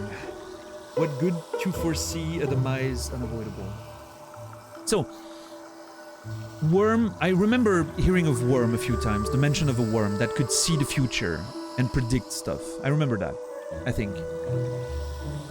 But this entity here is questioning what good is there to be able to see a future when it's unavoidable anyway, right? Like, does it help? Doesn't it just add more trauma, like more... It's an interesting question in general, right? If you know something is unavoidable, would you rather know about it or not?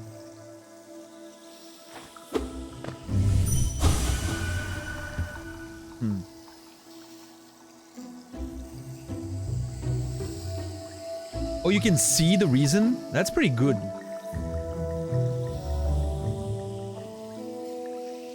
I think we should have like a specific one when we do the bands. Maybe it should be, we will not remember you, you know, I say I will not remember you, and the reason is we will not remember you. Something like that, you know. When it's bands, I mean.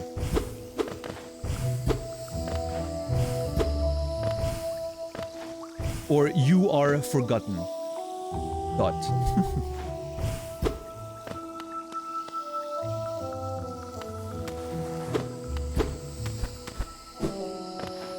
Bans, you know, when you ban someone here, it like they're forgotten. That's a nice little thematic thing. The Forgottens. Memory purged. This is curious. I'm really puzzled why there's nothing much to do with nothing more to do with that. And there's that coconut thing. Channel lore, yeah.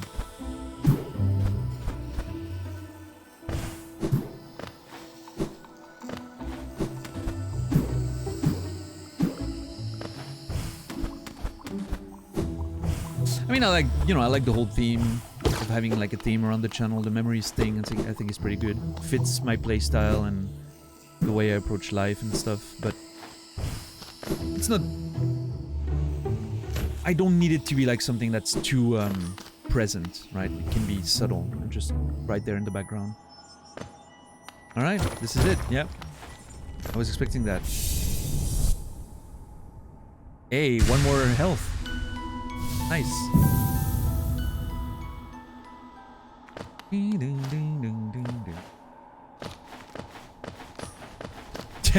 Nice.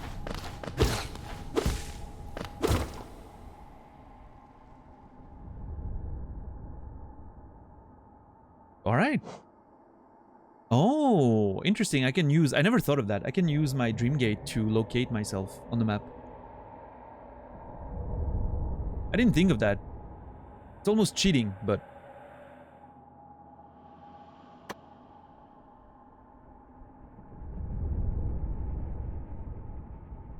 Hmm. There has to be more to this than that. It can't just be for this.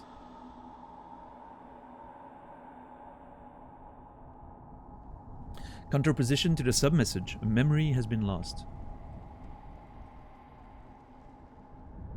Hmm.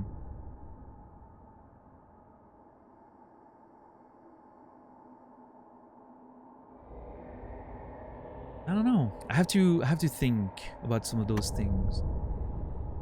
There's definitely ideas can be done. Okay, what's the quickest way for me to reconnect with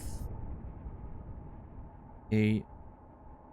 Yeah, I think just go up through the village.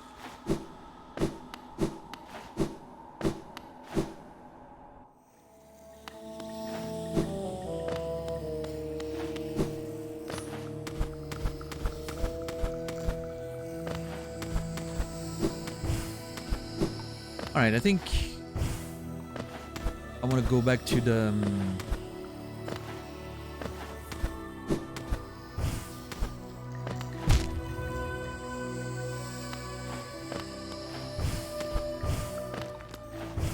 to the...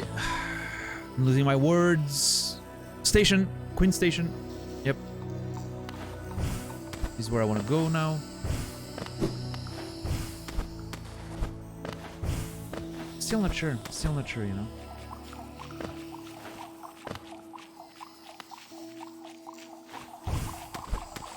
Oh, the Jesus one is still the one I'm gonna use myself as a like a last word, you know, code for the mods. We're thinking about what message to put on the actual ban reason, which the person sees when they get banned. Something you will hopefully never have to see, you know. Just push the thing further. So it's mostly gonna be for people who don't give a shit about it, right? But I like knowing that it's a thing. What's up, Shepard? Did I miss big stuff today? Oh boy, that's a hard question these days. Yes, you did. So many big things. Not like super major stuff, but we went to the palace grounds and we found Millibel again in the pleasure house. We just... God, today was great. Lots of small little adventures and happenings, you know. Just the way I like it. Tomorrow, I feel, will be more of a... Hold on, tomorrow's the 30th, right? Yeah. Yeah, tomorrow is gonna be... Still a few backtracking. We're probably gonna go to the Crystal Peak tomorrow. Figure out some stuff. And, yeah. I don't know what I'm gonna do on New Year's.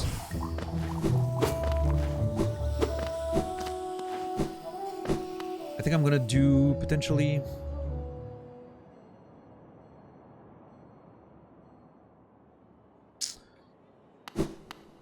I think what I should do on New Year's should be stuff that isn't too much new exploration. Potentially a boss fight if we find one. A hard boss fight. Some cleaning up maybe.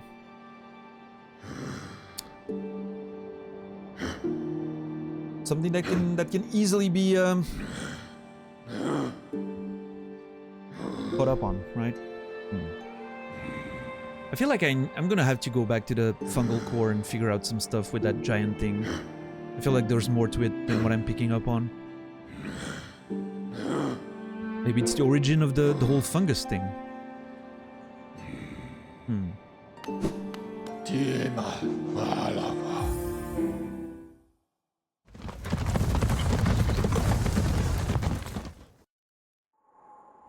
Yeah, maybe, Jesus. Simple, but effective. Alright, JC. See you later, man. Akala, Tono.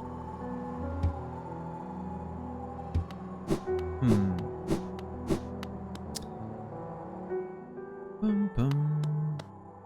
Still the same text? Yep. Nothing new. Yeah, Lumina. White Wanderer, don't be shy. Cold outside. Bed is soft. I love it. So good. Just dreaming about me the whole time.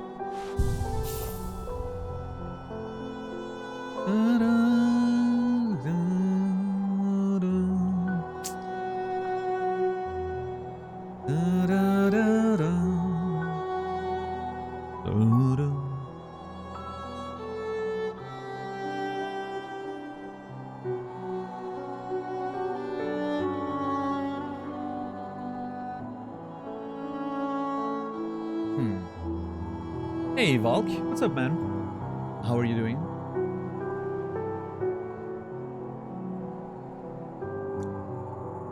Trying to figure out... Yeah, I think the next step is gonna be doing the Ancestral Mound. And then, you know, Crystal Peak. Hopefully exploring the... Oh shit, I didn't check that. God damn it. I mean, I'll do that at some point. The Kingdom's Edge. Still need to explore the Queen's Garden. Figure out what to do with the Dreamers. There's a lot still. Oh, we have the Grimkin to find. Or Grim. That's gonna be a whole other thing too. But yeah, the first step is going to be the Ancestral Mound. And that's gonna be tomorrow.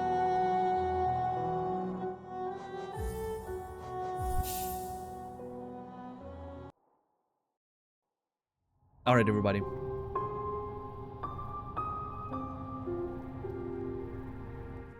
Thank you so much, everyone, for being here tonight.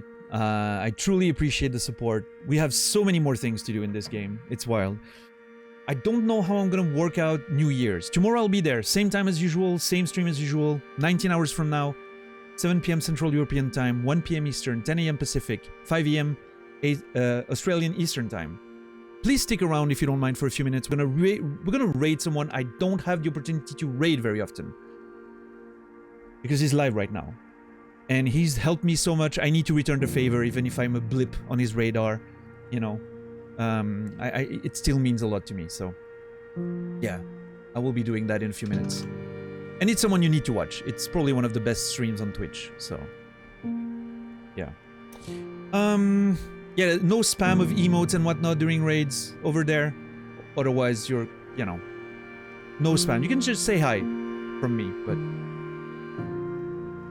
No spam of any kind, please. That's in general, I don't like the spam, so... Unless I ask for it for a specific reason. But yeah, anyway. I don't know, tomorrow normal stream for New Year's I'll be live, but I don't know what I'll do yet. Part of me kind of wants to do something special, different than Hollow Knight, just so that people who are out for New Year's won't be missing too much, but part of me also wants to just do it. Play Hollow Knight and see what happens. We'll talk about that tomorrow, we'll see. But anyway. I will also be hanging out at Casey's channel tonight for the Bushi continuation. I don't know when it's starting, but that's going to be tonight. And I will also be hanging out at Nasrallah. Please, if you don't follow Nasrallah, I'm going to give him a shout out. Check him out. He's awesome. He's doing the DGR and he's going to be beautiful. But tonight, we are raiding my good friend Excessive Profanity because I never have a chance of raiding him. So yeah, that's where I'm sending us tonight. Be nice over there. He's a very cool dude. Love him. He does some great shows. I'm sure you'll enjoy the vibe. So close to 69. Again, raiding Cody with 69 people would be a dream. But anyway, thank you everyone for the support. In terms of follows, subs, gift subs, lurks, and conversation. I love all of it, and it means the world to me. Thank you so much, everyone.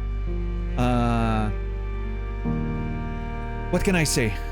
I want to keep doing this for as long as I can. So thank you, everyone. Have a wonderful evening, a wonderful night. I will see you guys tomorrow. And until then, remember me, and I'll remember you.